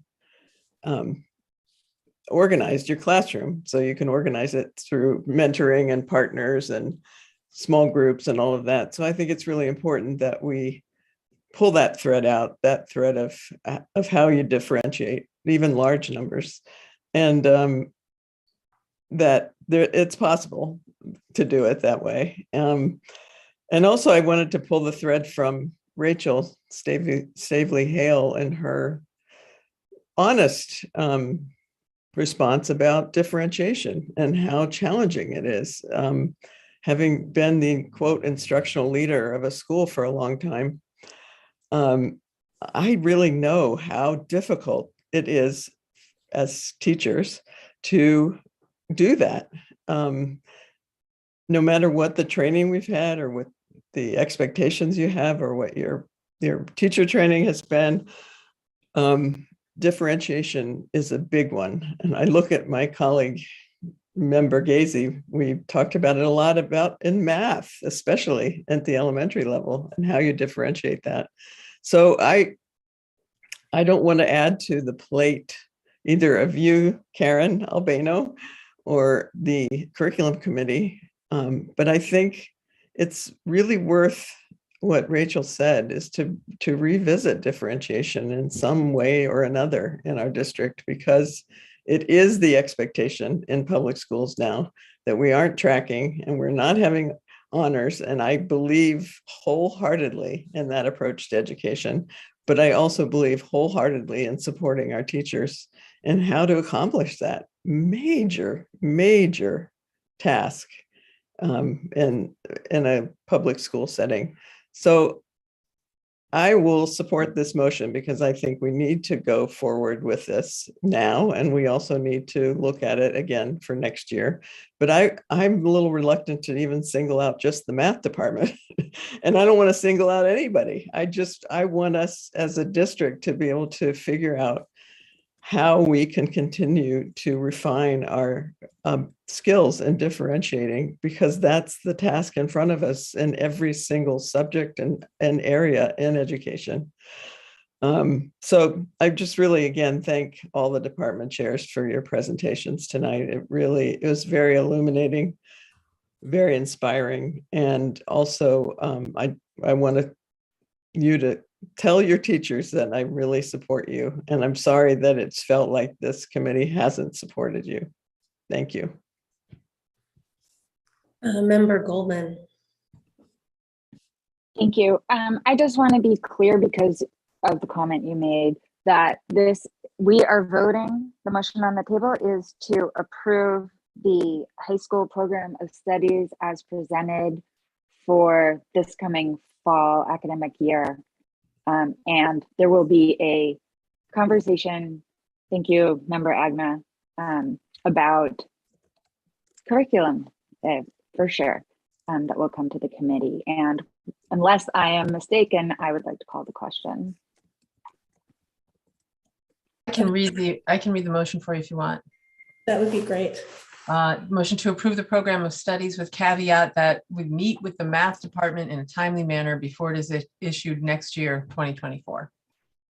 Member Goldman, you're the last hand up, and we have to vote on calling the question. So great. If no one is going to talk next, then I retract calling the question. Great. Thank you for pointing that out. Okay. So everyone heard the motion, yes? Okay. So roll call. Annie? Member Stein. Yes. Member Levy. Yes. Member Miller. I think you're muted, Member Miller. Yes. Member Agna. Yes. Member Davis. Yes. Mayor Sciarra. Yes. Member Robbins, Yes. Member Gazy, Yes. and Member Seraphy Cox. Yes. And me, I'd like to vote as well. I vote yes. I'm sorry, I have to find you. That's fine. I'm right between Member Miller and Member Agna. Oh, there you are. Sorry, Member Goldman. Member Goldman, you voted yes. Thank you. Okay, thank you. And thank you again, everyone who came here to present to us your departments. I we greatly appreciate it. Okay, next we are at, this is item D, which is a vote on ratification of nurses bonus MOA. And Member Seraphy Cox? Yes, thank you. So it is the committee's practice to ratify memorandums of agreement with with NACE, our school employees union, in public after they are ratified during executive session. I would make a motion to ratify the sorry, was it bonus or stipend? I got the wrong page here. Here we go. I'm sorry. The nurses bonus MOA. Second. So the motion was made by Member Seraphy Cox. Who was the second? I heard two. One was me, Holly. Okay, I'm gonna go with that one. Any discussion? Seeing none, roll call, please. Member Levy? Yes. Member Miller? Yes. Member Goldman? Yes. Member Agna? Yes. Member Davis? Yes. Mayor Sciarra? Yes. Member Robbins? Yes. Member Gazy? Yes. Member Seraphy Cox? Yes. And Member Stein? Enthusiastically, yes. Okay, and that passes. And next we're at, this is also a vote. This is on ratification of scientific reading MOA. Member Seraphy Cox? Yes. Yes, thank you. And I should have mentioned on the previous item a big thank you, an extra big thank you to all of the school nurses. Amazing work that they do for our district. So next is ratification of the scientific reading MOA. This was referred to actually a little bit in the Suzanne presentation that Nick Bernier had presented about, and I'll just make a motion in honor of my daughter, who was super excited to see that there was more training on dyslexia as a person who has dyslexia herself. So I will make a motion to ratify the scientific reading memorandum of agreement. Second. Motion, I think, was made by Member Robbins. I mean, so the motion made by Member Seraphy Cox, seconded by Member Robbins, I believe. Any discussion? Seeing none, roll call, please, Annie. Member Miller? Yes. Member Goldman? Yes. Member Agna? Yes. Member Davis? Yes. Mayor Sciarra? Yes. Member Robbins? Yes. Member Gazy? Yes. Member Seraphy Cox? Yes. Member Stein? Yes. And Member Levy? Yes. Okay, that also passes. And we are at a vote on the school calendar. Dr. Provost? Thank you. Directing you to the school calendar in your packet. The proposed first day for staff would be August 29th. The first day of school would be September 1st. The last day of school would be June 21st, with the 5 days that we're mandated to schedule for potential inclement weather makeup. That would bring our last potential day with 5 snow days to June 28th. This calendar has been looked at by NACE. They feel that it is compliant with all the provisions of the collective bargaining agreement. And so I would ask this for the school committee support. Let's put a motion on the floor, please, and then we'll go to any discussion. Motion to approve. Motion to approve. Looking for a second. Second.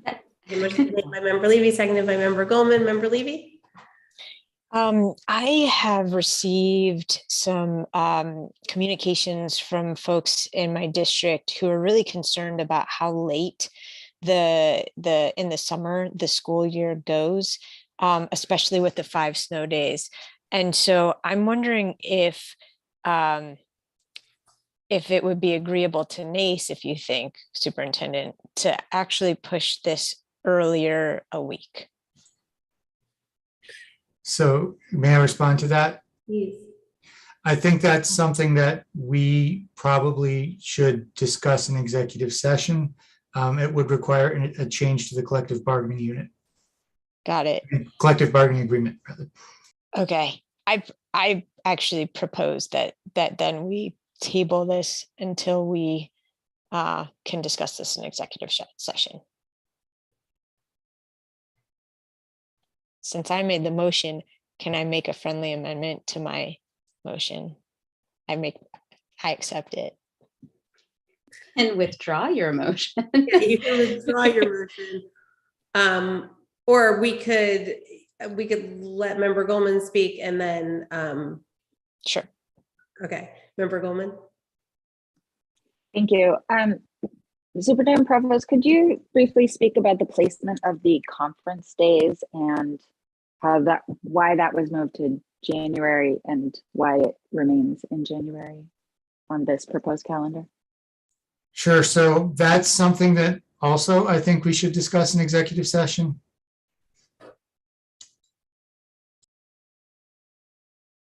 Okay, is there any other discussion on the motion on the floor? Member Sr3 Cox. Oh, I thought that Member Levy had withdrawn her motion, so I was going to make a motion. I don't think it's yet been withdrawn. Okay. I withdraw my motion and I'm happy to hear your motion.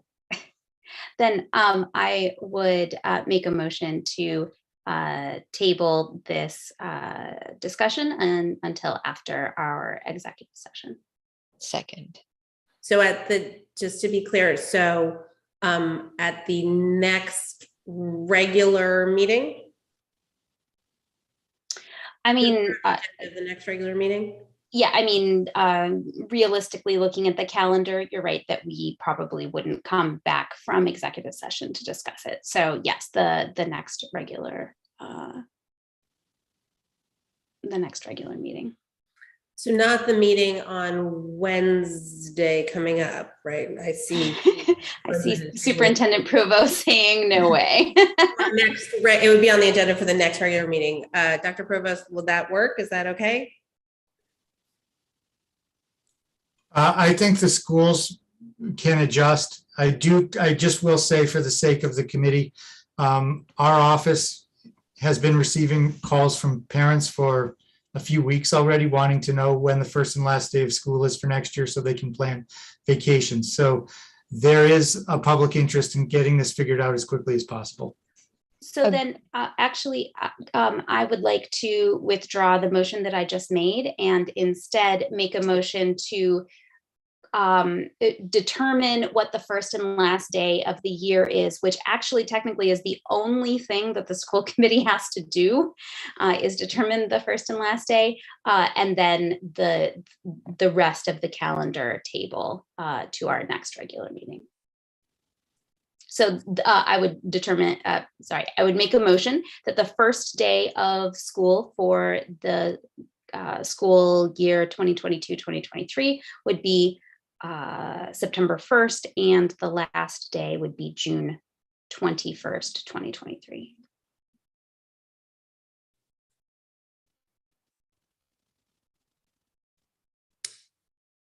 Is there a second? I'll second that. Okay, motion's made and seconded. Any discussion on that motion?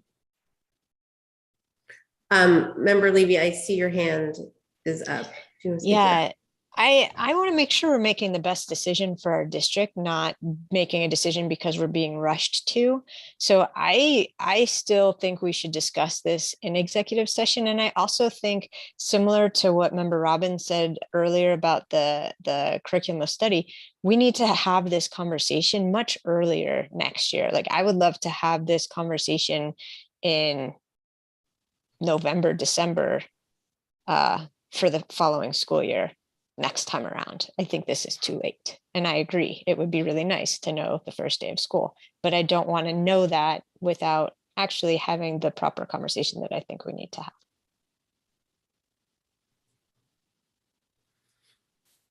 have. Can I ask a question? Is this when this is always done, or is this happening now partly because it's a new school committee?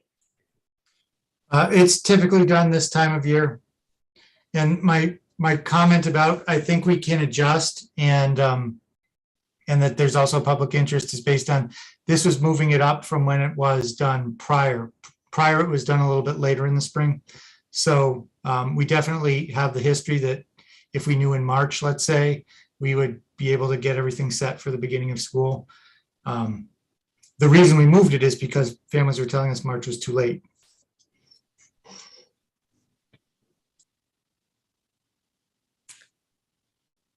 Okay.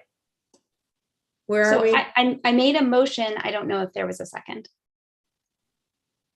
There was, right? I did second it. That's what I thought. Yes. Right. Okay. Do you want to reiterate your motion? That the first day of school would be September 1st. The last day of school would be June 21st, 2023. And that we table discussion of the rest of the calendar until after executive session. Sorry, until our next regularly scheduled school committee meeting. Okay. Any further discussion on that motion? Is it to table the discussion or to table the approval of the rest of the calendar? Table the approval of the rest of the calendar. Thank you. Dr. Provost? I'm just a little bit confused on what would be tabled, because as Member Seraphy Cox correctly pointed out, the thing we need to approve is the first and last day. The rest of the stuff is details that often gets changed anyways because of, scheduling things. So I guess maybe what my question would be is the tabling in intention that there might be a change to the start and end date? Because that would just change our messaging to parents who are calling. We could say, right now it's these dates, but there's a possibility it could change. Is that what the motion means? My motion was more in relation to the dates for conferences. Got it. Okay. So if there's no further discussion on the motion on the floor with those dates, start and end dates, roll call, please, Annie. Member Goldman.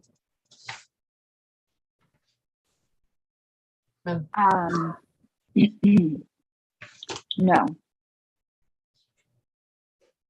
Member Agna. Yes. Member Davis. Yes. Mayor Sciarra. Yes. Member Robbins. Yep. Member Gazy. Yes. Member Seraphy Cox. Yes. Member Stein. No.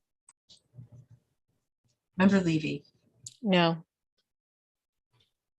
And Member Miller. Yes.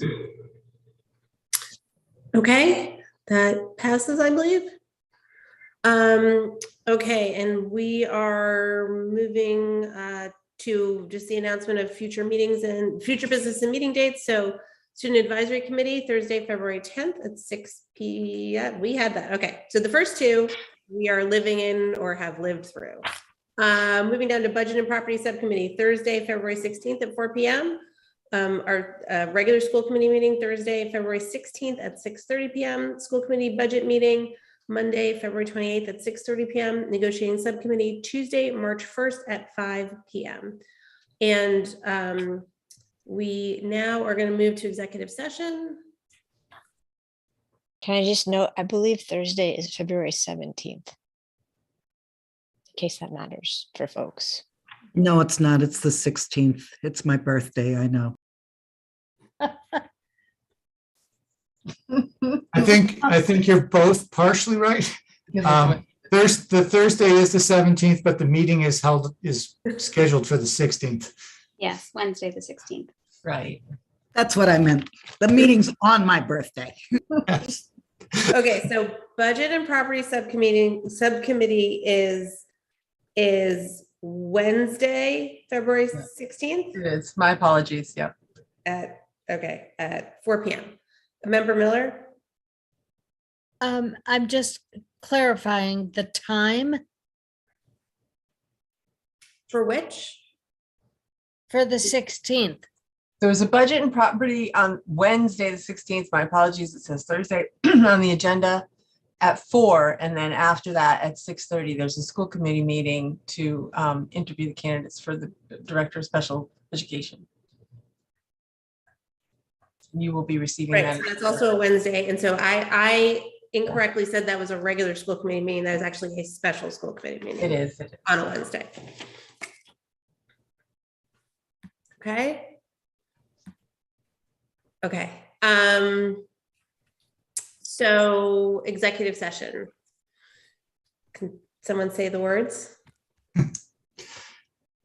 I would like to make a motion to enter executive session under Massachusetts General Law Open Meeting, Chapter 30A, Section 21A3, to discuss strategy with respect to collective bargaining or litigation if an open meeting may have a detrimental effect on the bargaining or litigating position of the public body, and the chair so declares.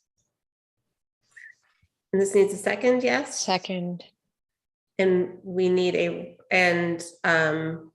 roll call, and I am going to just make sure that everyone knows that we will be adjourning from executive session, so we will not be coming back into an open public meeting. So once we go into executive session, we won't be coming back tonight.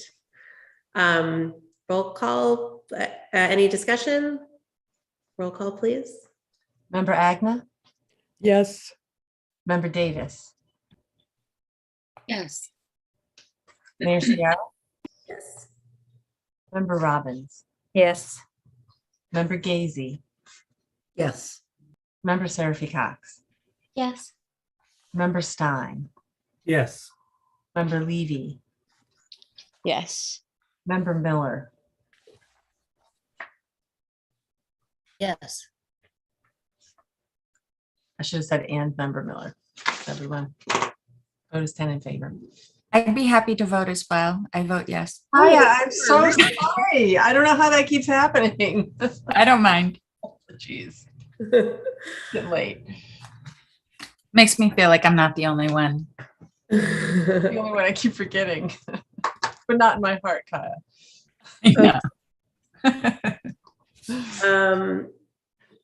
Okay, so I still see some members, some people